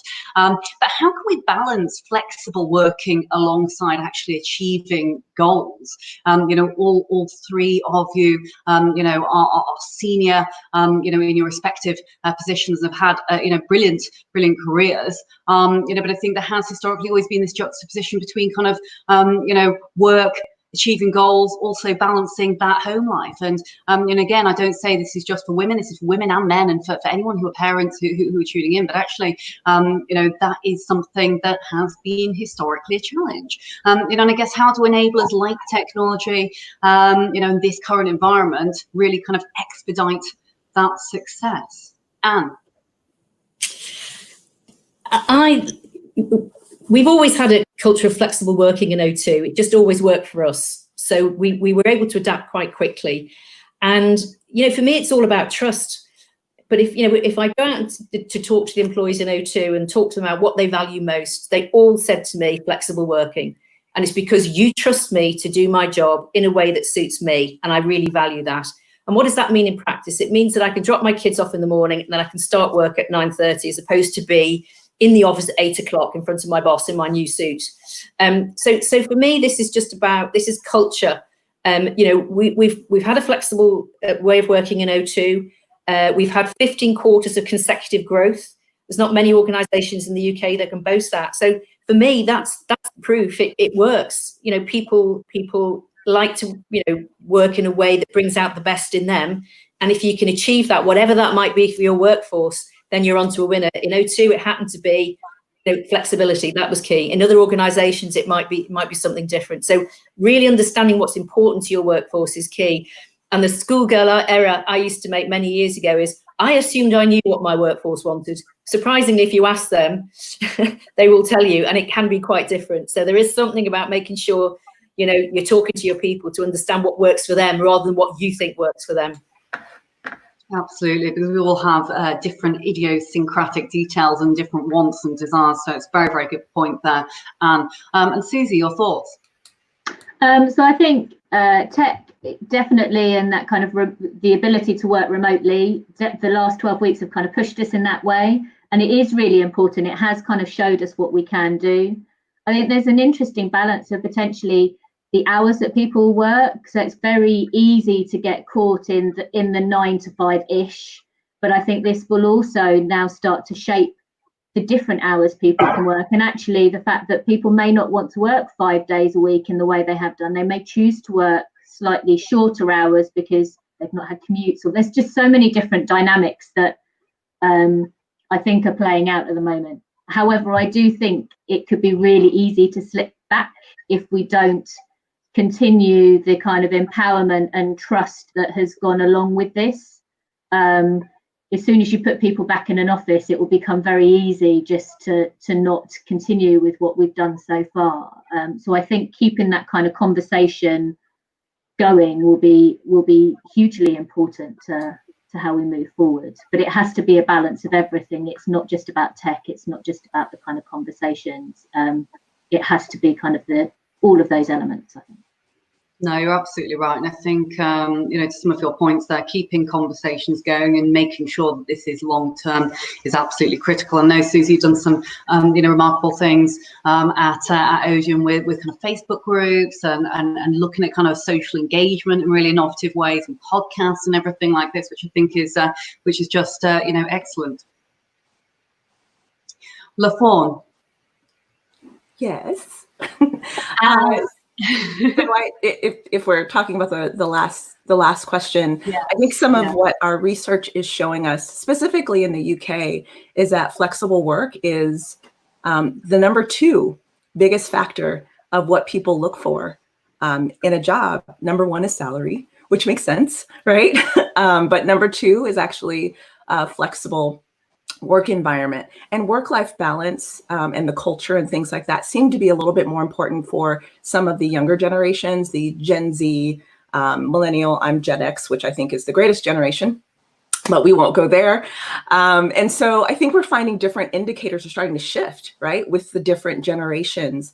And so as we see that's why we're very research heavy at Indeed. And so we use the research to show companies how they need to potentially shift to attract more people. We're going to be working differently. And so as we come out of this pandemic and as we shift and change, I think we're going to see that the values that people hold in the types of jobs that they want are also going to shift and change, and companies need to shift and change with it. Absolutely. And I wonder, you mentioned there's some stats from the UK. How are you seeing this out of curiosity in relation to some of the data and stats you've got over in the States? So I think in the States, there's 40 million people that are out of work. So remote work is, I think, number 1 right now of what people are looking for. There's just not enough jobs that are remote at the time for the people that are out of work. So that's really what we're seeing. But still, flexible work environment is super important. There are a lot of things that people have, and we have this conversation all the time internally. It's not just the work that they're doing, but they also have a whole life that they have to balance. Some people are parents, and God bless them, they have young ones that they have to teach at home, or daycares are closed. We also have caregivers, people that are caring for people that are either elderly or potentially sick. We have people who are also isolated, who, maybe they're autoimmune deficient and they have to stay indoors, and that has a whole nother set of circumstances for them. Or maybe they're just learning how to, deal with what they have going on at home. And so they're really looking for roles at companies that are still hiring, right? Supermarkets, care homes, again, places that are essential because those are the ones that are hiring right now. I think, again, as we come out of this pandemic, that may change, right? When we're not sheltering in place, when it's not just about the essential work that has to be done. And then we're really going to see what are the things that are very important to people in this new world. And I think flexibility and remote work is still going to be number one. Absolutely. Very good. Very good. Lafon, we heard Anne speaking there about some of the what she sees the future challenges, empathetic leaders, retaining and attracting, top talent. But how do you think we will keep IQ and EQ on the radar when shifting to the new normal? Yeah. So I think when it comes to IQ and EQ, they have to be in balance. As I said before, super important that a company is operationally sound. That's important. Understanding your products, understanding your revenue, staying afloat right now is kind of bare minimum, but really making sure that on the IQ side that you are strategically going into the future. All makes sense, but it's your EQ that are going to keep your employees. So weaving empathy throughout is necessary in order to retain employees. And I'll give you an example. When we first started talking about COVID-19 with employees globally, I think it was in January actually of this year. We're a global company, so we have lots of countries, and it was starting to hit different countries at different times. Our first set of communications were around operations, right? We're going to close this office, follow the CDC and the World Health Organization, wash your hands, right? We're going to focus on these products. Here are the things we're going to do. All of the communications were around that, and I know employees really appreciated it. But at some point, employees raised their hands like, hey, could we actually also talk about how hard this is? Can we also talk about checking on each other and well-being and mental health? Can we talk about some of the things that are happening in society through this pandemic, like xenophobia, like racism, like socioeconomic disparity? Can we talk about those things too, along with all the operational things? Because these are the things that are affecting us as well, right? You're bringing, I don't believe in bringing your whole self to work, but I do believe in bringing your best self to work. And in order to do that, we have to talk about employees holistically. They're people, right? And so I think there has to be a really core balance of the IQ and operations and the EQ with empathy. Good balance. Very good. No, very nice. Nicely put. Anne? I can only echo what's been said there. I think do you know what? If everybody started a conversation with their team with the words, how are you? I think that would frame the conversation really nicely, to pick up the Fawn's point. I think we are facing into a huge mental health challenge for people who are really struggling with with what they're faced with. So I think that sort of the blurring between work and home life is getting, it's what's the word? It's much harder now for people to separate out, and nobody drives home or gets the train home and has that time to sort of, download mentally. So I think, the EQ, looking at mental health and checking in with our people and saying, how are you? I think would be a really great way to start all your conversations. So it sounds a bit trite, but I think it's really important. No, it's absolutely true. It is. It's becoming far more blurred, that line, I think, isn't it? It's kind of work, home, homework. The two really do start to almost become one. Susie, any thoughts? So I think it's just one of the things is to how do you keep your leaders confident with what they're doing? So it's actually quite hard if you're not used to this, or you're working in an organization where actually not being in an emotional state in some way, shape or form isn't your kind of normal piece. I think you have to support your leaders quite heavily in terms of sharing that it's okay and doing specific elements with them. Not everybody's great at this. People tend to lean one way or the other. You don't tend to find balanced IQ, EQ leaders very often. And therefore you have to kind of help people through. Sorry, Susie. I totally agree with you. I was just going to say, plus 1,000 on that. We often forget everyone is not good at this, and don't often think of it either, right? And so I think what we're finding is that those leaders that are not used to this are hesitant, and it could have an adverse effect on them and on their teams, because we're just expecting something of them that maybe they haven't necessarily done before, at least not at this length. Yeah. And I think something that Anne said actually resonated is one thing that a leader can do, especially if they're not used to this, and it's simply to ask, how are you? And it's not to, when people go, oh, fine, right? You say, nope, let's start again. Let's start again. How are you really? Right? And just that one thing, even if you don't know what else to do, if you start there and show your employees that you actually care how they're doing, that goes a long way. Mm-hmm. I absolutely agree. And I think it is, I mean, the future, absolutely. I hope, and I think we are seeing during this time, is actually the future of leadership is about, really kind of pushing the boundaries on emotions, emotional leadership, leading from the heart, some might say, which I know perhaps sounds a little trite, but, massively is true. I heard someone say something very interesting the other day, which was, business of the now is about intelligence, but future of the leadership of the future will be very much about the heart and about caring. So we think, this digitally connected world, so many things, can now be replicated. Artificial intelligence actually, does many, many jobs, but what it can't do is actually deliver that real, personal, caring, emotive response with authenticity. But very quickly, because I'm having notes from our lovely team behind stage saying we've got lots and lots of audience questions. We don't actually have time to ask all of them, so apologies for that in advance.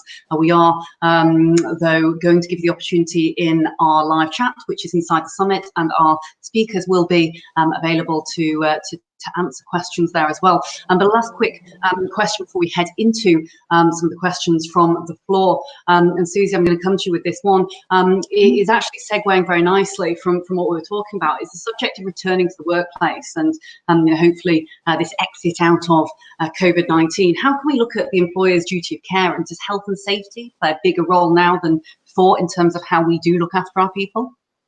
So I think the simple answer is yes, it does. It will, in all kind of manners. I think there's a balance again. So getting that health and safety right. People want to feel safe now more than ever. So that is coming through in so many surveys I've read, and internally as well. People want the safety and are looking to employers, I think, to help them understand what that looks like. So there's so much information, so many things to navigate. Actually, I think for employers, our role is to help shape some of that, which is a big responsibility for people. But there's balance to it. So health and safety is one piece, but putting that kind of lens of care and keeping that emotional piece there, it doesn't all stop when people walk back into the workplace. Everything we've done while people have been at home and have been in these really pressurized environments will continue even when they're kind of going back into some work normality. For us, that's into a cinema or whatever it may be. For others, it will be slightly different, but we have to kind of keep that going. So at the moment, we're working through how do you get the safety element in there, and then how do you ensure that it's kind of wrapped in our culture and our care for each other, to ensure that people feel safe and supported and confident. And confidence for me is the key bit, really confident to come back in and feel like they can play the part they want to play in the world. Mm-hmm. Indeed. And a question here from E. King. Given engagement continues to be remote, it would be interesting to hear the panelists' thoughts on how teams are working not to over-communicate and therefore ensure Zoom fatigue or Teams fatigue doesn't overwhelm your organizations. LaFawn, I'm going to come to you here because I can see you nodding in agreement. Yes, we have conversations about Zoom fatigue all the time. I think when we first started going work from home, what was nice is that, we've been work from home since the beginning of March. And I think in the beginning, people were excited. There's no commute. right? Although we didn't all have home offices or a place, you know, some folks are balancing their laptop on a box and a stool. Others are kind of in the corner in the closet trying to have meetings. But I think we were all kind of energized by not having to commute. We weren't traveling. And so Zoom calls all the time. We were all video conference all day. And then the fatigue set in. And I think we're starting to understand that it's not just meeting that is actually exhausting people. My schedule has always been back to back, but there is something that happens psychologically when you are on video all day. And so I think what we're finding is that sometimes things don't need to be a meeting. Can this be an email? Or we're starting to, okay, well, let's do this as a phone call. So you don't actually have to have your video on. And it actually is less draining energetically to not have to focus on your face and someone else's face at the same time. Employees are still very anxious, right, about having to go back into the office. We've done all the surveys. We've tried to figure out how people feel. And they don't necessarily want to go back into the office until it is safe. They want to make sure that they feel safe. But it's balancing out the need to meet all the time because we're not in an office. You're not going to see your colleagues unless you do. So I think we have Zoom meetings, but we also have a lot of Slack channels and try to have some communication that way. Of course, there's always email, but there's also documentation. Something that I'm saying at Indeed a lot is documentation is inclusion. It shouldn't be about who you know or who to ask or trying to figure it out. It should just be there. You should have the information you need to do your job. And so I think what we're doing now is just starting to figure out all the other ways to communicate besides just meeting over video. Absolutely. And well, I mean, the team and I, I'm sure, absolutely resonate with what you've said there, and Zoom fatigue. We're finding ourselves on it all the time at the moment, and you know, accidentally forgot to factor in a lunch break for today's global summit, actually. So it is a long day, but you know, I think having that kind of person-to-person where you possibly can is very valuable. But indeed, massive place there for phone calls and emails. Campbell, I think you had one last question. So one last question. I'll put it to Anne. Get 1 minute, Anne, so you're on the clock. Anne, do you think there's could be different approaches for the return to work, particularly for young people? Yes, I think we've proven, many organisations across the world have proven that they can, you know, run very well without having people, you know, packed into an office. And a lot of organisations, as you know, are starting to plan how they get people back. I think what we need to do is keep it simple, give people choice. I think if people have choice, they feel in control. I think feeling in control is really important to people. Do it fairly. I think every employee wants to be treated fairly in the same way. Fairly, yeah. So choice, fairness, clarity, and consistency would be my watchwords.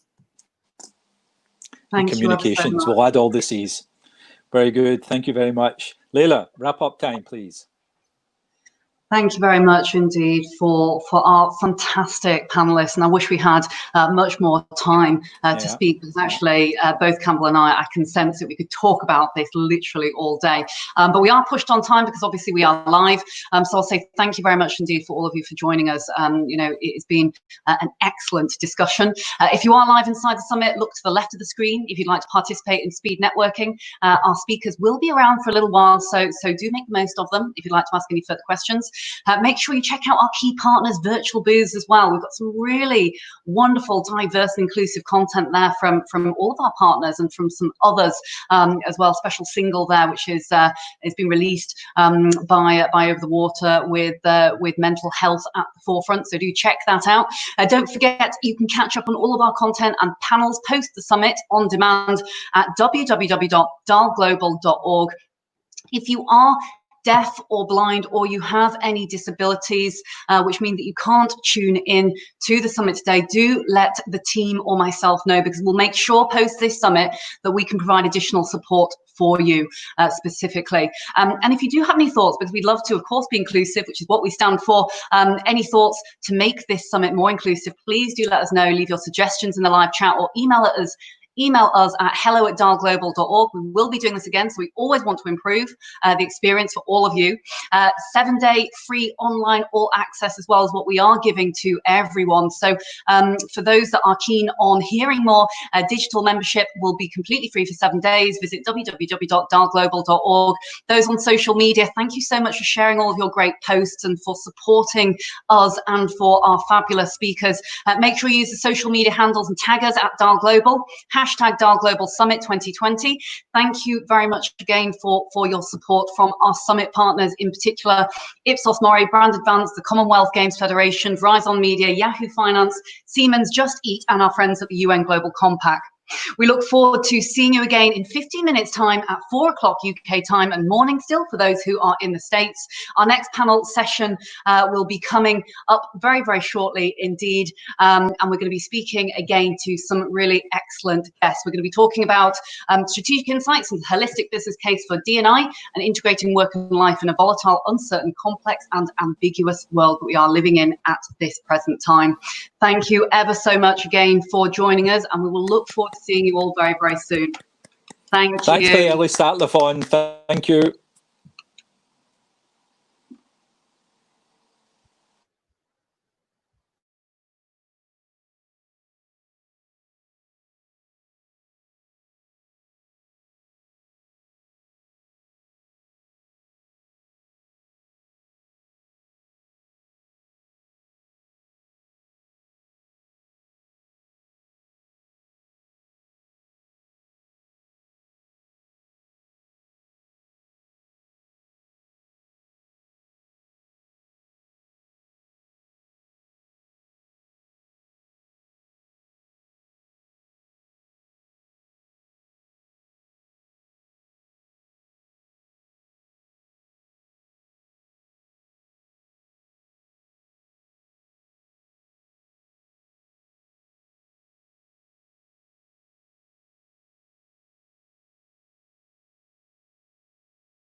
Hello and a very warm welcome back indeed if you've just joined us to the DAL Global Virtual Summit entitled Leading, Winning, Wellbeing and Inclusion in Response to COVID-19.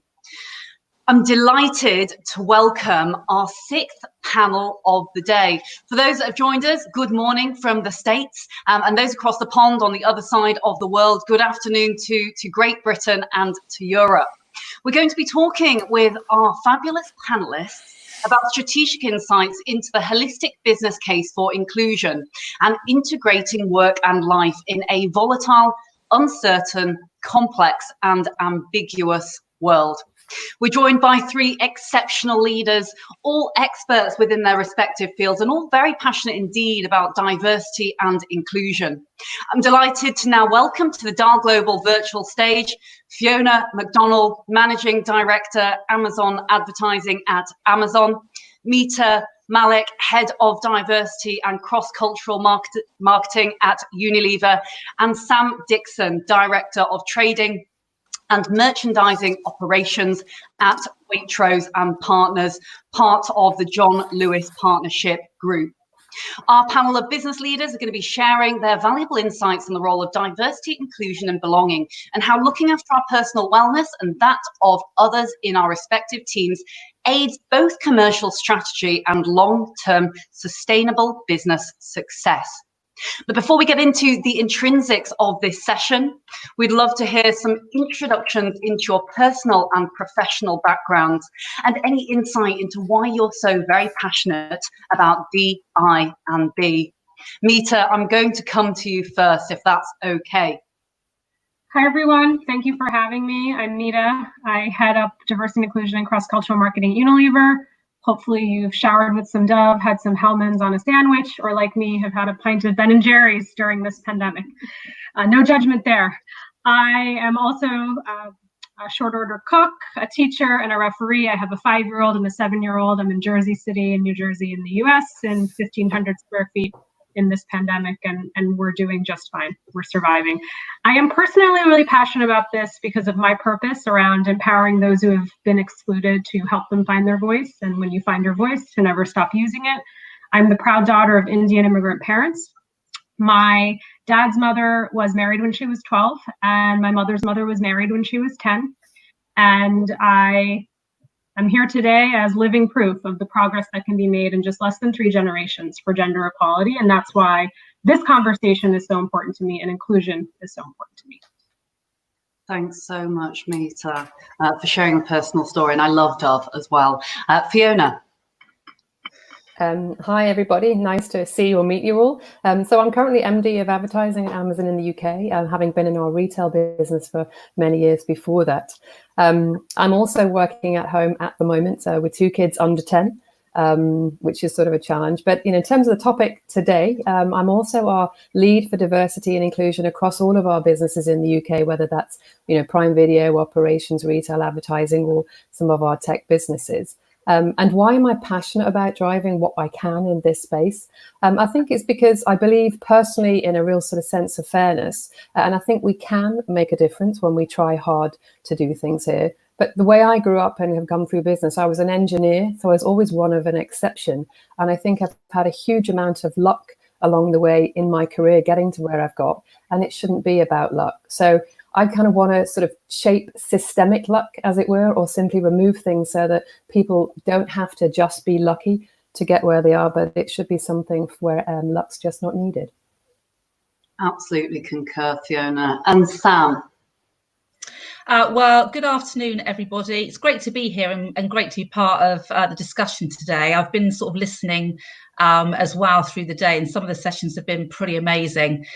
So my background is I work for Waitrose as part of the leadership team, and I lead a cross-functional team to look at trading and driving our customer proposition and ensuring it's sustainable and profitable for the business. I've worked previously in B&Q and Sainsbury's, so my career is all about retail. Which I absolutely adore because I love working with customers and lots of different people. In terms of my sort of personal background and experience. I've got 2 children. Luckily for me at home, I'm not having to homeschool at the moment, because I can definitely confirm I don't think I would be very good at that. But I've got a very strong daughter who is very creative and wants to be a dancer. And I have a son who wants to be in work in business. He wants to do his own business. But he works in business too. And for me, I was very lucky when I was a youngster, and I was able to travel the world with my parents who worked in different countries. And for me, very early on, understanding sometimes when you aren't the same as everybody else and having to fit in was a challenge. But also what it really helped me to understand is that difference and being different and understanding people's differences is so worthwhile, so interesting, and just makes a difference. And if you can be yourself, that's the best that you can be. Thank you, Sam, and all of you, in fact. And on that point, actually, it segues perfectly into launching off this panel session, where, actually, clearly from what you've all said there, we are at the moment balancing a real kind of delicate juxtaposition between both home and business. It's challenging at the best of times, but even more challenging now. But how can we manage these increasingly blurred lines between both work and family, and also allow people to bring their true, authentic selves to work, in particular at this time of challenge? And Sam, I'll come to you, because you just were talking there actually about authenticity, so I think it's ideal. Yeah, I suppose I think from my perspective, what the pandemic and COVID-19 has done is really accelerated I think a connection between lots of individuals and allowed them to be themselves more often, because actually there is this blurred line between work and home. I think the other reality is this has been going on for some time. Technology is now allowing us to be much more flexible in terms of how we work. And actually, that's a really good thing, because what it does is it opens up for everybody to be able to add and have a career whilst being in different circumstances as well. So I think it's a really positive thing. I mean, one of my reflections has been, I remember being in a business once where it was quite different to who I am. So I was quite a different individual, and I remember I was doing quite well, got promoted, and suddenly thought that I should be like everybody else, and that was the way to succeed. After about 4 weeks of that and the energy that actually took from me, I decided that wasn't the best cause or the best approach. But I really think that our job as leaders is to support individuals to have the confidence to be themselves and to know that themselves is the best. And by bringing themselves to work in totality, what they can help is the business to succeed. They can do lots of different things. They bring lots of different skills. And also they have a much more meaningful connection with the people that they work with and the business that they work with. So I'm a great believer that, why would you bring someone else to work? Why would you bring someone else to work? Bringing yourself is great. You should feel confident about that. And helping people to be confident in that place is really important, as well as demonstrating that and bringing yourself in. So for me, that's critical. I suppose I think Oscar Wilde said, "Be yourself because everyone else is taken." One of a great leader that I've worked with before has said this before. But that for me, I'm very passionate about. But it's our job to role model that and to encourage that and to give people the confidence to do that. And also, I think, make sure that you're in a business which you align to in terms of values, because values are really who we are, rather than a persona that we're trying to be as like somebody else. Absolutely concur there, Sam, and thanks so much for sharing that vulnerability there, where you went and reverted back to being yourself. I think most of us have found ourselves in that situation. I certainly have, and you're right, it's exhausting trying to be what you are not. But Fiona, any thoughts leading on from what Sam said there?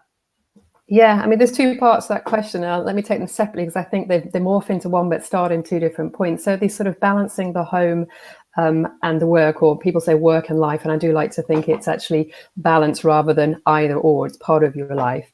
But pre-COVID, if that's the right phrase, Amazon has always supported flexible working.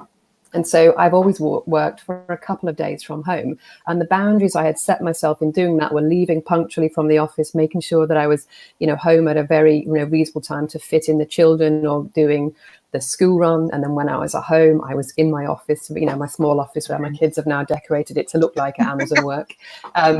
And so know those boundaries. So having those boundaries helped me switch in and out. Now that I'm home all of the time pretty much, and so are the kids home all the time, it's still about boundaries, but they've differed. So I dress a little bit similar to work rather than run around in just in a pair of jeans and my sweats all the time, to put my head as a boundary into the space. Yes, I put my makeup on and I try and treat it the same way that my kids can see that mummy's at work, if that's the right thing. And so those are some of the boundaries. But the challenge is I don't have the drive to the school run or the train home back from the office to switch on and off. And so finding mental space where I can be with the kids mentally as well as physically, at the same time as when I land in front of my screen, I might just have finished my bran flakes 2 seconds earlier, but I'm, not brushing sort of teeth in one hand. I'm actually in a meeting and focused. That's a bit of the different challenge. And so, Sam, to your point about not being somebody else, I've said this for a long time. The minute I had kids, I had stopped worrying, what should I be, this or the other, because I was acting if I wasn't being myself. And when times get really busy and tough, that will fall and people will see somebody different. And so it takes a lot of energy to be somebody else. And so I'm hoping I'm succeeding in just being the same person and, bringing my full self to work and using that as an advantage. So a lot of the times I'm inspired by my kids' stuff I see, and I bring that anecdote or that example through in my work with my teams, my examples, or some of the speeches and things I give, because it is a different source of, looking at the world. And likewise, the kids know where I work, they get involved with certain things. When I ran toys, they knew that mummy brought worked at the place where the man brought the toys to the door. You just have whatever you want. So I don't sort of make one or the other, and therefore I integrate what I do as opposed to split them apart. So I'm totally with you. Put the energy into the right stuff rather than trying to be two different things, because it will come together anyway. That's how I'm trying, at least. I think the point around making sure that you're in a place where your values are aligned and your ambitions and your focus, I think, is the other really important thing. But we've had many a heated debate, should we say, about some of Waitrose's propositions, and a heated debate about the great food as well, with my son particularly, who's an absolute foodie, but also with my daughter. So you get constant feedback as well.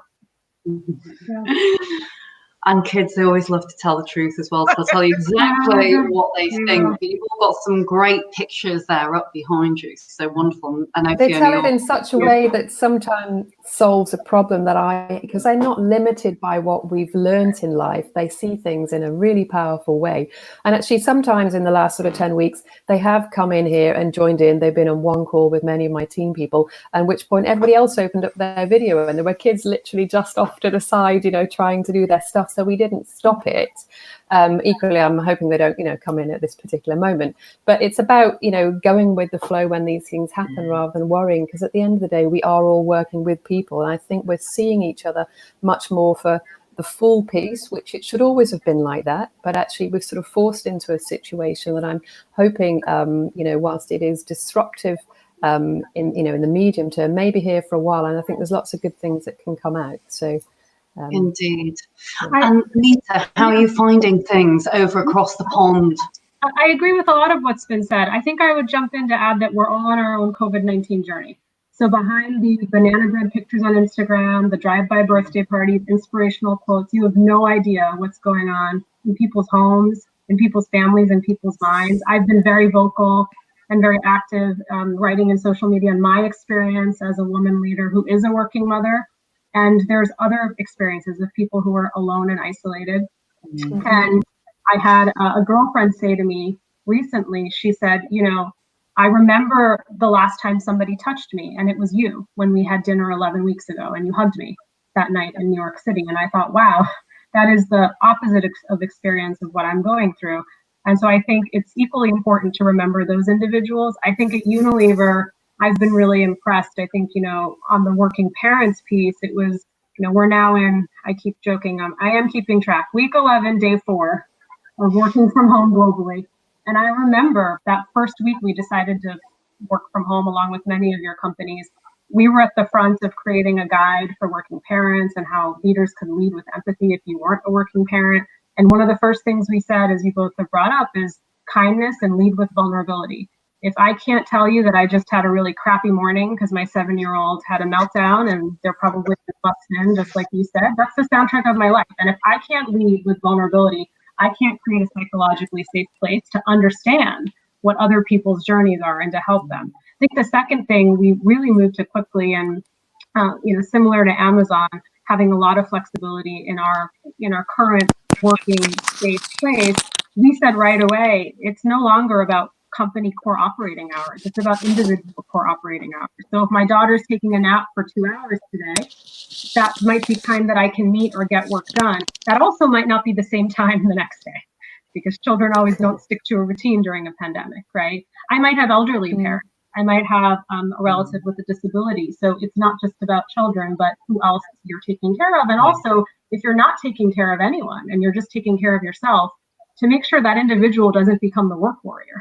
And then is then expected that they have to do everything. And then I think the final thing that we've really been focused on is prioritizing ruthlessly, because all of a sudden, all these things that mattered in a big company no longer matter anymore. And maybe they never mattered in the first place, but we have a daily stand up every day at 3:00, which is the most productive meeting I have. And it is with my team to say, what are the 3 things I'm going to get done for the company today? And then in my mind, the 3 things I'll get done for my family. And I think that has been a huge unlock in this time, to have that sort of focus. Yeah, I mean, I think it's fascinating because I think the reflections we've had from our partners is that they're even more connected to the business and much more focused. But I think you're absolutely spot on, really understanding and supporting different individuals with the different needs that they have and recognizing them and adapting to those has been a big part of being successful or delivering through all of these changes. And I think probably, critical for everybody to really connect on a deeper level. Yeah, absolutely. I also, one of the things we're focused on is I worry about performance and capacity becoming synonymous. Just because you can't reflect somebody's capacity and what's happening when you're working remotely in a pandemic and their performance, and making sure those 2 things are separated. Something else we're focused on. Absolutely. Some very, very valid points there indeed. And we must be conscious of all of these idiosyncratic details that are affecting each and every one of us, but often, as you all alluded to there, in very, very different ways indeed.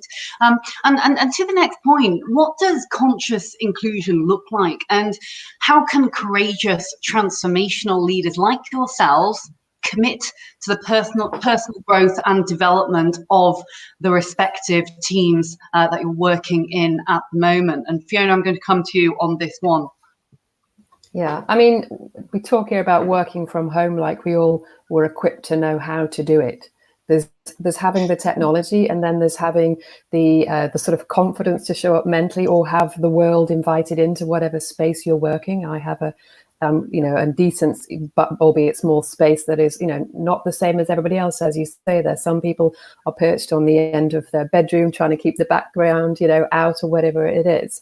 But I think, at Amazon, what we did, we're leveraging stuff we did previously to try and keep some sort of consistency rather than raise this as just for now, so we can learn and go on. And we did something called Amplify last year, which was on the back of our Women in Innovation research, to really sort of Amazon, tie it to data, and then we're working with stuff, and we're trying to work in exactly the same way. But one of those pieces was training, which was equipping people with confidence, in effectiveness in different situations, different contexts, and also for leaders to be able to nurture people in different contexts. And so what we've done in recent weeks is adapt that to this virtual or work from home situation. It's not work from home for everybody at Amazon. Obviously, we do have key workers in fulfillment centers, etc. But to adapt to the new reality so that we don't lose the things which we were trying to achieve around sort of confidence and a new reality. But the point there, Layla, about equipping the team and how am I thinking about doing that? Again, I'm trying to stick to the same types of mechanisms to not create a newness that is seen as temporary also. And I think still, whilst the conditions, the context has changed, helping people still understand that they, you know, can choose what to be doing, at least finding what they're good at and what they're not so good at. And that might be the thing that's changing right now. But to be open to learning the new skills or doubling down on the things that they were great at. You know, new things are coming out. People are seeing themselves good at different things as we all learn and sort of lean in to help people do stuff to manage the capacity gaps or to help, you know, bridge all the different challenges. But if I boil it down to some of the key things, you know, my sort of 2 mirrors and a cheetah, that I think is, you know, fixed for life in terms of helping people self-reflect and get self-awareness. That's still true, but right now that self-awareness is how are you in your situation? How are you coping? Do you have the mechanisms around you rather than just, hey, how do I sort of turn up at work and how are my skills? But the piece about the whole cheetah is about moving with context. And I think right now the ability to adapt to change, move with change and to be agile, it takes on a different form, but it's still very much a true message that the people who are going to come through this sort of strong and help others are those that can see that we need to get with it. We do need to be agile, and we're probably in for a big period of disruption now. It's not as short as we hoped it would be. So that sort of still holds true. And the last thing, which I think is ever important right now, is about, you know, the self-belief or the standing firm on what is your definition of success, whether that's in your career, in life, or with your family. Right now, more than ever, it's about making sure that you get through it with your personal health, your mental health, and the people around you. That's what matters first and foremost. And of course, the performance piece, yes, as businesses, we want that, but we have people here and encouraging people to make sure it's okay for them to define what success looks like for them. And if that's getting through the day and doing 4 hours of work or 2 hours of work and not having, you know, a crisis or having the time with the elderly relative or the sick person, in some cases, we do have people who are, you know, suffering from the disease, or just the kids running riot. Focus on the things that you can control and make that where you define success. And we as individuals around in the team and in the business will respect that and not judge each other on the different situations which we have, to your point about, you know, the wide spectrum of use cases. So that I think really holds fast in terms of what I'm helping people to see, but with more listening and more talking. And right now it's adapting to what does listening mean? I'm listening with my eyes, or with letting people turn off the video if they're just burnt out looking at people, because it's a different set of skills. And so how do we go on that journey, but remember those sort of 3 sort of posts of how to tie things together? Does that answer the question? Yeah, Fiona, I couldn't agree with you more. I think the thing that I'm struggling with and would love all of your perspectives is that we need inclusive leaders now more than ever. And I am deeply concerned about individuals disappearing off the radar of their organizations. It's too easy to stay on mute, to keep your camera off, and it's like you were never in meetings. And so in particular, with how women show up and making sure they continue to have advocates and sponsors, and making sure that you have, to your point, some of the skills that you would have done in meetings live. But I'll tell you, as a senior leader, I struggled early on when I showed up, not somebody who likes the camera, not somebody who couldn't figure out, I can't read body language like I would in a room. Are you about to speak? Is that person about to speak? Should I invite this person in? And so almost retraining yourself in a virtual world and how you can show up inclusive and make sure you're inviting people with pointed questions. You have a chat box to use with, to see some of the sidebar conversations. And then I think, to your point on the skills is so important, is people just being able to let go of their job description that they signed up for, because in many cases, parts of it no longer holds true. So really coaching people to say, take a leap of faith, take a step into this new skill set, into this new project, into this new initiative, and also who gets selected for those things. As companies are looking at talent and key projects and assignments during COVID, how do you make sure, you know, the unconscious bias of who's getting selected for what assignments is something really top of mind for me. So interesting. I mean, I think it's a really really critical point, actually, because it's this whole point around you can just disappear or you cannot be as connected. I mean, some of the things that I think the partnership put in place quite quickly is our new communication methods. So we moved to sort of daily updates with certain groups. We established different cross-functional groups that would take collective responsibility for clear outcomes as things change. So everyone was actually having a voice. And making sure that we were seeking out people's input rather than just expecting them to give it, because giving them the permission and asking them the question in their area of expertise so that they bring that information along. And the other thing that the partnership have done is set up a whole, almost, it's a communications sort of strategy on top of our standard work practices, and we're communicating more frequently, more collectively, with broader groups, and actually in some ways the office and what stopped that and put a framework around it too much. So it's more frequent, it's broader, lots more questions and answers, and I think it helps. I think being present is something you have to draw out and support people to do, because it is different. And I've been in meetings before, I've been chairing and to get conclusions, and suddenly all of the camera's gone. And actually just sort of drawing out from individuals and making sure that everybody is contributing, having a point of view, and being present, I think is something that's critical. But it isn't easy. It's not it's not something naturally we just all automatically do, I think. I think there's a good forcing mechanism. Sorry. It's a good forcing mechanism to question how many people you have in certain meetings, because when you can't have enough videos on the screen that either keeps crashing or actually a few people turn it off to rotate through, then maybe you've got too many in to be useful. So it does really shine a light on how you're running your meetings, or what you choose to call a meeting that maybe doesn't reach any decisions or actually could be done elsewise. But certainly connection is definitely a different sort of skill. Go ahead. No, and something that I've been educated on, and Fiona, you brought this up, and Sam, you mentioned it as well, that this idea of equity in terms of what your space looks like, right? So some people might not be comfortable. I mean, I'm in my bedroom now, you're gonna see what you're gonna see, but I also have to lead with vulnerability as a leader, that this is my space and children might come in and things might happen. And there's also a piece on appearance, especially as my friends who are Black women have told me, and their strong identity with hair, and making sure that you're not putting people on the spot to say, put your camera on right now, but rather to say, this meeting that we're having tomorrow too, or our staff meetings every day, we expect the cameras to be on to prepare people. So also that balance of how I always say intent versus impact. The intent might be good, but the impact might not be felt the way it should be. Some really great points. I think it's also finding a balance with them, because some of the stuff which I've been learning rapidly, I had no experience in this sort of pandemic space before, is that when you've done 8 hours of meetings on a camera back to back, your brain's absolutely frazzled, probably long before you get to the end of the 8th one, even though you show up.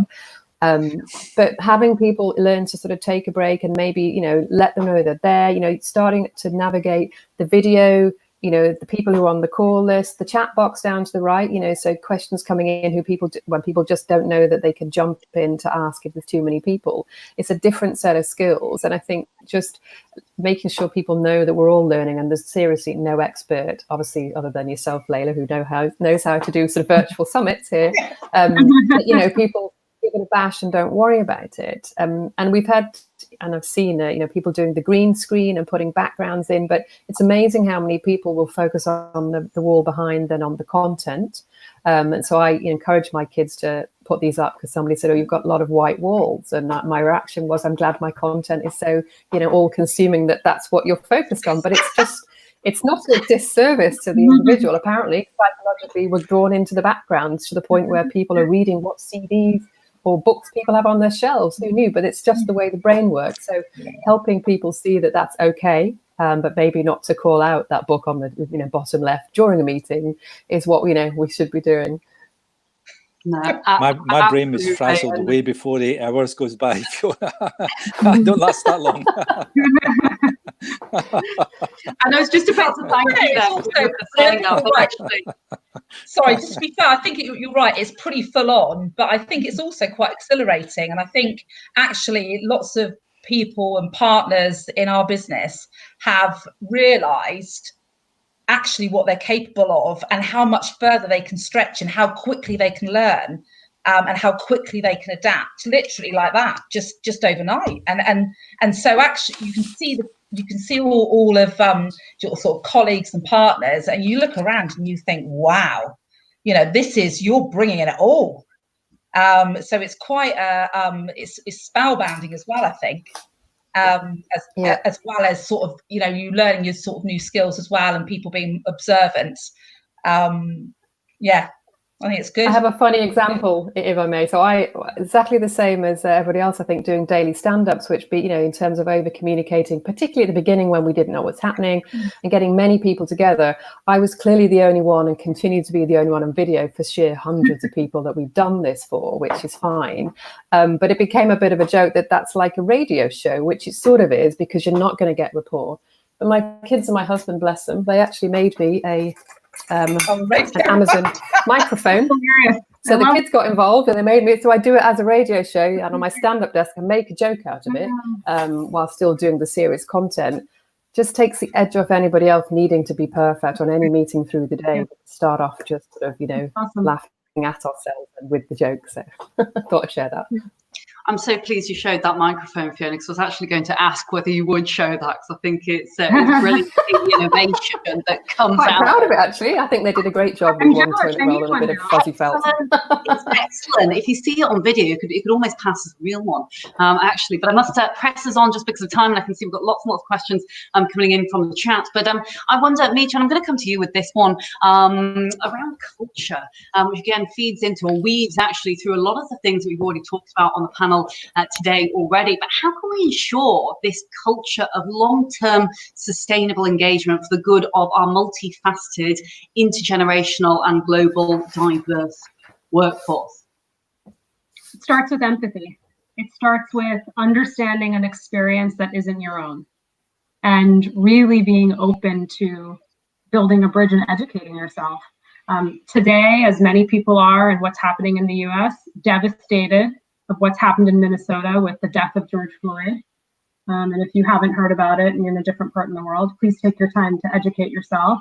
And how I can be an ally to the Black men and women in my life and at my company. As somebody who identifies with the Black community but doesn't identify as Black, there's a difference. And so what can I be doing as an ally? I think the first thing, and this is about what's happening with Black Lives Matter in the US and around the world, but it's also about just the lens of how do you build, you want to build a beautiful intergenerational culture community, but where's the inclusion piece there? And it starts with allyship, and it starts with one, building bridges to someone whose experience is not like your own. I think the second is, I say ally sometimes is passive. How can you become an advocate? How can you show up for those individuals? How can you use your political capital, your social capital to help advance their careers, or show up to business research group events or things that matter to them? And I think the third, which is interesting, is really you want to continue to educate yourself, but coming to me all the time as the only brown woman in your life can be emotionally burdensome for me. Now, my role is different at Unilever. That's part of my role, but also just being cognizant of that as myself, I don't speak for all brown women. And so thinking about whether it's through social content, I've been really fascinated with what Yale University has done in the US, and they have, for anyone who wants to look, an open course website where they've filmed a lot of lectures. And as part of my ally journey, I'm trying to learn more about the African-American history in the US because I don't know enough. And there's all these wonderful free lectures I can watch. And so really thinking about every day, what can you be doing as an ally to learn and show up for different communities? That's the only way that it's actually going to matter that we build diverse workforces. Mm-hmm. I love that you brought up allyship there, because it is diversity, inclusion, belonging is relevant to all, absolutely everyone. And we talked a lot earlier about how holistic now diversity and inclusion is. It involves all of those visible diversities that you've mentioned there, Meet, but also those invisible diversities that exist below the surface level, whether they be, kind of improving social mobility, mental health, which we of course talked a lot about today. All very, very valuable pieces there. Sam, do you have any thoughts, at all on this vein when it comes to culture, which is very, very strong indeed at Waitrose? Yeah, I mean, I think, the culture in Waitrose and in the partnership, one of our values is be yourself always. And I think each business starts from a different place, but the ambition is to be the most inclusive business. And one of the great successes I think that the teams have established is 7 networks, different networks, who are groups of individuals with different sort of needs, diversities. Things, one would be working parents, another would be age, another would be ethnicity. I mean, all different types of groups. Another was religion and faith.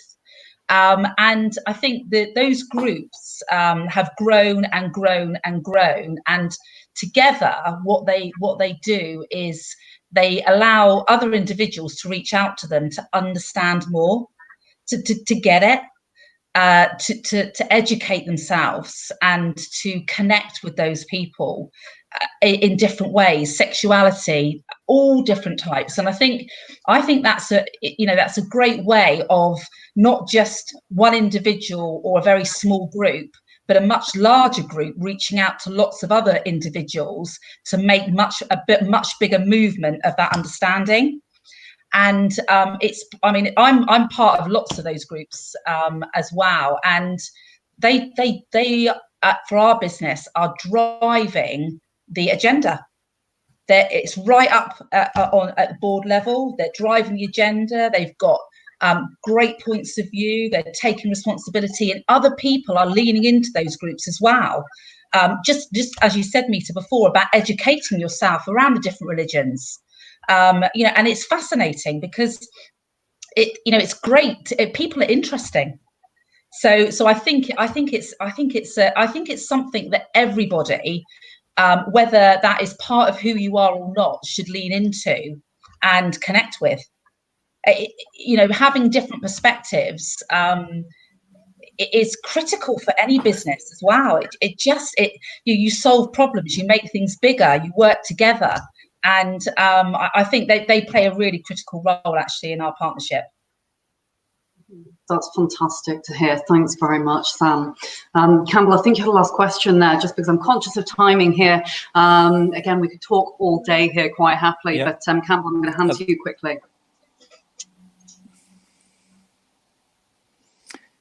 Yep. Can you hear me okay? Yes, we can hear you fine. Can you hear me okay? Yeah, okay. So listen, the last question I've got here, I'm going to put this to Fiona. In this complex and uncertain world, do you truly believe you can bring your whole self to work? Short answer, yes. Let me give you a bit of a dimension, because I think you should do that anyway, in the way I've said before, that trying to bring somebody else to work, there's only room for one. And actually, if you can just find a way to have the confidence and the wherewithal to let go of what is it you're trying to be, and make sure that being the one and only person where your energy is, there's not energy to do two things right now. So I totally believe that's the case, and actually making its work and life integration rather than balance, either or. But I think importantly, we don't have time to do two things, and so you can do that. But the one thing I would say is, as I learned to be the same person in both situations, I don't think I would use necessarily the same tone with colleagues in the office as I might do with my husband if he throws his, dirty laundry only near the bin and not actually in. It's about seeing how do you dial up the things that are appropriate and dial them down in different situations, rather than be a completely different person who, shows up as somebody else. So it does come back to understanding, the impact you have on people, and that's changed in this new reality. So making sure you've got the control of I call it a volume on my personality or my skills, and trying to nuance that to make it best suitable, as opposed to be something different each time. Does that help? That's excellent. Thank you ever so much, Fiona. We've had a number of questions here, so I'm literally going to try and get through one, perhaps two, if we can.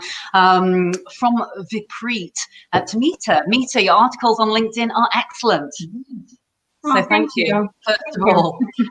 There is a question in there as well. He says, how is Unilever keeping the D&I agenda alive? What are you prioritising at the moment? I think at the moment we're prioritizing the really strong interconnection, which we always knew with inclusion and well-being. We've talked about that, mental health, people for the first time being concerned about, are they getting sick? How can they stay safe? Grieving the loss of individuals during this time. So all of that has been really our focus. The second is we're very focused on our business resource groups and making sure that every month we're doing very strong programming and keeping leaders and individuals engaged and allies. Pride is starting on June 1st. We've always showed up really big as a company, and it's different this time. It's going to be in a virtual world. So that's something that we're really working on. And I think, the third piece is really just continuing to have courageous conversations on different topics. And those come with instances that are happening in the news and other things that are on people's minds. So we're trying to be as responsive to create forums to have those discussions and learn from each other. Thanks ever so much, Meeta. And I agree on the articles with Vipreet. I think they're excellent. Literally 1 minute until we must summarize here. But a question from Lauren. Okay, one quick one, Leila. One quick one. A question there from Lauren. And Lauren is asking to our panel, what have you learned about yourselves during the pandemic? One thing.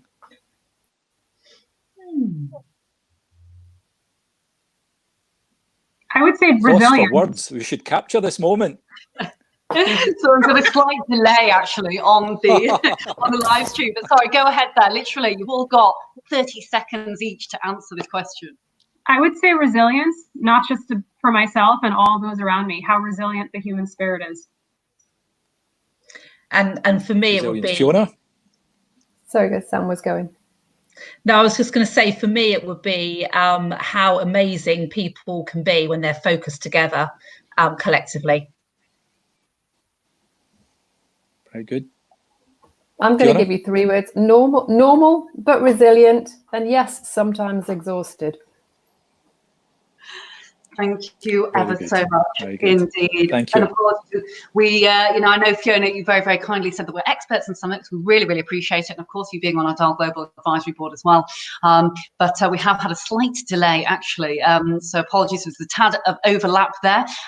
So thank you very much for everyone who has asked questions. Apologies if we've not answered all of them, but don't worry at all. Our speakers will most likely be sticking around in the networking break, which will be coming up just very shortly. So there will be opportunity to ask additional questions if we haven't managed to answer everything for you. But I must thank ever so much indeed our great panelists. You've all been fantastic. And what's been remarkable is not only hearing those personal stories, but also hearing from the organizations, which I think, those who are listening in, watching at this time can agree that all businesses have got some really fantastic ethoses and, values that they, are very, very well known for indeed. So thank you very much for all being such fantastic leaders. We're very, very grateful indeed. Now, if you're live inside the summit, do look to the left of your screen if you'd like to participate in speed networking, and make sure you check out our key partners virtual booth. There's some excellent content in there from a number of our partners, some really brilliant videos and some emotive videos and content story sharing in there. So make sure you do check those out. Don't forget that if you are just joining us, whether it's from the USA, whether it's from the UK or anywhere else in Europe or across the world, you can catch up on all of this content and the panels post-summit on demand. So if you've missed anything, don't worry at all. Visit www.dalglobal.org and you can download everything on there if you register. Now, if you are deaf or blind, or you have any other disabilities which might hinder you from being able to watch and enjoy the experience today at the summit, please do contact us and we'll make sure that we do our best to provide additional support for you personally. So don't forget to write into the team if you have got any issues there at all. As always, we love hearing your thoughts on how we can be more inclusive. So if you have got any thoughts or any tips or advice that you would love to share with us, please do leave any suggestions in the live chat or email us at hello@dalglobal.org. We are giving away 7 days free online all access digital memberships, so make sure you check us out there online at www.dalglobal.org. and you can find all of the content which will be there from our leaders from today and other things that we are up to. Now, those who are on social media, thank you very, very much. I've seen loads of brilliant posts and loads of great thank yous to our speakers who have all been phenomenal. I think you can all agree today. Please make sure you use our social media handles and tag us at Dial Global or hashtag Dial Global Summit 2020. Thanks once again to our Dial Global Summit partners, Ipsos Mori, Brand Advance, the Commonwealth Games Federation, Verizon Media and Yahoo Finance, Siemens, Just Eat, and our friends at the UN Global Compact, who have got 17 fantastically inclusive sustainable development goals. We're going to look forward to seeing you again very, very shortly for our next panel session, which will be coming up at 5 o'clock UK time. And I think you're coming up to around lunchtime over in the States, depending on where you are at. So we'll look forward to seeing you again, Garth, very, very soon indeed. Our next panel is going to be called Leveraging the Power of Data Analytics and Social Engagement to Drive Diversity, Inclusion, Belonging, Behaviors across 21st Century Organizations. Will be with BlackRock, Barclays, and Kick It Out. See you again very, very soon, and enjoy the network. Bye. Thanks very much, everyone. Bye. Thank you. Bye. See you very, very soon.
Hello, and a very warm welcome back indeed to those that have just joined us at the DAL Global Virtual Summit, Leading, Winning and Wellbeing Through Inclusion in Response to COVID-19. Hello and welcome to those who are in the US. Good morning, in fact, and good afternoon to the UK and our European friends on this side of the globe. Our seventh panel of the day is entitled Leveraging the Power of Data Analytics and Social Engagement to Drive Diversity, Inclusion and Belonging Behaviours Across 21st Century Modern Organisations. We're joined by three superb leaders, all passionate about changing the game of diversity, inclusion and belonging. And I'm delighted now to welcome to the DAL Global Virtual Stage, Gavin Lewis, Managing Director at BlackRock, Ian Workman, Managing Director, Head SME UK at Barclays, and Sanjay Bandari, Chair of Kick It Out. We are going to hear from our industry leaders on how and why data analytics and social engagement is crucial to drive the future of diversity, inclusion and belonging strategies in a globally interconnected world. But before we get into the mechanics of this session, we'd love to hear some introductions into your personal and professional backgrounds and any specific insights into why you're all so truly passionate about diversity, inclusion and belonging. Gavin, I'm going to come to you first. Hi everyone, can you hear me clearly? Yeah, thumbs up. We can. Brilliant. Okay, so before I say anything, I don't speak for every black person in the UK. Before I get any comments that saying that, you can't say that because I don't agree with you. So let's just get that clear. These are my views, not your views. And secondly, if you hear any screaming, those are probably my kids, my two daughters. I don't have a torture chamber buried in the in my basement. So why is this important to me? It's important to me because I work in the asset management industry, and it's fantastic industry, but it probably isn't as representative in terms of ethnic minority representation as it could be. I grew up in Tottenham, in the inner city. On a council estate, and to have a career similar to the one that I have now just wasn't something that you even knew existed, let alone feel that you could actually do. So I've got to a position now where I have a voice and I have a platform, and I think I have a responsibility to show other people that it can be done, but also discuss the issues so that if they do enter the industry, that they actually have a chance of succeeding and progressing. Many thanks indeed, Gavin. And don't worry, for all those listening, we're absolutely sure that you do not represent every single black person in the UK or the wider world, in fact. So Sanjay, to you. Yeah, hi. So especially from a career perspective, I had I don't know how to describe what I currently do, maybe a portfolio career. Often I describe myself as unemployed. I had a sort of 30-year career in professional services, sort of a lawyer, then sort of switched to technology, legal technology, compliance technology, building markets teams, building businesses, then innovation. And yeah, now I'm doing this portfolio career, mostly for the last year, having a year off and trying to enjoy myself. But my idea of fun was taking up a few charity roles, which included becoming the new chair of Kick It Out. So I'm only the second chair of Kick It Out in its 27-year history, which is the UK football's leading anti-discrimination charity. Why am I interested in this? I suppose I had 12 years doing a side hustle. I was a partner at EY. My side hustle was being involved in our diversity and inclusion activities and leading our race strategy. And actually a similar background to Gavin, actually. I grew up on a council estate in Wolverhampton. I don't speak for every one of the 4 or 5+ million Asian people in this country in the same way that Gavin doesn't speak for every black person, much as though when you do speak, particularly on social media, people assume that's what you, assume that is your constituency. So yeah, I actually often think people from my background, I don't see even many people like that. As I've got progressively through my career, if you took a sort of Sgt. Pepper album of everyone in my life for every year from when I was 5 years old, that background would become progressively more white and male. it looks like, and now it looks like a sight screen. Because when I was a kid, there were loads of Black and Asian kids in my class at school, and as I got higher up in the city, you just didn't see them. And I think that's absolutely representative, I dare say, of the vast majority of organisations. And, whilst I, personally didn't grow up in a council estate, I can absolutely empathise with being different when younger. My brother and I were the only Chinese children in the school, other than my friend who was half Chinese, and I was drawn instantaneously to her, interestingly. And we grew up in Harrogate in North Yorkshire, which is quite possibly one of the most middle-class kind of working, white towns in the north of England. But anyhow, Ian, love to hear from you. Yeah, good afternoon, everyone, and great to be here. So, look, I guess I've got a bit of a different background to everybody, but also very similar. So, my background, I was born in Newport in South Wales, in a very working class town. Mum worked in Marks and Spencers, and Dad had a little business as a piano tuner.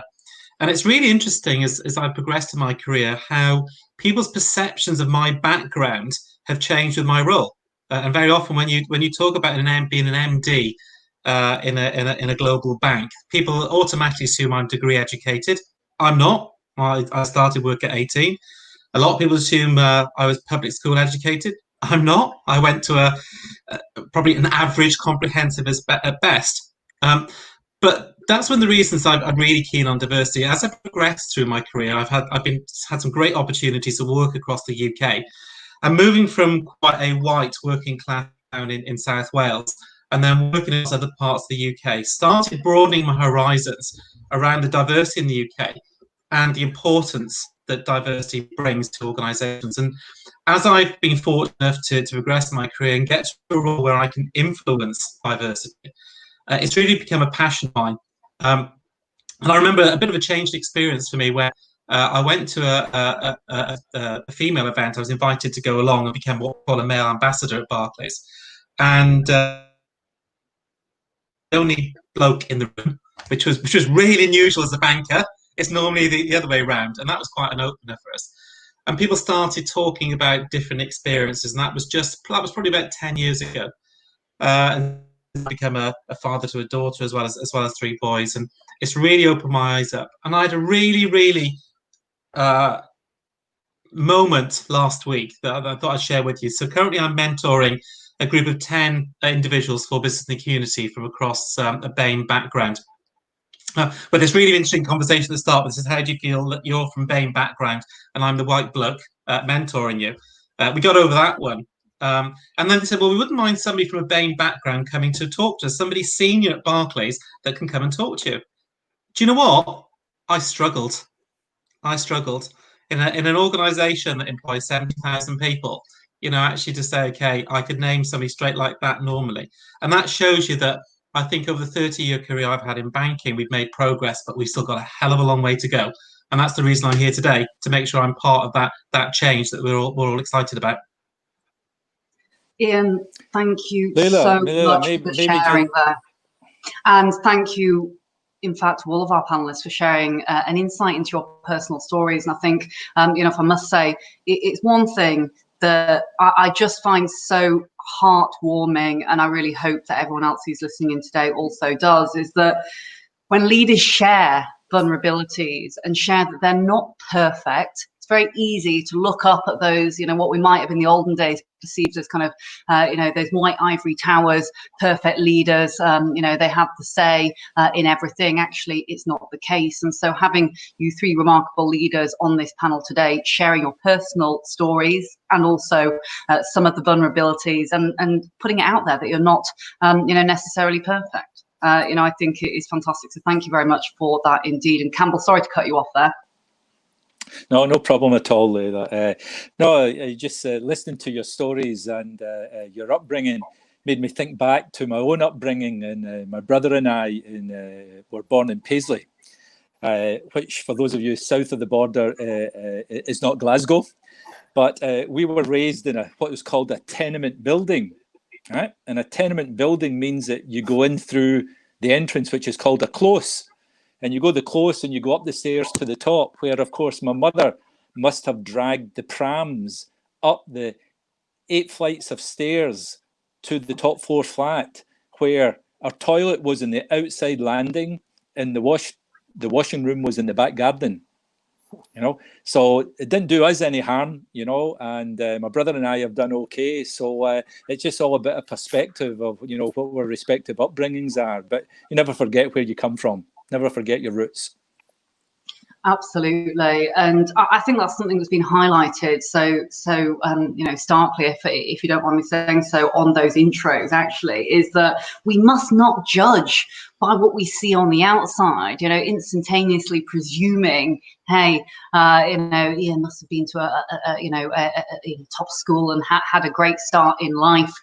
You know, or you know, Gavin, you know, must be easy now that you're MD of kind of BlackRock, and Sanjay, you know, one of the most well-known discrimination charities with background at EY. It's very easy to presume that individuals just landed in these positions. Absolutely not the case, and we're going to find out on this panel that there's been a huge amount of hard work, and I'm sure challenges to overcome in order to get to these positions. But without further ado, I'll take us straight into you know, some of the first questions from for this panel. You know, clearly we can see that the world is becoming profoundly more digital, more digitally interconnected, and recent trends in data measurement and social engagement show this as a growing trend, one that absolutely will not be going away anytime soon. What's being measured now, and how much data is enough? Sanjay. Well, I'll answer the second question first, because that's easier, which is how much data is enough? You've probably already got too much, actually. What you've not got enough of is insight. I mean, there's a difference between statistics and stories. Statistics are not stories. And my experience, and this is not specific to football or any particular industry, actually my comments will apply across industry, is that we have a lot of data, but we don't always have a lot of insight. And normally for me, it's a bit of a tell. If someone in my organization is asking me, can I have some more data? What they're normally really saying to me is, I don't like what this data is telling me. Surely that's not true. Can you find me some more data that aligns with my anecdotal experience? Because I really don't want to act on this, because I can't believe that this is the truth. And so if you are faced with that question of someone asking you for more data, you know, I would say that that's probably a signal to push back. So what data is that's out there? And I come from this not as a D&I professional and not as an HR professional. I was effectively a business unit sponsor for these kinds of initiatives. So, but I think the majority of the data that we have is more around the D than the I. It's much more around measuring diversity. Measuring inclusion is a much more nascent and emergent theme in my opinion. So in terms of measuring diversity, and it's much more around gender and ethnicity, kind of for obvious reasons, because they're easier to collect your base data than other protected characteristics. But then we have, I suppose, the same sets of data, but being collected for maybe three purposes. Maybe being collected to diagnose your issues, to measure your performance on your issues, and maybe a subset to measure your return on investment on those issues. And what kind of data might you be collecting or analysing? Well, you might be collecting stuff around representation, you know, what are you benchmarked to demographically or in your industry, retention, recruitment processes, selection processes, promotion, access to development, pay and benefits, and some of that starts to seep into measuring inclusion, because gender pay gap, ethnicity pay gap, those things are kind of crude proxies for measuring spread across an organization and therefore measuring inclusion. Employee engagement, much more, and employee focus groups, much more going into from quantitative to qualitative or quantitative proxies for qualitative. Exit interviews, employer brand surveys, there's lots of surveys, grievances and lawsuits, you know, those are indicators of what the culture is inside your organization.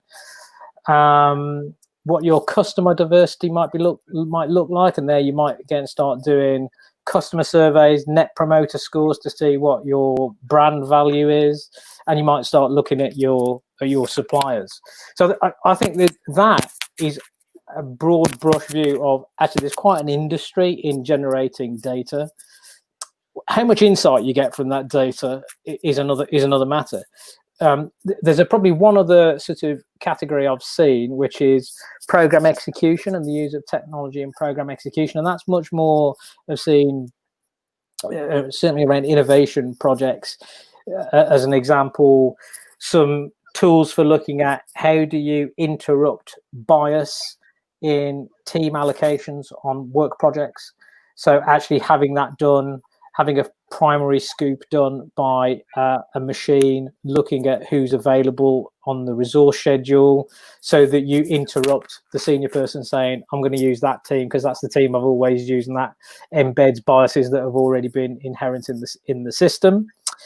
And then I suppose actually the last bit is for the future and where we're starting to move to. And actually in some ways this kind of links into Gavin and Gavin's boss, because actually Gavin's ultimate boss is one of the prime movers here, which is Larry Fink, as the CEO of BlackRock. So Larry Fink for the last 3 years, in the investment community has been sending out his letters and been talking about sustainability and long-term value and how we measure intangible value.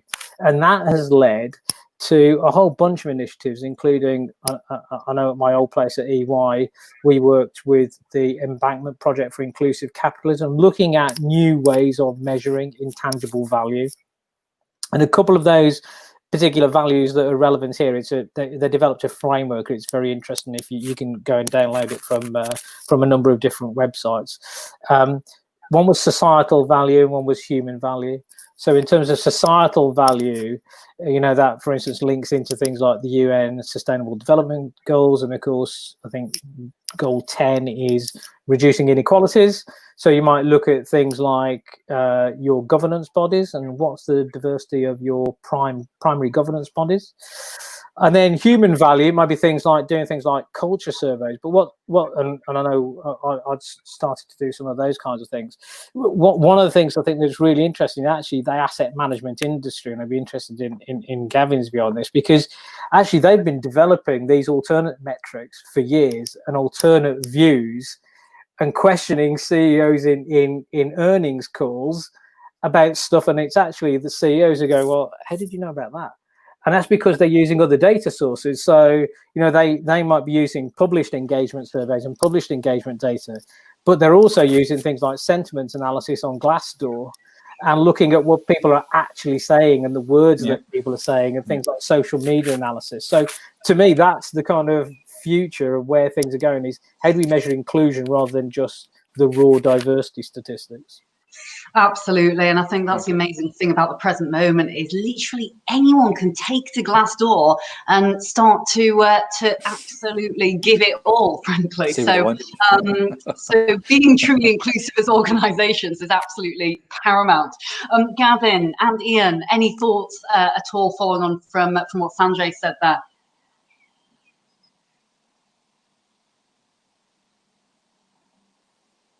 Ian, I'll come to you. Oh, sorry. Go ahead, Gavin. Okay. Sorry. I'll offer a contrarian view, first of all, just to make it interesting. And I'll then just give a view on the asset management industry and data. So I think some strides have been made by some industries in collecting data. And I'm not sure if it's in Sanjay's current role or his previous role working in professional services, but I think professional services firms have probably led the way in collecting data around diversifying characteristics. And it might be because they're full of accountants and they like to crunch numbers. But I would say that other industries are laggards in this regard, and other industries just simply haven't, or have stated that they are unable to collect the data. And I think that's an issue, because how can you measure progress if you don't know where you're starting from? So yeah, I feel that for us, and I think that my own experience in having driven this like ethnic minority, and particularly when it comes to Black individuals who are severely underrepresented. Most firms that we engage with, they don't know, first of all, they don't even know how to start the conversation. Second of all, they don't know, even when they have the conversation, what to do next. And my belief is because they don't have a starting point. Now, whether there is any legal reason why they can't collect the data that we don't know about, I'm not sure. But I think that's a huge issue which needs to be overcome. And perhaps we need to look to other industries, such as the professional services firms, who probably have too much. So I think you've got the other end of the spectrum there. Indeed.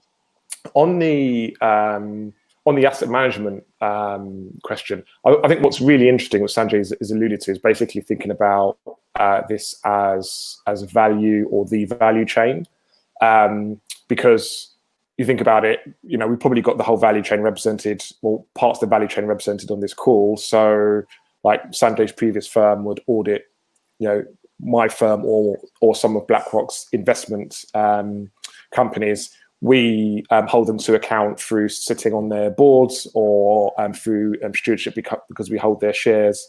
And there's this whole value chain, and I think it really starts to fall down when you think about the diversity across that value chain, because it just can't be in one organization. So you can take an example and say that, well, actually, in the current climate, you're absolutely right. There is now much greater scrutiny over how well firms are treating their employees, but also there's this growing need for firms to start giving back to the communities in which they reside. But how do you measure that? And once you do measure it, what do you actually do with the information that you have to make an investment decision? But we do know that what we're seeing is almost a reframing of what it means to be a good employer. And before, it would have been benefits and pay. Now it's about purpose and values. And I think I really think those things will come to the fore. Personally, I think that's a really good thing. But you come to the question of, like, how can you assess how valuable a company is to its community if you don't understand that community as an industry? Because that community, the thoughts and feelings of that community is not represented in your business. So you start to unwind a whole heap of problems. And I think we don't know the answer to this yet, but it will create a very interesting environment in which to operate. Mm-hmm. Very well said indeed, Gavin. And Ian, I wonder your thoughts on this at Barclays. It's really interesting, because you think about how banking's evolved over the last 10, 15 years. Banks have become data warehouses of their own. You think about it, a high street bank like Barclays will have tens of millions of customers from all those communities that we've just been talking about. And therefore, actually, we can pull data pretty much in every different scenario you can think of. And that's interesting in itself, because sometimes but to Sanjay's point, you pull the data to actually tell you what it wants you to say. Now, you can get some trends from that. And the important thing for us at Barclays is how we use that data to more reflect the communities in which we operate. And particularly when we're talking about employees, that our employee structure reflect those communities in which we're based. And so you can use it for that. But I think, I think data can be overrated, if I'm honest. You don't need to be a big company with millions and millions of lines of data to get some really interesting information. I had a really good example recently where I was looking at our recruitment, and I couldn't understand why we weren't getting a proportion of BAME candidates through to interview stage, even though the application, it looked in line with the country. And then I found out what was happening. There was this human involvement and human bias, even though we'd said to some of our line managers, look, you use the online systems, it's got a really good success rate of making sure there's no unconscious bias, etc. They decided to start overlaying some human bias. So, for example, one thing they were looking for is, has somebody done a Duke of Edinburgh Award? If you had that on your CV, you got a tick. But Duke of Edinburgh's got its own diversity problem. If you look at Duke of Edinburgh's awards and its diversity statistics, not a huge amount of BAME people that go through Duke of Edinburgh. So the minute you applied that human bias to the data was irrelevant, because you basically have completely eradicated what the data was telling you. And so I think the challenge for society as a whole, and particularly big organizations, but it applies to small businesses as well. And we do talk to small businesses about this. You've got to use the data in its rawest format and then understand what it's telling you, but you still need to have that sense check. You need to still apply what I call that gut instinct to say, is this really telling me what's going on? And what can you actually do with it? And I think my fear for the future, I guess, is around data, is because as a country, as the world becomes more data orientated, that actually we become so intrinsically focused on what that data tells you, you lose some of that human instinct, which is actually at the center of diversity, that breadth of views that you want. And I think it's a really, really interesting debate to see where actually the world develops over the next 10, 15 years. Absolutely, it's a very, very valid point there, Ian, indeed. And I think those that are perhaps risk averse like to rely on this this data business, which I'm absolutely all for. But there comes a point sometimes where it's like, look, take that leap of faith and do it. This is right for humanity. Forget about the data and put it out the window for just a moment. Actually embrace this because it is the right thing to do. And if not now, frankly, then when?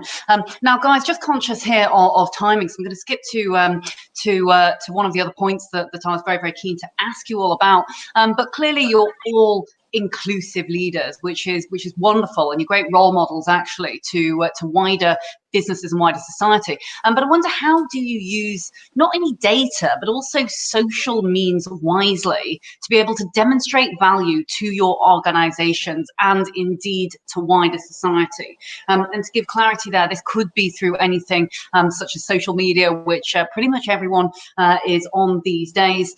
But any other thoughts around these social tech means in addition to the data piece there?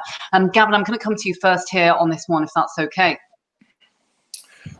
Sure. So your question is, how else do you demonstrate value and inclusivity outside of data? So what other sources are there available to you?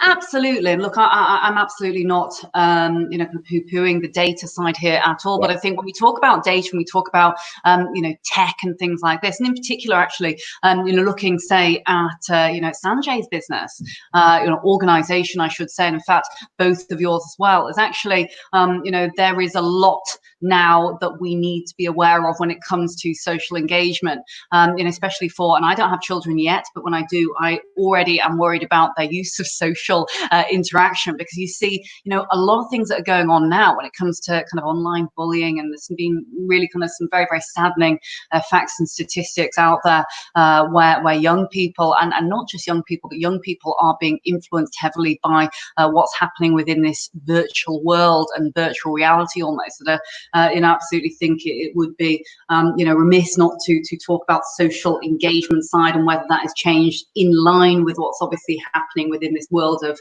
data that we seem to be drowning in almost at the moment. Yeah, so really interesting. I mean, I'll use a personal story just to maybe answer that question. So I have spent a long time in the corporate world, in the finance industry, and for a long time I always knew I was the only, or one of a very few number of black people in the industry. And I'll tell you what, you don't need data for that. You just take a walk around the office and you can see it. And I thought and I felt I was being a role model just by being there.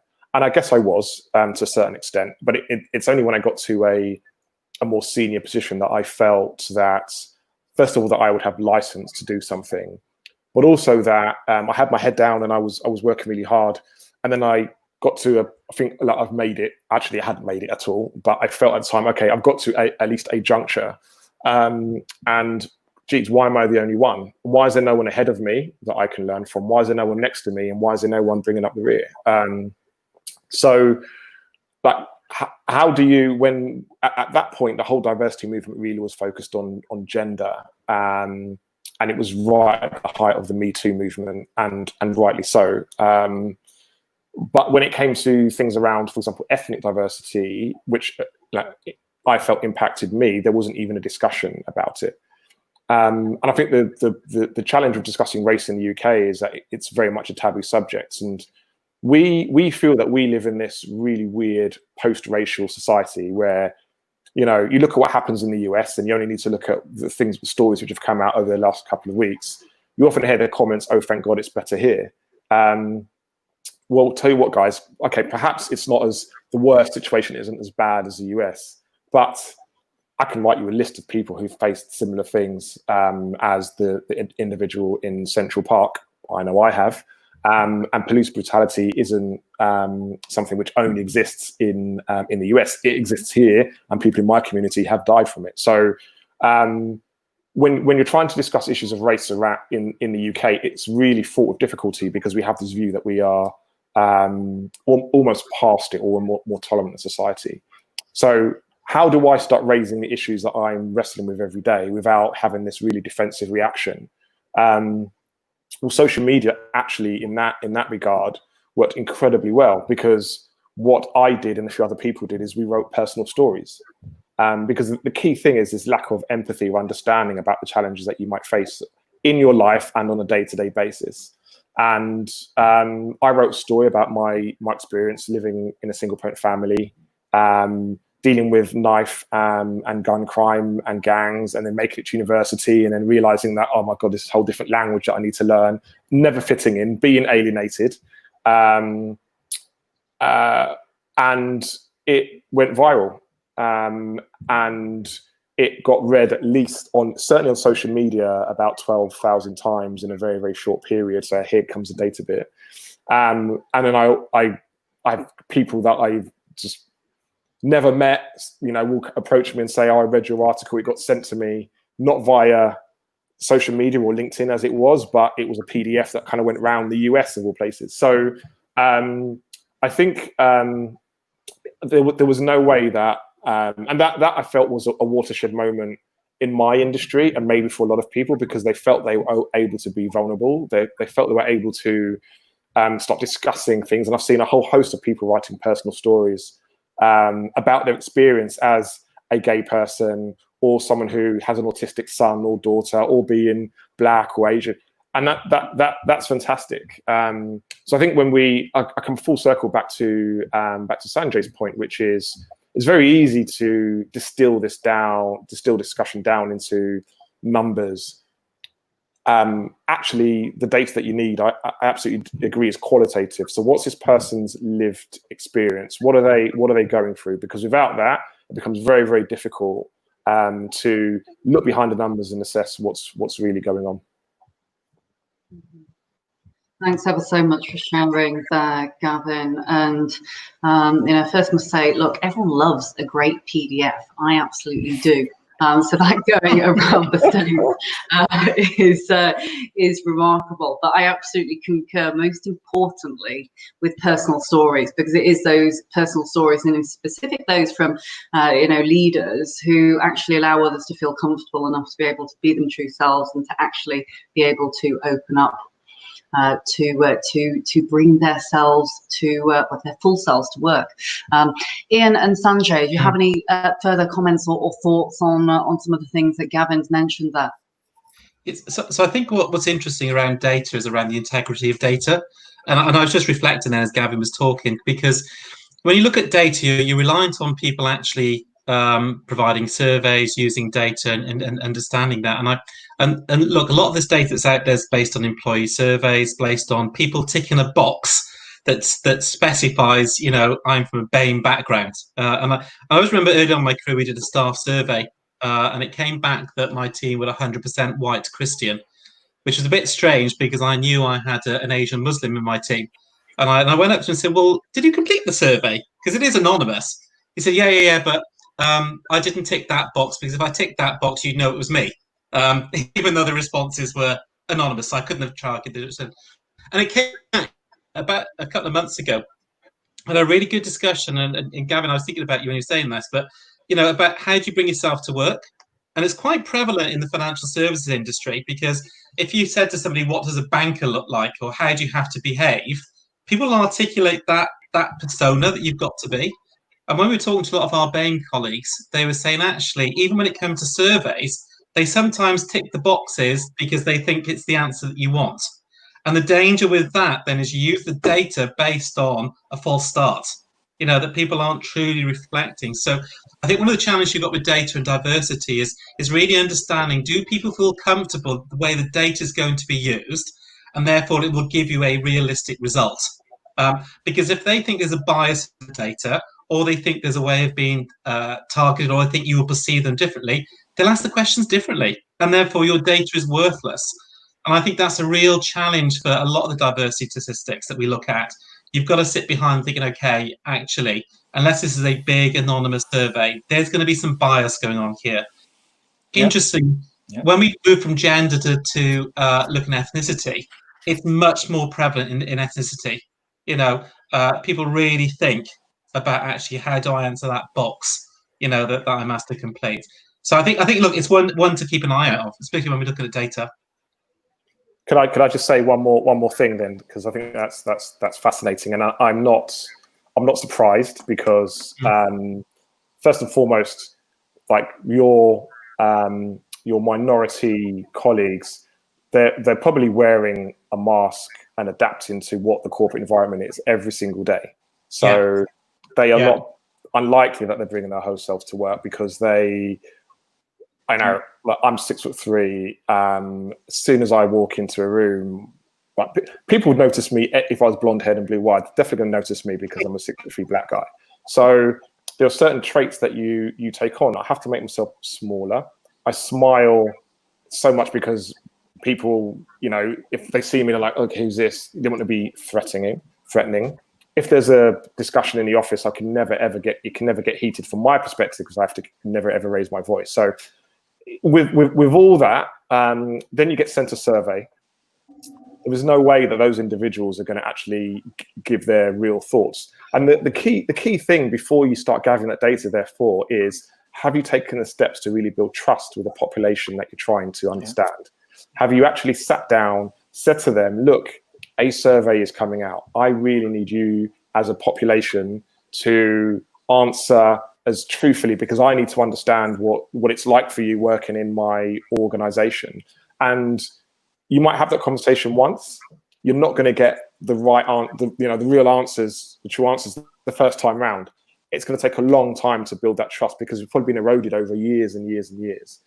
So I absolutely agree. There's a danger in just looking at the data and taking it at face value without having the discussions beforehand. Leila, can I just pick up, because I think you were asking about social media and social technology, and it's probably something I grapple with a lot now and a lot more in football, because it's such a hot issue in football. But actually, it is as a society, and so I go back to, if you know Marshall McLuhan, sort of 50s, 60s, 70s. He was a media philosopher. He wrote books like The Medium is the Message. He had this theory that each new form of media, the first iteration of any new form of media, is essentially a pale imitation of the previous medium. So as an example, the very first forms of television were effectively televised radio programs. It took a while for it to find its natural voice.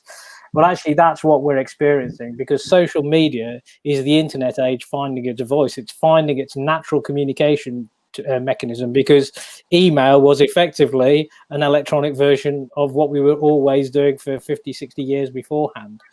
So the reality is we don't know the rules of the road and the etiquette around how to handle social media. And that's what all of us as a society are grappling with. There are bad things, and often it's the bad things that gets the news, particularly in my current industry in football. There's lots of that.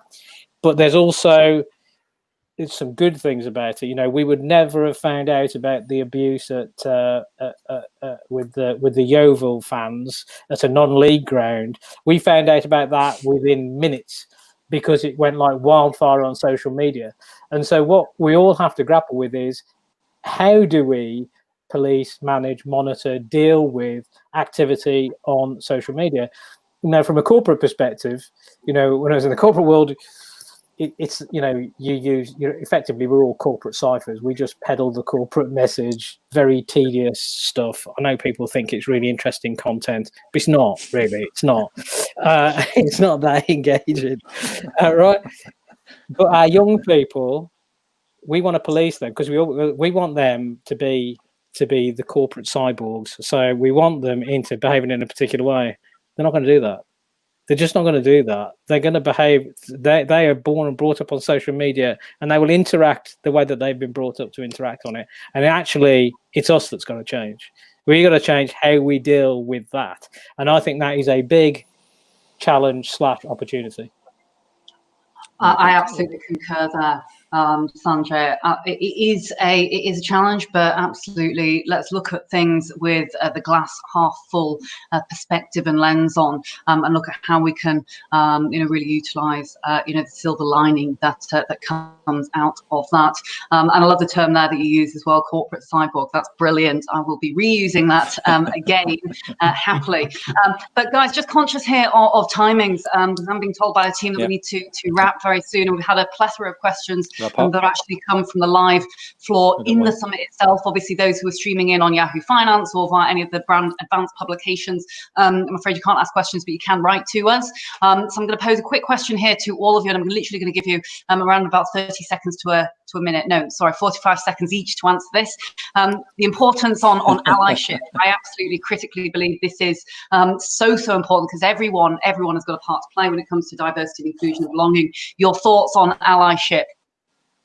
It's a good start, but you need to be an advocate. It's not. It's in a world that, for example, taking racism, in a world where racism exists, it's not good enough to be an ally. You have to be an anti-racist. Yeah, I agree. And sorry, Ian can go ahead. Sorry, Ian, I cut you off. I agree, and I also think that what you often find is that it's the minority groups advocating for themselves. So effectively, they're trying to fix their own problems, which is absurd, because they are a minority, meaning that they don't have the influence and the platform or the ability to change things. So I would like to see much more, I couldn't agree more, advocacy from the majority. And if you're uncomfortable saying the word Black or Asian, try being Black or Asian and living in a very, very white environment. So maybe you know how we feel. Very well said, indeed, Gavin. And very quickly on that point, for minority groups in specific, there's no point preaching to the converted, right? It's not going to change anything at all if we all sit around in a huddle and complain about things. This is absolutely about embracing all and looking at this in a more holistic way, where everyone is involved, visible diversities or invisible diversities that sit below the surface level. Finally, to you, Ian. Look, I think allyship is really important. I see the ally roles I play actually as an education role for me. Whatever ally role, whether it be gender, ethnicity, etc. I think also there's an interesting debate to have around the word role model as well, to take that advocacy a bit further. Do you need to be part of that community to be a role model in that community? It's something that's obviously misunderstood, and I think actually being able to talk and share your experiences and why it's important actually is quite a role model behavior as well. And I think that's where some of the debate needs to go on. I think the Ally Network was a great thing to start with, but for all the reasons just articulated, it's got a long way to go. Absolutely. Long may it continue. And I should say as well, Ian, thank you ever so much for being on our DAL Global Advisory Board as well. You've been a real true support.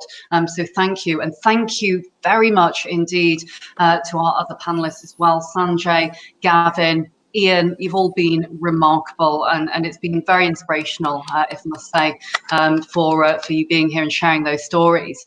Very quickly, if you are live inside the summit, do look to the left of your screen if you'd like to participate in Speed Network, and make sure you check out all of our wonderful, eclectic key partners virtual booths. Some brilliant, emotive videos in there, so make sure you have a look in there.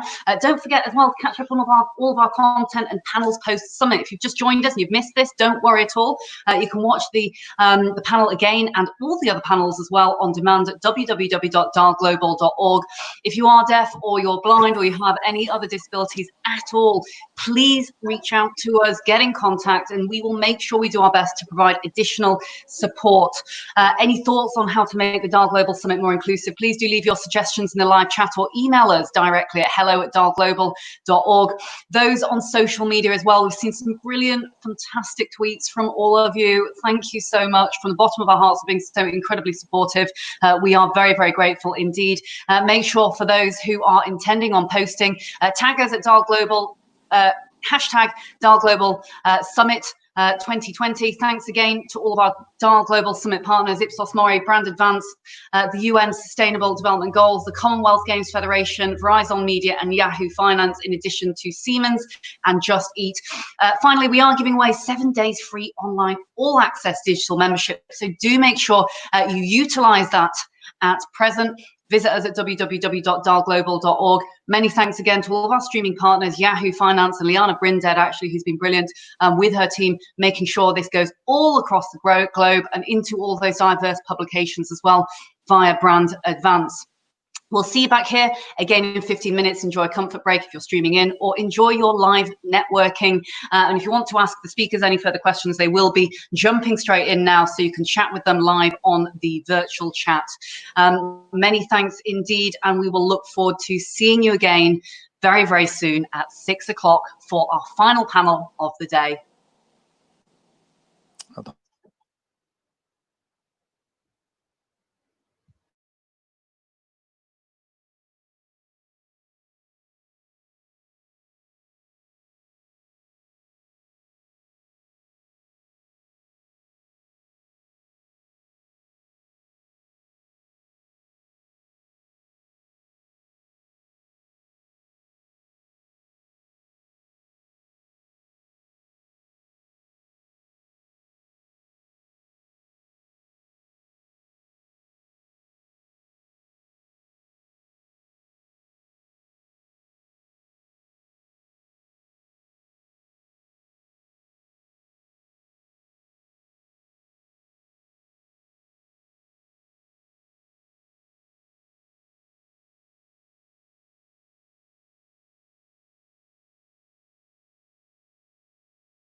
Good evening and a very warm welcome back indeed to the final DAL Global Virtual Summit panel of the day. I'm absolutely thrilled to welcome you all here. For those who are across the pond in the States, and for those that are in the UK and Europe, and in fact the wider world, we've had some brilliant responses from everyone today. So thank you ever so much. For those that are live inside the virtual summit, but also for those who are live streaming from around the globe, from Yahoo Finance, Verizon Media, and all the publications with DAL Global's partnership with Brand Advanced. Thank you so much for your participation. We are so grateful indeed.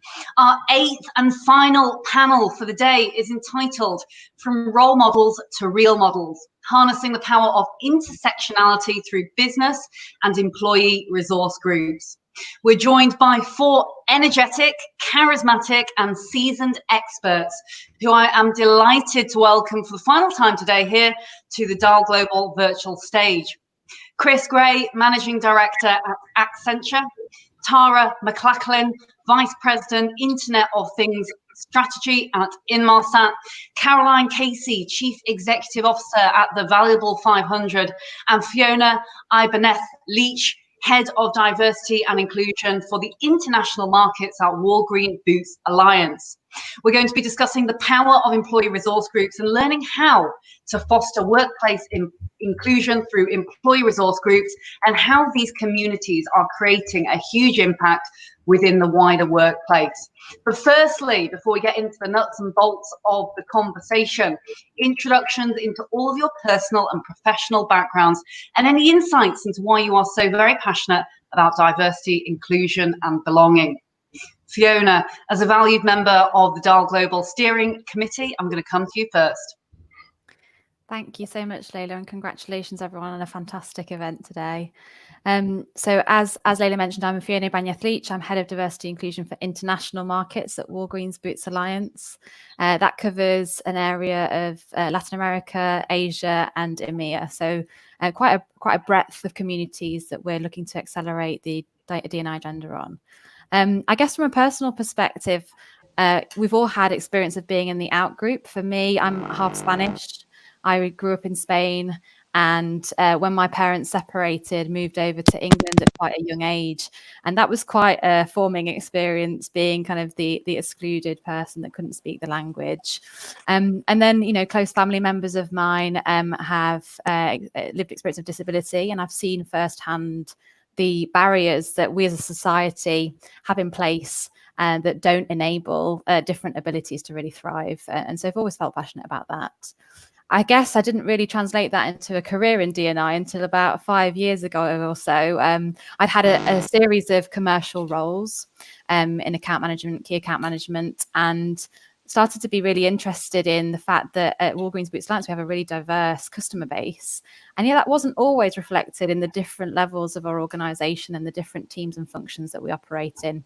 So started to write a paper and enlisted the support of a colleague and various colleagues over time, and actually took that proposal around focusing more strategically on D&I to the then president of the division I was working in, who in our first meeting, I know, Layla, I've told you this story before, but in that first meeting, actually agreed to fund the organisation's first ever diversity and inclusion role, which felt amazing. I interviewed for the role the day that I went into labour, so it was quite a busy week all around.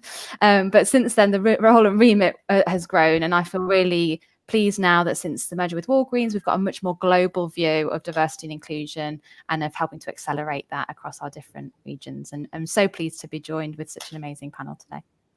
Thank you so much, Fiona, for sharing. And Tara, to you. Yes, so hi everyone, and thank you so much for the opportunity to join you on this panel today. I guess my career started actually in the military. So I spent 15 years as an airborne soldier in the military. And you know, throughout my career, it was a totally male-dominated, alpha male type of environment that I operated in.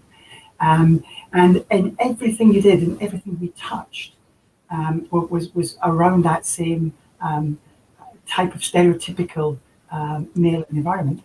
And as a transgender woman, I realized that whereas I had a hugely enjoyable time in my military career.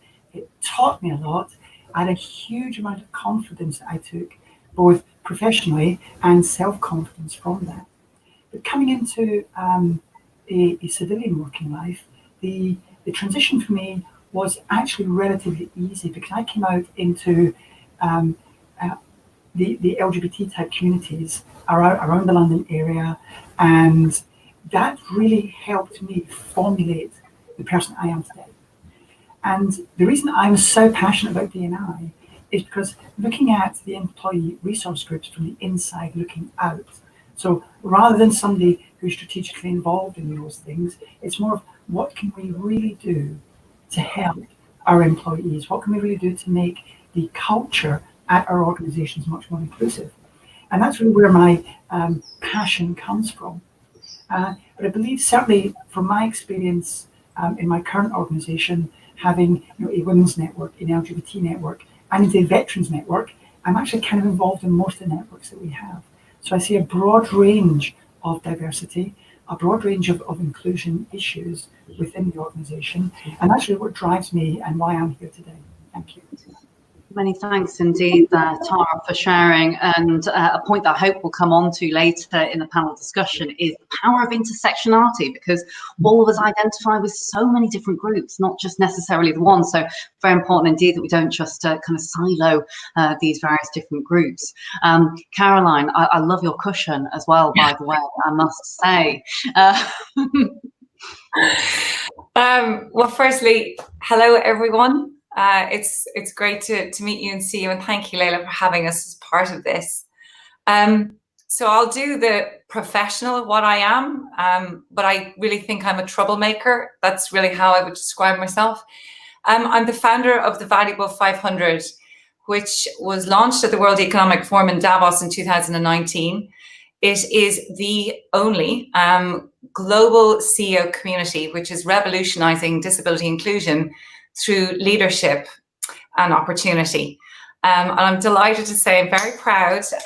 Despite COVID, we have 280 companies and their CEOs as part of this, and it's about positioning disability on the leadership agenda. And I'm very proud, but because we believe leaders make choices and those choices create culture.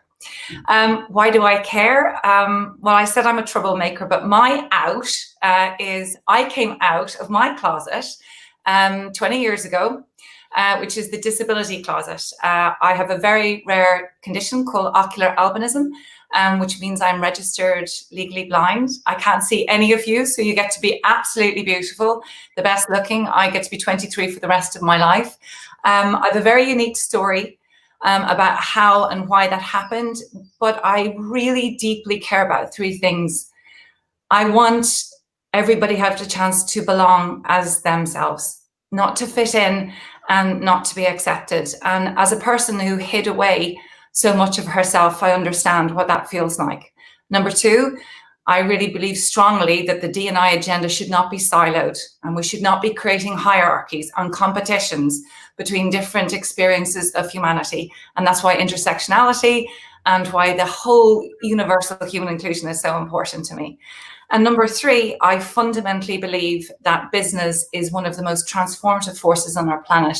If business is fully inclusive, then society will be too. If business value, then society will value. And if they don't, that exclusion is represented in society. So I'm absolutely delighted to be here today, and thank you so much. Thank you so much, Caroline. Some very powerful words there indeed. And last but not least, the lovely Chris. Thanks very much, and really pleased to be here and trying to follow that. So I'm a managing director at Accenture, long-standing career there over 24 years. I guess I've been involved really as a participant in diversity inclusion really since I started to come out at work in the late 90s. So it was almost a different century, as I keep saying, a long time ago. And certainly when I came out, the resource groups that existed at the time were really fundamental to me. And I guess over the years, whether I've worked in the UK or internationally, you know, as you've grown, you take more responsibility for nurturing others. And I think it's really important that, you know, we are as inclusive in bringing people together as a professional services organisation.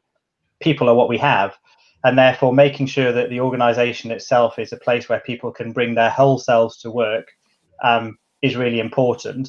I think also, and it's been said through the day, we solve problems. That's really what I guess I'm less of a troublemaker, perhaps more of a problem solver. But we need actually that diversity of thought, that ability to bring different perspectives together to really come up with the best solutions and the best ideas for people. So that's why I'm here today. It's something that I'm really passionate about and really excited about, and looking forward to be part of the discussion. Thank you so much, Chris, and thank you all so much there for actually being courageous enough, if you don't mind me saying, to share those real personal stories, which genuinely makes such a paramount difference to how people feel. Because that's, again, it's one of those things that I know we're going to be discussing on this panel, but by sharing, we allow others to then open up and to hopefully be their true selves. And I'm going to share very, very briefly here before I actually go to you, Fiona, to frame this panel very nicely. But I'm lucky and blessed that I have a wonderful, wonderful family. But for those who look at me on the outside, they see a Chinese girl or woman. I'm perhaps not as young as I would like to think these days.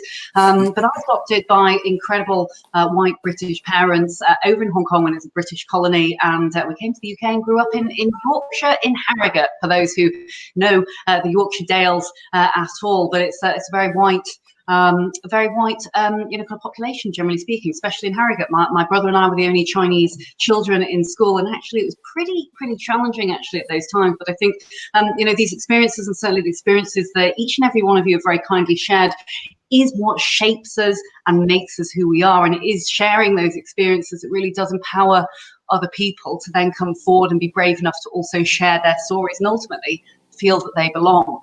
And whilst we're always fans of wanting to bring people along with the journey, and I know as D&I practitioners, we all know what employee resource groups or business resource groups, Fiona, as you call them, within War Green Boots Alliance are. But I wonder whether you could start us off and just talk to us a little about what employee resource groups are and why they're so important for those that perhaps just tuned in or live streaming in and don't perhaps know. Sure, yeah, thank you. So firstly, yes, employee resource groups, business resource groups, affinity groups, networks, so they have a kind of different names depending on the organization, but essentially they are employee-led groups formed along a dimension of diversity typically. So for example, gender, disability inclusion, LGBT inclusion, for example. And for us, importantly, they are open to both colleagues who have either lived experience or identify as part of that community, but also really importantly, colleagues who are building their kind of allyship muscle and wanting to understand more about different communities to their own and really be part of the movement towards becoming a more inclusive environment. So that's kind of fundamentally what they serve to do.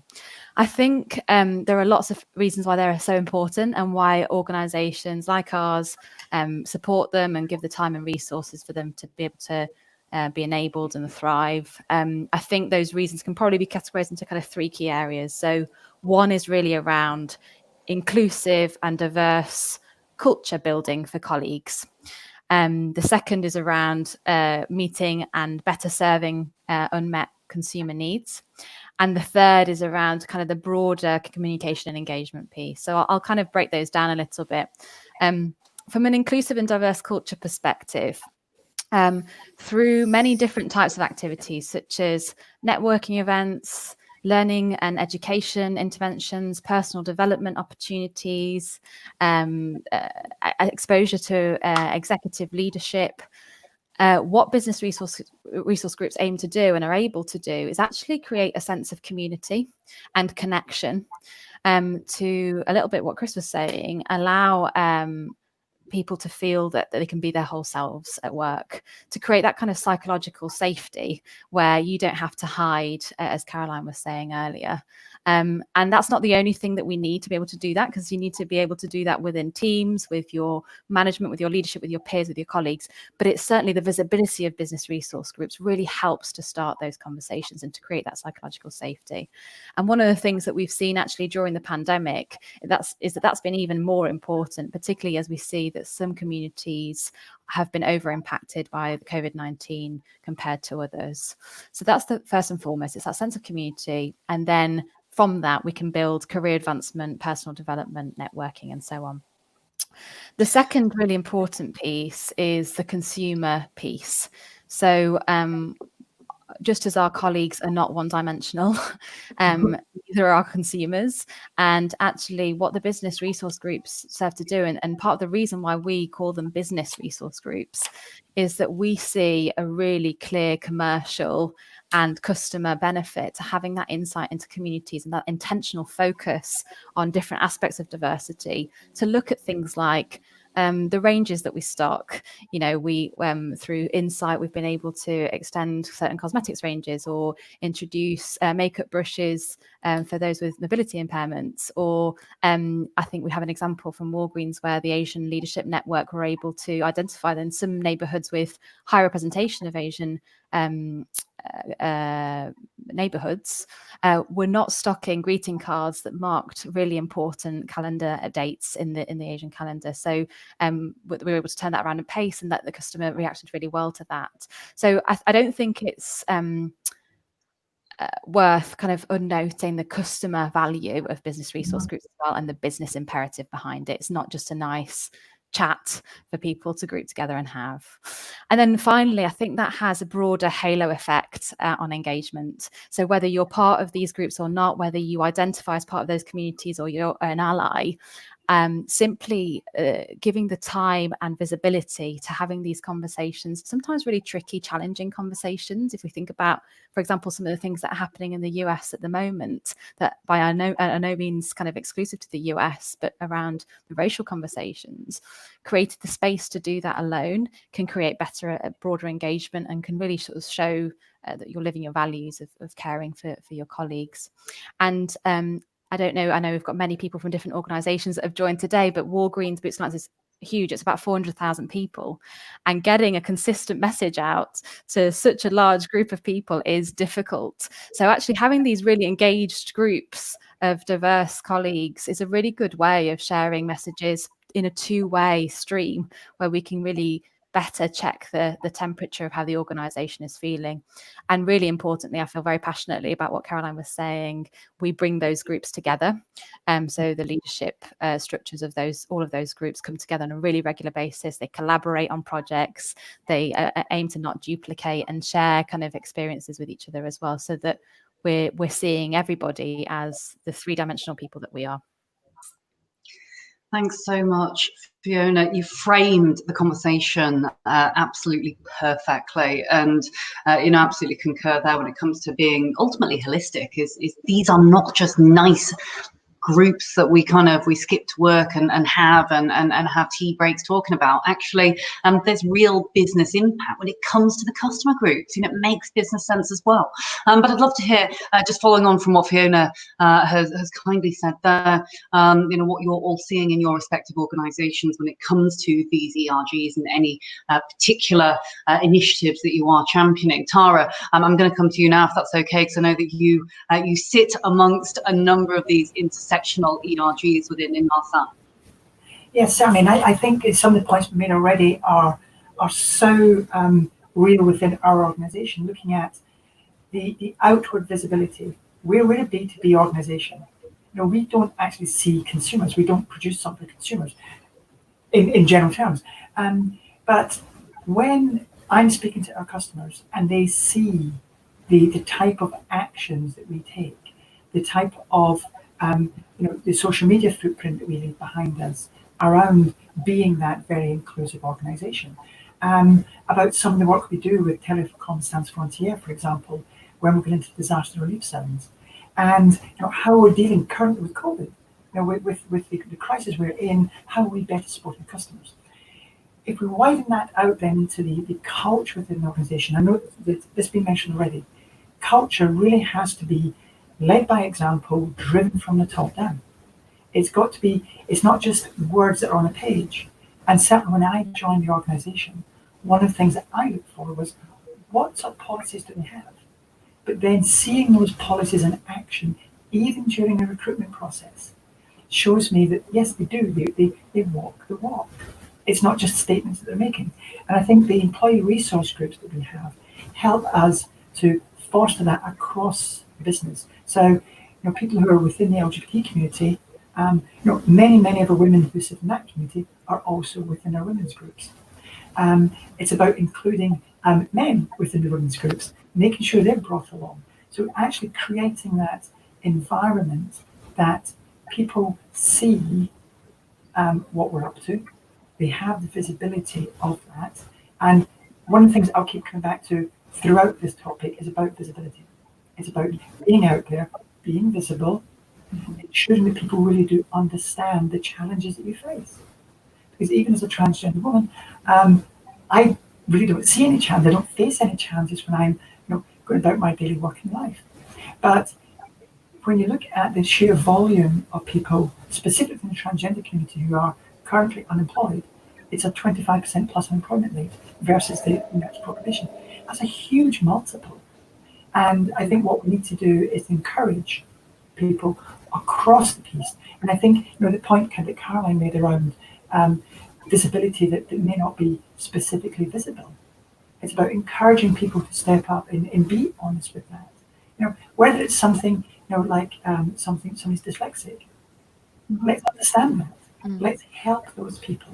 So for me, it's about encouragement and bringing people out, understanding that being visible is actually a positive thing, and understanding the culture that we shape and leave behind us. So we have a culture term within Inmarsat, and it's about your shadow. What shadow do you leave in the organization? What shadow do you leave behind you when you're working with your colleagues, when you're outside in the community? And I think that's vitally important, understanding what do we do and how can we better shape that shadow to make us more inclusive.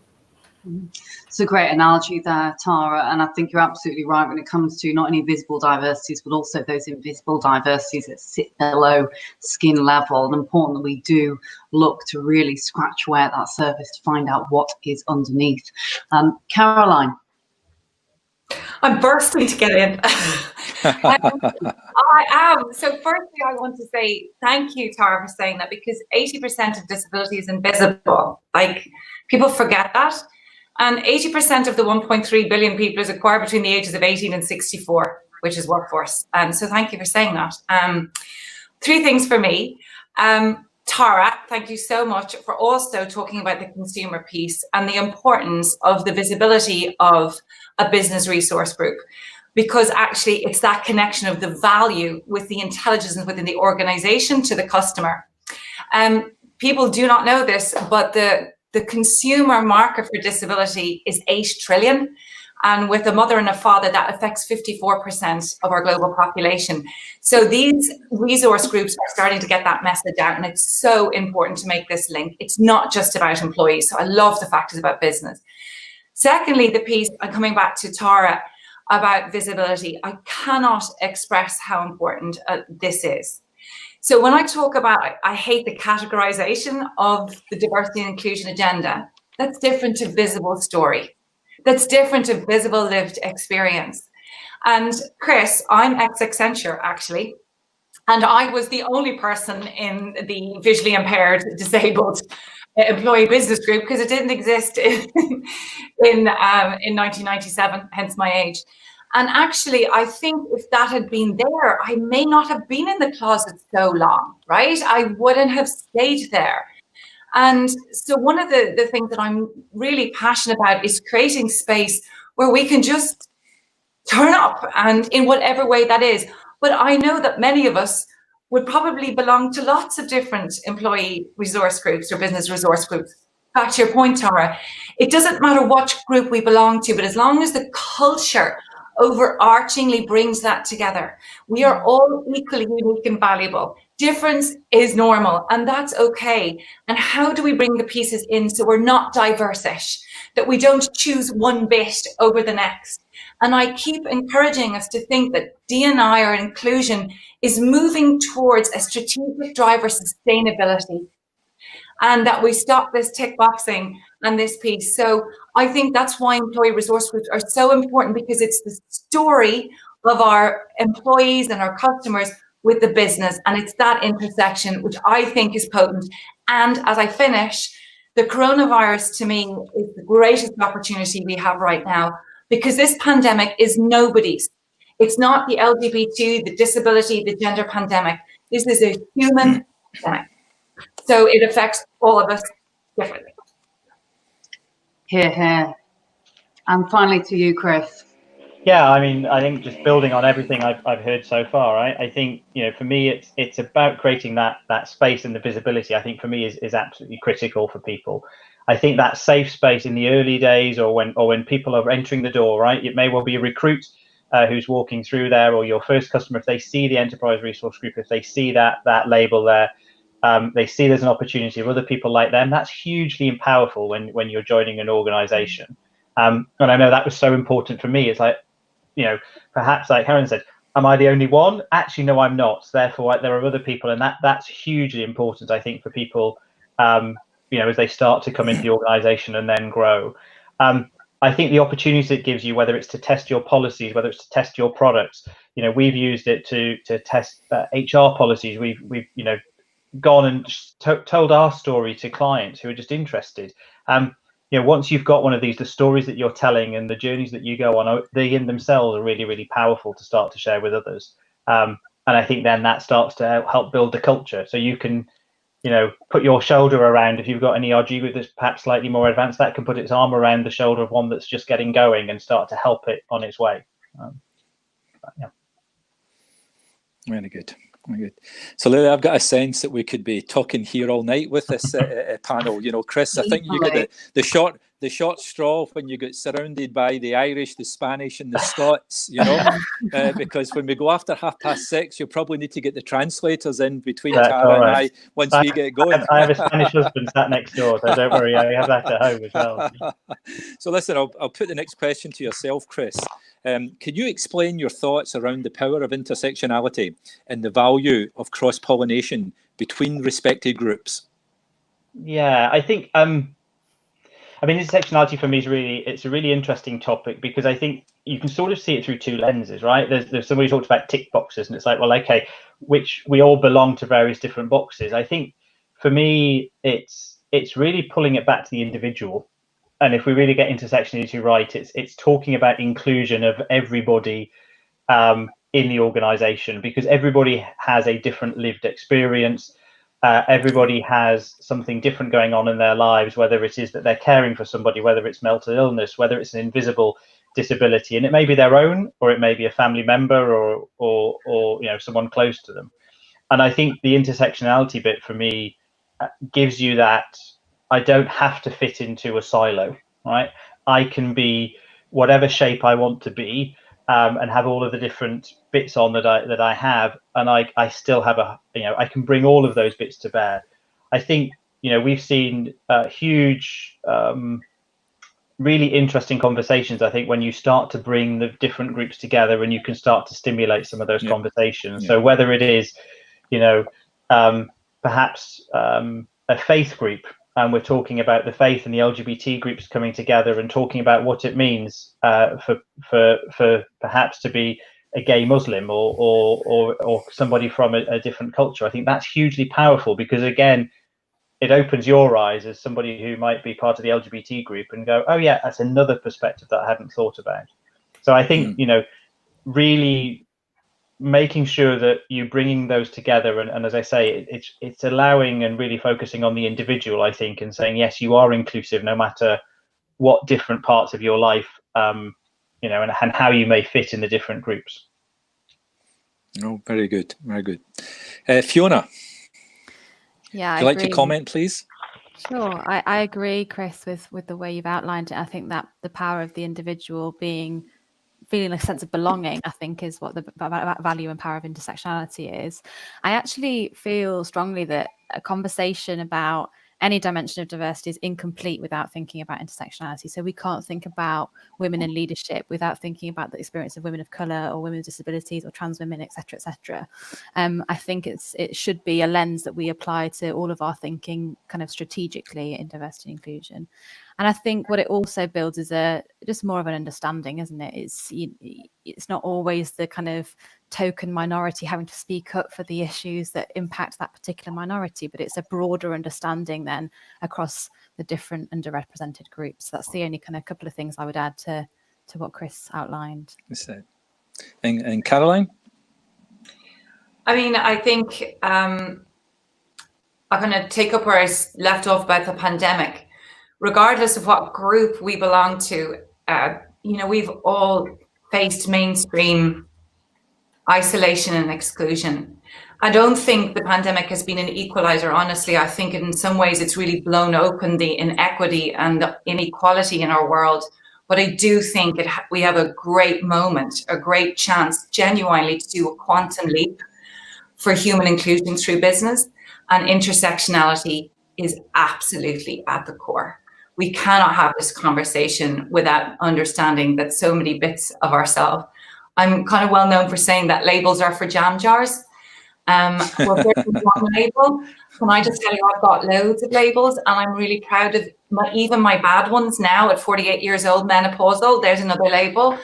You know, I just think it's about allowing us to be really these thick humans that we are, and that's why I think intersectionality is so important. Very good. And Tara, you like? I would love to just follow on from some of the comments that you made there, Caroline. And I think that when we look at what this pandemic has done to us, it has actually stripped away some of the things that we really relied on in all of our groups. And actually, you know, sat at home with a garden, my wife downstairs, my dog downstairs, we're actually quite happy in our little bubble. Thank you very much. But as soon as I look and speak to my colleagues who are in their 20s, single, in a flat, and you look at how isolated they've become overnight, they've been stripped away from everything they wanted to do. And I think the lesson that's taught me is really to look beyond all of the labels, thank you once again, and actually look at the life experience that people have and what they're actually doing. And how do we make those elements much more inclusive? So again, bringing together groups, even if that group doesn't have a label, bring the group together. You know, what are the young people in the business doing? You know, what are all of our 20-somethings that normally running around Shoreditch in London in the evening having a great time? They're not today. So it's how do we bring them closer to the other elements of the employee network? And I think this really is, you know, post this pandemic, the lesson I would love everybody to take is to look outward, see what's actually out there, and understand. I think Chris mentioned understanding. Really understand what's going on with these other people.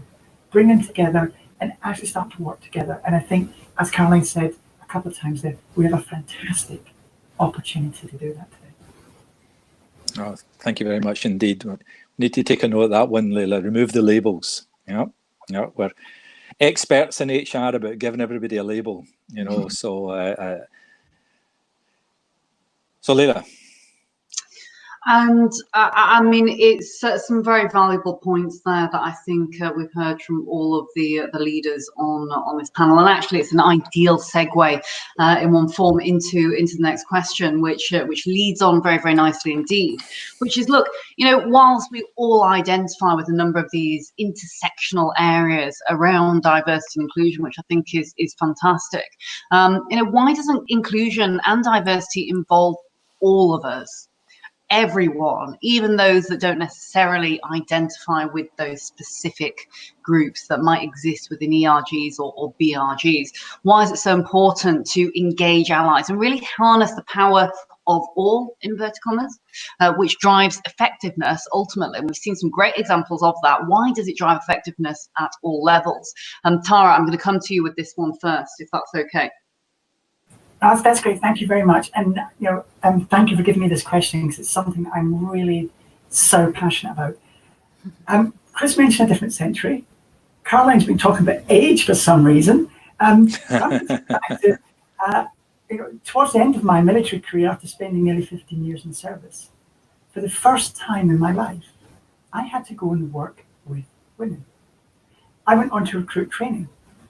I was put in charge of dozens of recruits, female recruits. And I even having been married and have a daughter and having children, it still doesn't allow you to really understand the other gender, the one that's out there. And where I'm going with this is to say that I learned a huge amount in that 2 years that I was in recruit training. Huge amount about interacting with, as I saw it, the opposite sex. But then, having been an ally to an LGBT group before I came out as transgender, and then having seen things from both sides of the gender divide, and in some places it still is a divide. I think we're allowed to use that word. It's still there today. So my real passion here is how can we bring those things closer together? So across fertilization between groups, about ensuring that the women's group has activities that involve more of the men in the company, to ensure that, and I'm seeing some comments on the main stage as well, coming through about, male managers of females, and how can we then start to pollinate between them to really understand where the challenges are. I think one of the other challenges that's come out at the moment, and our resource groups are actually leading on that, is the fact that we've now got a huge number of mothers who've got childcare responsibility, looking after the home, who are at home, and they're at home all the time with the children. So it's about understanding how do we interact and help those people, how do we ensure that we give people space, and how do we learn from that experience as well. So for me, it really is, the effectiveness that we can have is about understanding the challenges that these groups face, ensuring that when people are allies, they're genuinely there because they want to be interested. They're not just wearing a label. You don't just have this big label that says, I'm an ally. It's about really interacting and understanding. And I think for me, that's so important. And I think doing that, whether it is coming from the very top of the company, as it does in our company, and is driven down through that to really understand. So all of our employee resource groups, all of us have an executive sponsor. So we've got a person that sits on the executive board of the company who sponsors that particular resource group. And that's vitally important because it gives us that link back to the board, back to the executive team. And it also means that when people are joining the group, they can see that visible role model, ally, and they're able to follow that.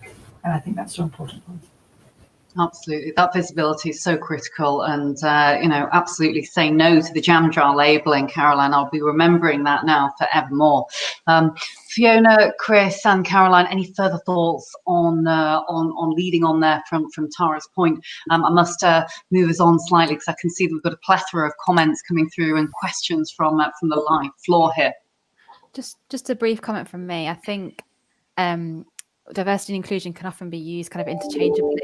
For me, the reason that it involves us all is really about the inclusion part.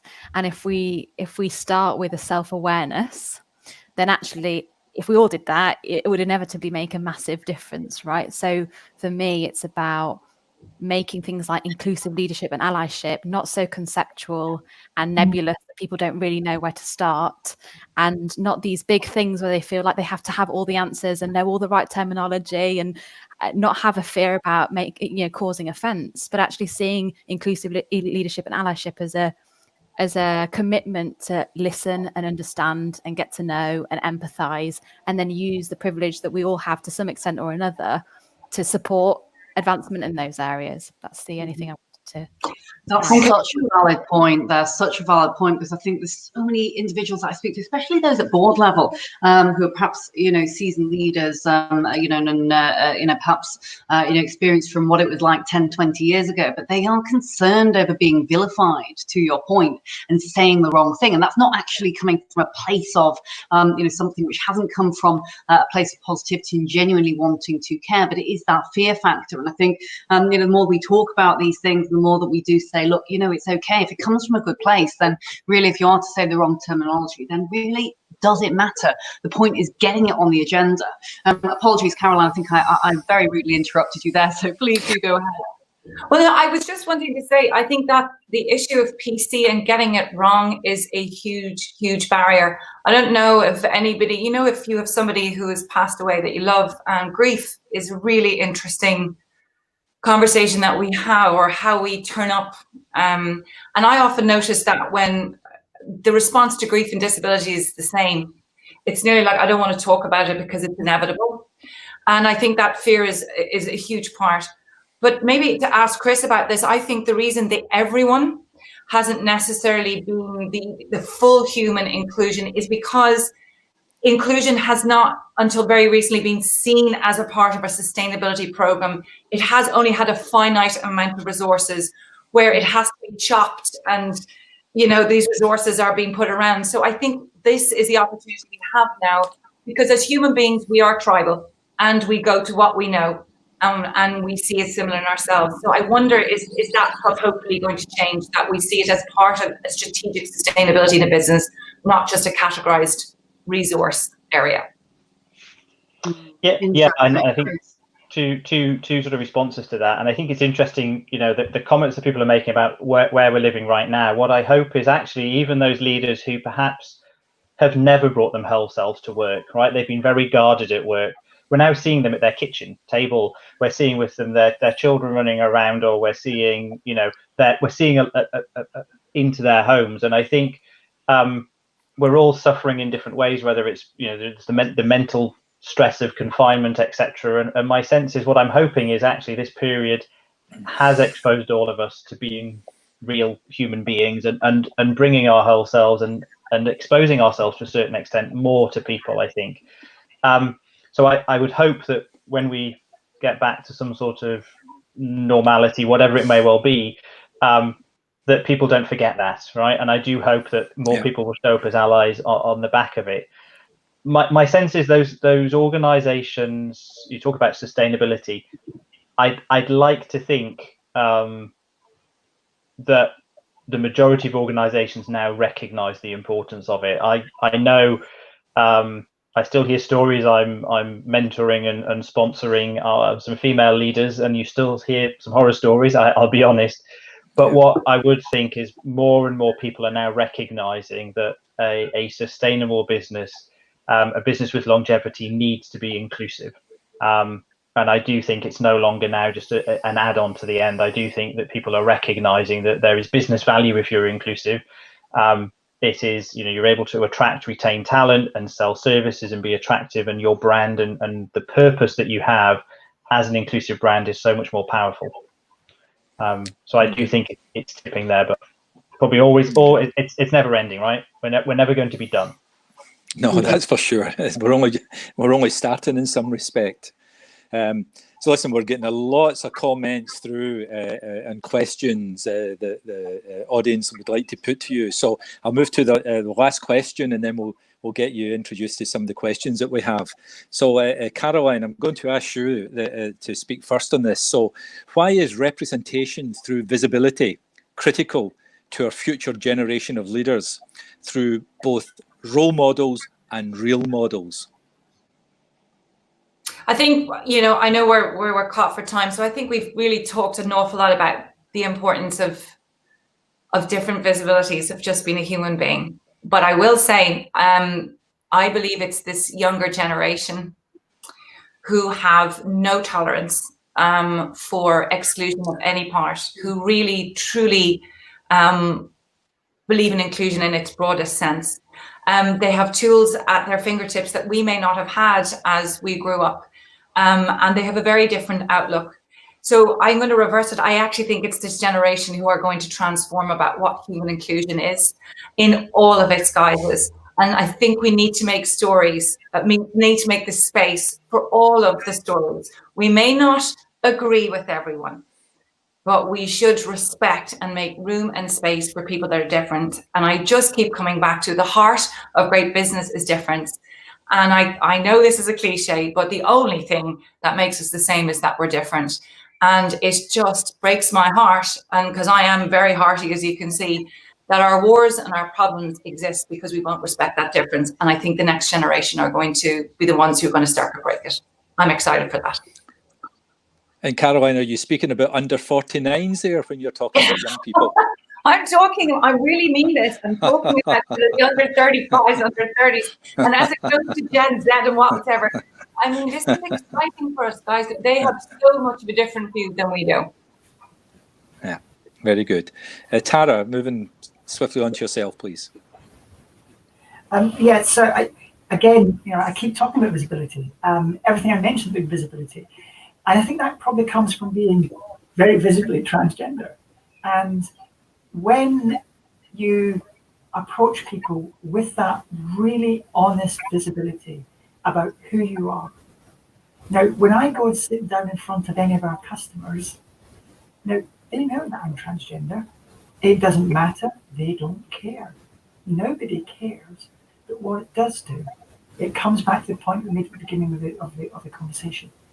It means that people see that the organisation that I represent is open, honest, and has a culture that supports everyone.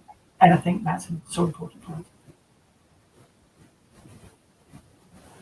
Yeah, no, very good. Fiona, quickly, and Chris, just 1 minute piece, and then we'll get on to the questions.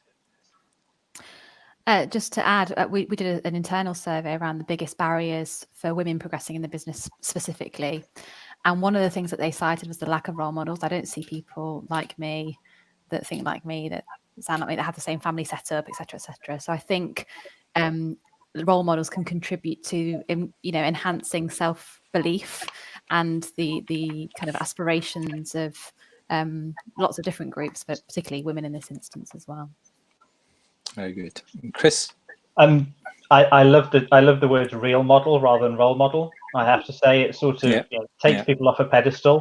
Everyone can be a real model, and if actually people feel that they can turn up and be their real selves, that probably for me is the most important point. So I really like. I'm gonna hatch onto the real model rather than role model, I think. Yeah, no, I think that's a good takeaway for today. Leila. I love that you love the real models piece, actually, and I will talk about it in my closing speech, actually, but real models is what we are all about. Every person on the planet can be a real model, literally everyone. It's about the future generations of leaders and the people that we can inspire, educate and motivate to make this world a truly better place. Now, we've had a plethora of questions from those who are in the summit at the moment live. We pulled a couple of those out, and I will say, first of all, I'm so sorry in advance for those whose questions we haven't answered. Our speakers will be remaining at the summit at 6 o'clock BST for around about 10-15 minutes. So during the networking break at the end, if you do want to ask anything else, please do make sure that you do that, and we'll do our best to answer what we can. Otherwise, do write into us, and we'll be absolutely thrilled to answer again anything there that we possibly can. But jumping into a first question here from Shoku. Shoku asks, organizations, or Shoku states actually, organizations all talk about the importance of ERGs, employee resource groups, for employees and for business impact, but they often fail to provide the necessary time and resources for the volunteers to carry out their roles. This leads to burnout, as they give their time and energy on top of their busy day jobs. Why is this? Staff networks don't need a pat on the back. They do need to be empowered and supported. So pretty sharp question there from Shoku. Thank you very much for that. I wonder who might like to lead on this one. Caroline, I'm going to come to you because I saw you nodding there. Oh, sorry, Fiona. No, I was like, I was saying, well, look, for me, Shoku, and I'll let Fiona speak, leaders make choices, choices create culture. I wonder, has Fiona got the leadership at the top of her organization that really enables this space for you to do this job so well? So that's my belief and my question. For Chris's point, Julie Sweet was one of our very first valuable 500 CEOs, and look at Chris. So I just think for me, it's really about leadership, creating the importance of it and enabling the operation, you know what I mean? Having the resources and to make it operational. Yeah, I agree, Caroline. I'm happy to piggyback onto that. So totally agree. And I think Tara mentioned this earlier. So in our organization, at least, we have a clear governance structure.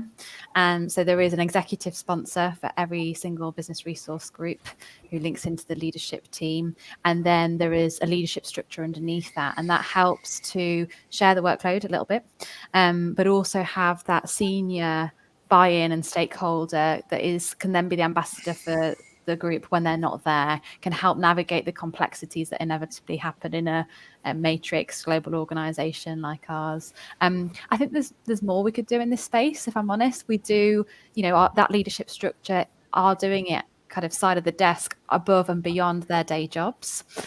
So we work with the line managers to embed it into their kind of personal development plan. So it's at least part of what they're they're expecting them to work on. The other thing that we try and do is, given the ebb and flow of the workload of these employee resource groups, depending on the kind of calendar and some of the activities, is work very closely in lockstep with the D&I team and the business resource groups to help delineate where the BRG can play a role, or ERG, and where the D&I team should really take that away, make it something that is business as usual, i.e. shape a new policy, or make it part of the marketing plan, or make it part of leadership development programs. So it's not something that the BRG is always having to have the onus of delivering. Very good. Fiona, just staying with you for a moment, we've had a question from Katie, and of course, Walgreens is one of the largest employers that we've got on the panel today. I think you've got something like 440,000 employees around the world. But for the level of company support that you give at Walgreens, do you think it's a one size fits all?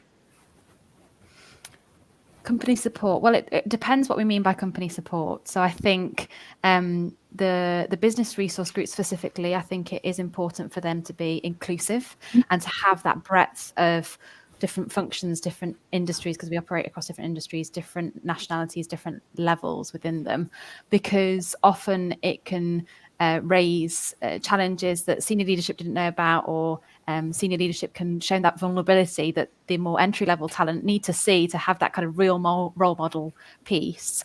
I think if by support we mean kind of education and awareness, I do think it needs to be more tailored in that instance by kind of level of seniority, given the level of impact and remit and scope that each kind of different leader has as they grow up the organization. And that's, we tailor that through kind of embedding different types of modules and leadership development depending on the level.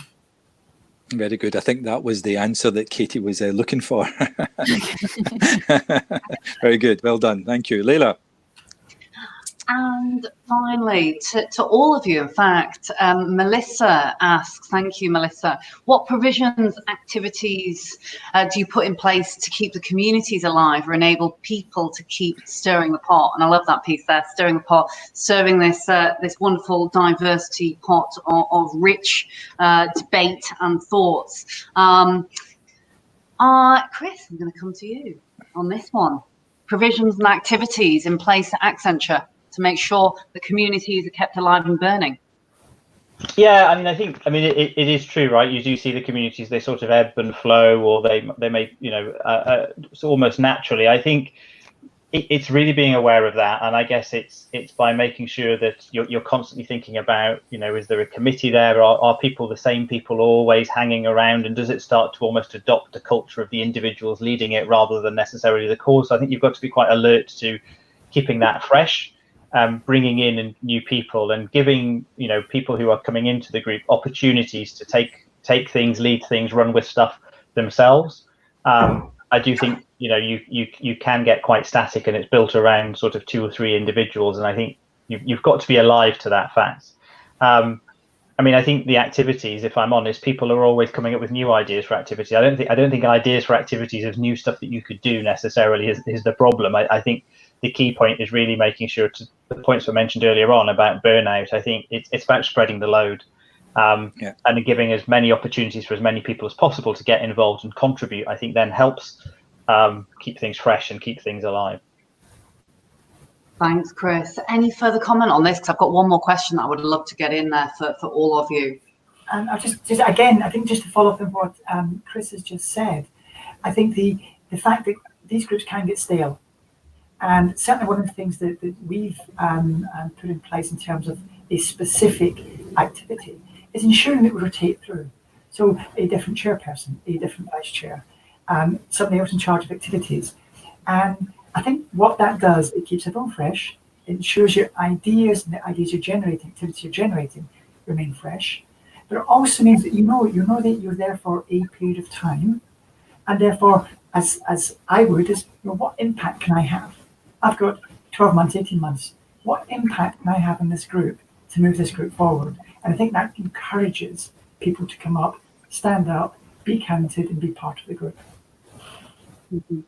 Thanks ever so much, Tara. And I've got another question actually here, and I must be relatively swift with this one, and it is slightly controversial, but again, would love to hear all of your thoughts. Now, The question, I don't know who's asked it, but this individual says, I had a conversation with someone recently who strongly felt that employee networks should be exclusive.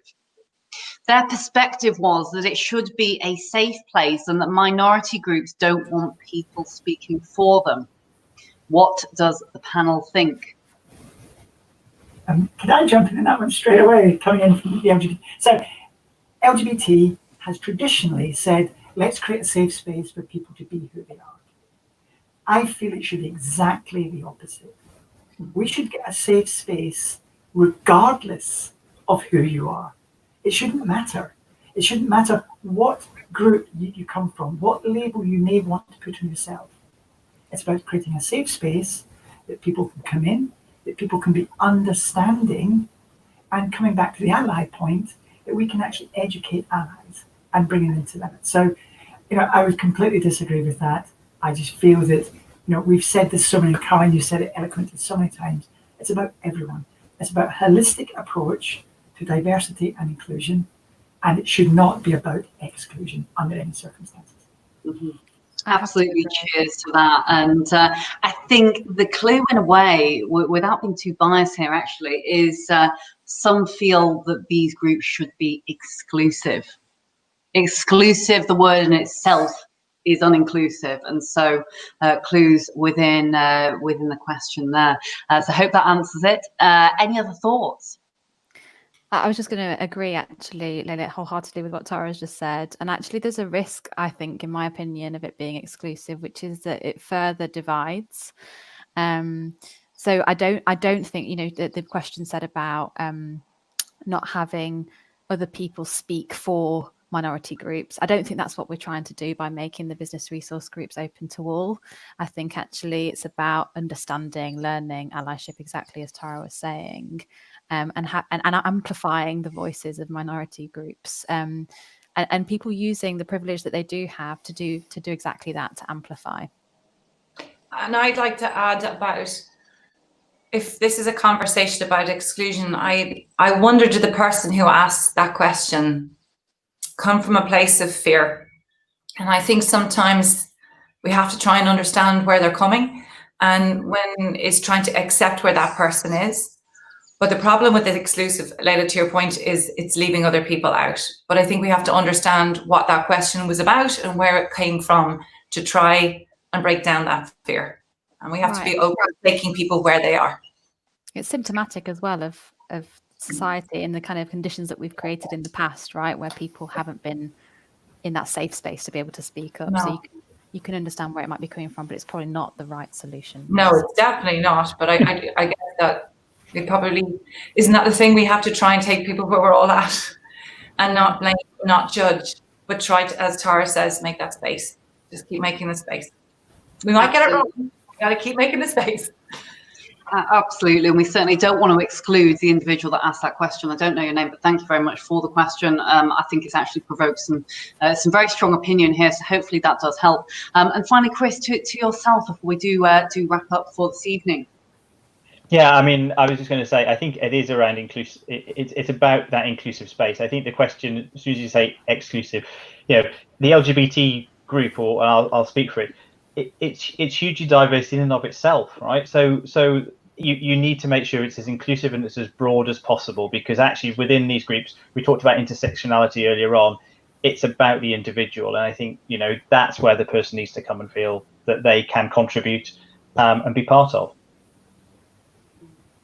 Chris, thank you ever so much, and thank you so much to all of our incredible panelists on the finale panel for this evening. It's amazing. I'm getting lots and lots of messages on WhatsApp from the team saying the chat is going crazy. So guys, you can actually only see a certain amount because we pulled out certain ones, but there's a whole load actually going on inside the conference itself. Obviously, for those who are live streaming in from various channels, diverse publications and Yahoo Finance from around the world.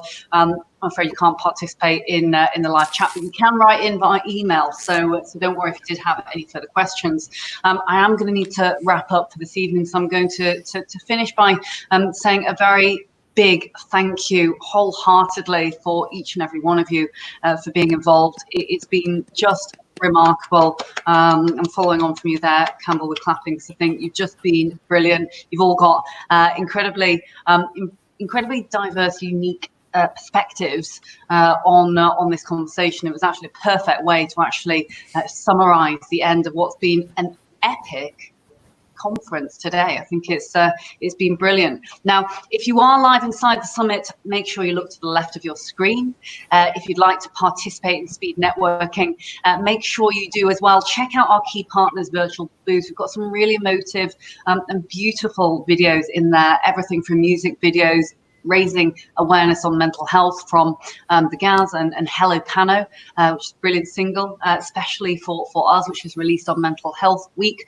We've also got some brilliant videos there with leaders from our key partners sharing their thoughts. I know we've got one there from yourself, Caroline, as well, with the Valuable 500.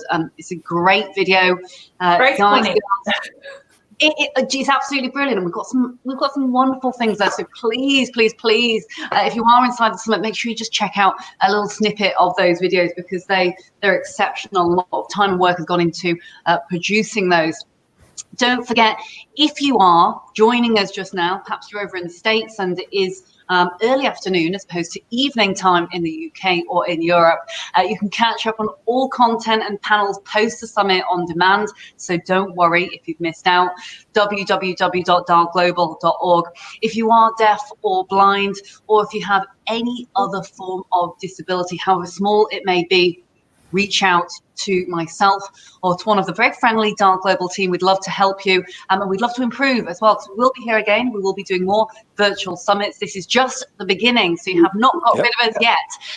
So any thoughts, any comments, any suggestions, make sure you drop them into the live chat there. You can email us at www.dialglobal.org. The email is hello@dialglobal.org.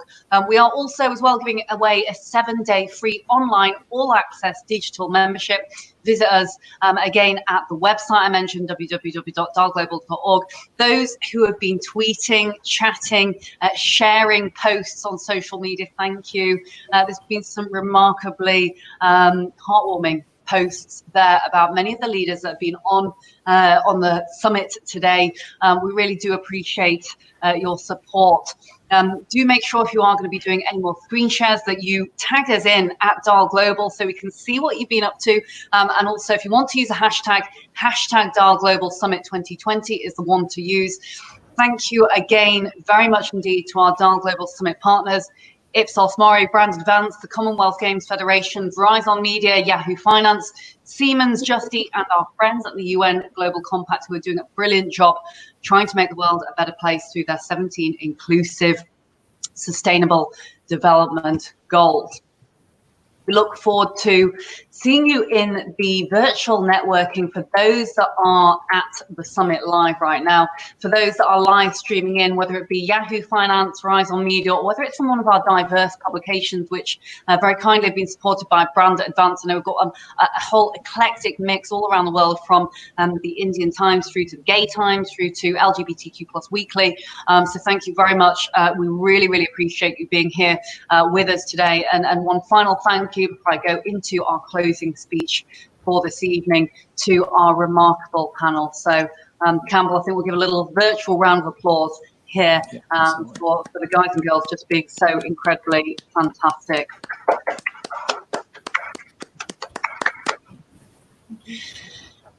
Many thanks all. And so first and foremost, as we come to the close of today, to the end, I can't believe it. The time has flown so incredibly quickly.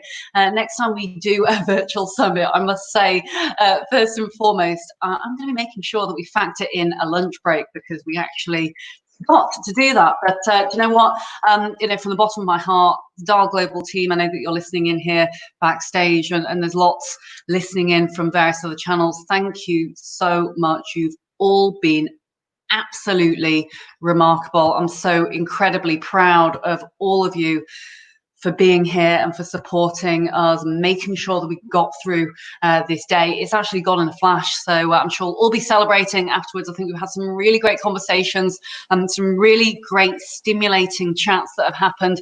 And I think we can all agree that COVID-19 is presenting companies around the world with a daunting degree of disruption. In the immediate term, some face devastating revenue loss, complications to operations, supply chains, even solvency and liquidity. Others are coping with huge, unprecedented spikes in demand. But in the midterm, we can expect long-term changes to consumer behavior and workforce positioning. Leaders will need to increase their emotional intelligence and resilience as they seek to navigate a viable and sustainable path to the new and better normal. Previous case studies show us that there is significant risk that diversity and inclusion may be reduced in its strategic priority for organizations. Most likely this is unintentional, as business focuses on their pressing and urgent requirements to adapt to current circumstances. However, arguably the organizations that are pulling back on diversity, inclusion and belonging now may be placing themselves at a distinct advantage by not only facing a backlash from employees, customers and talent now, but also into the future where positioning for sustainability is critical to long-term survival.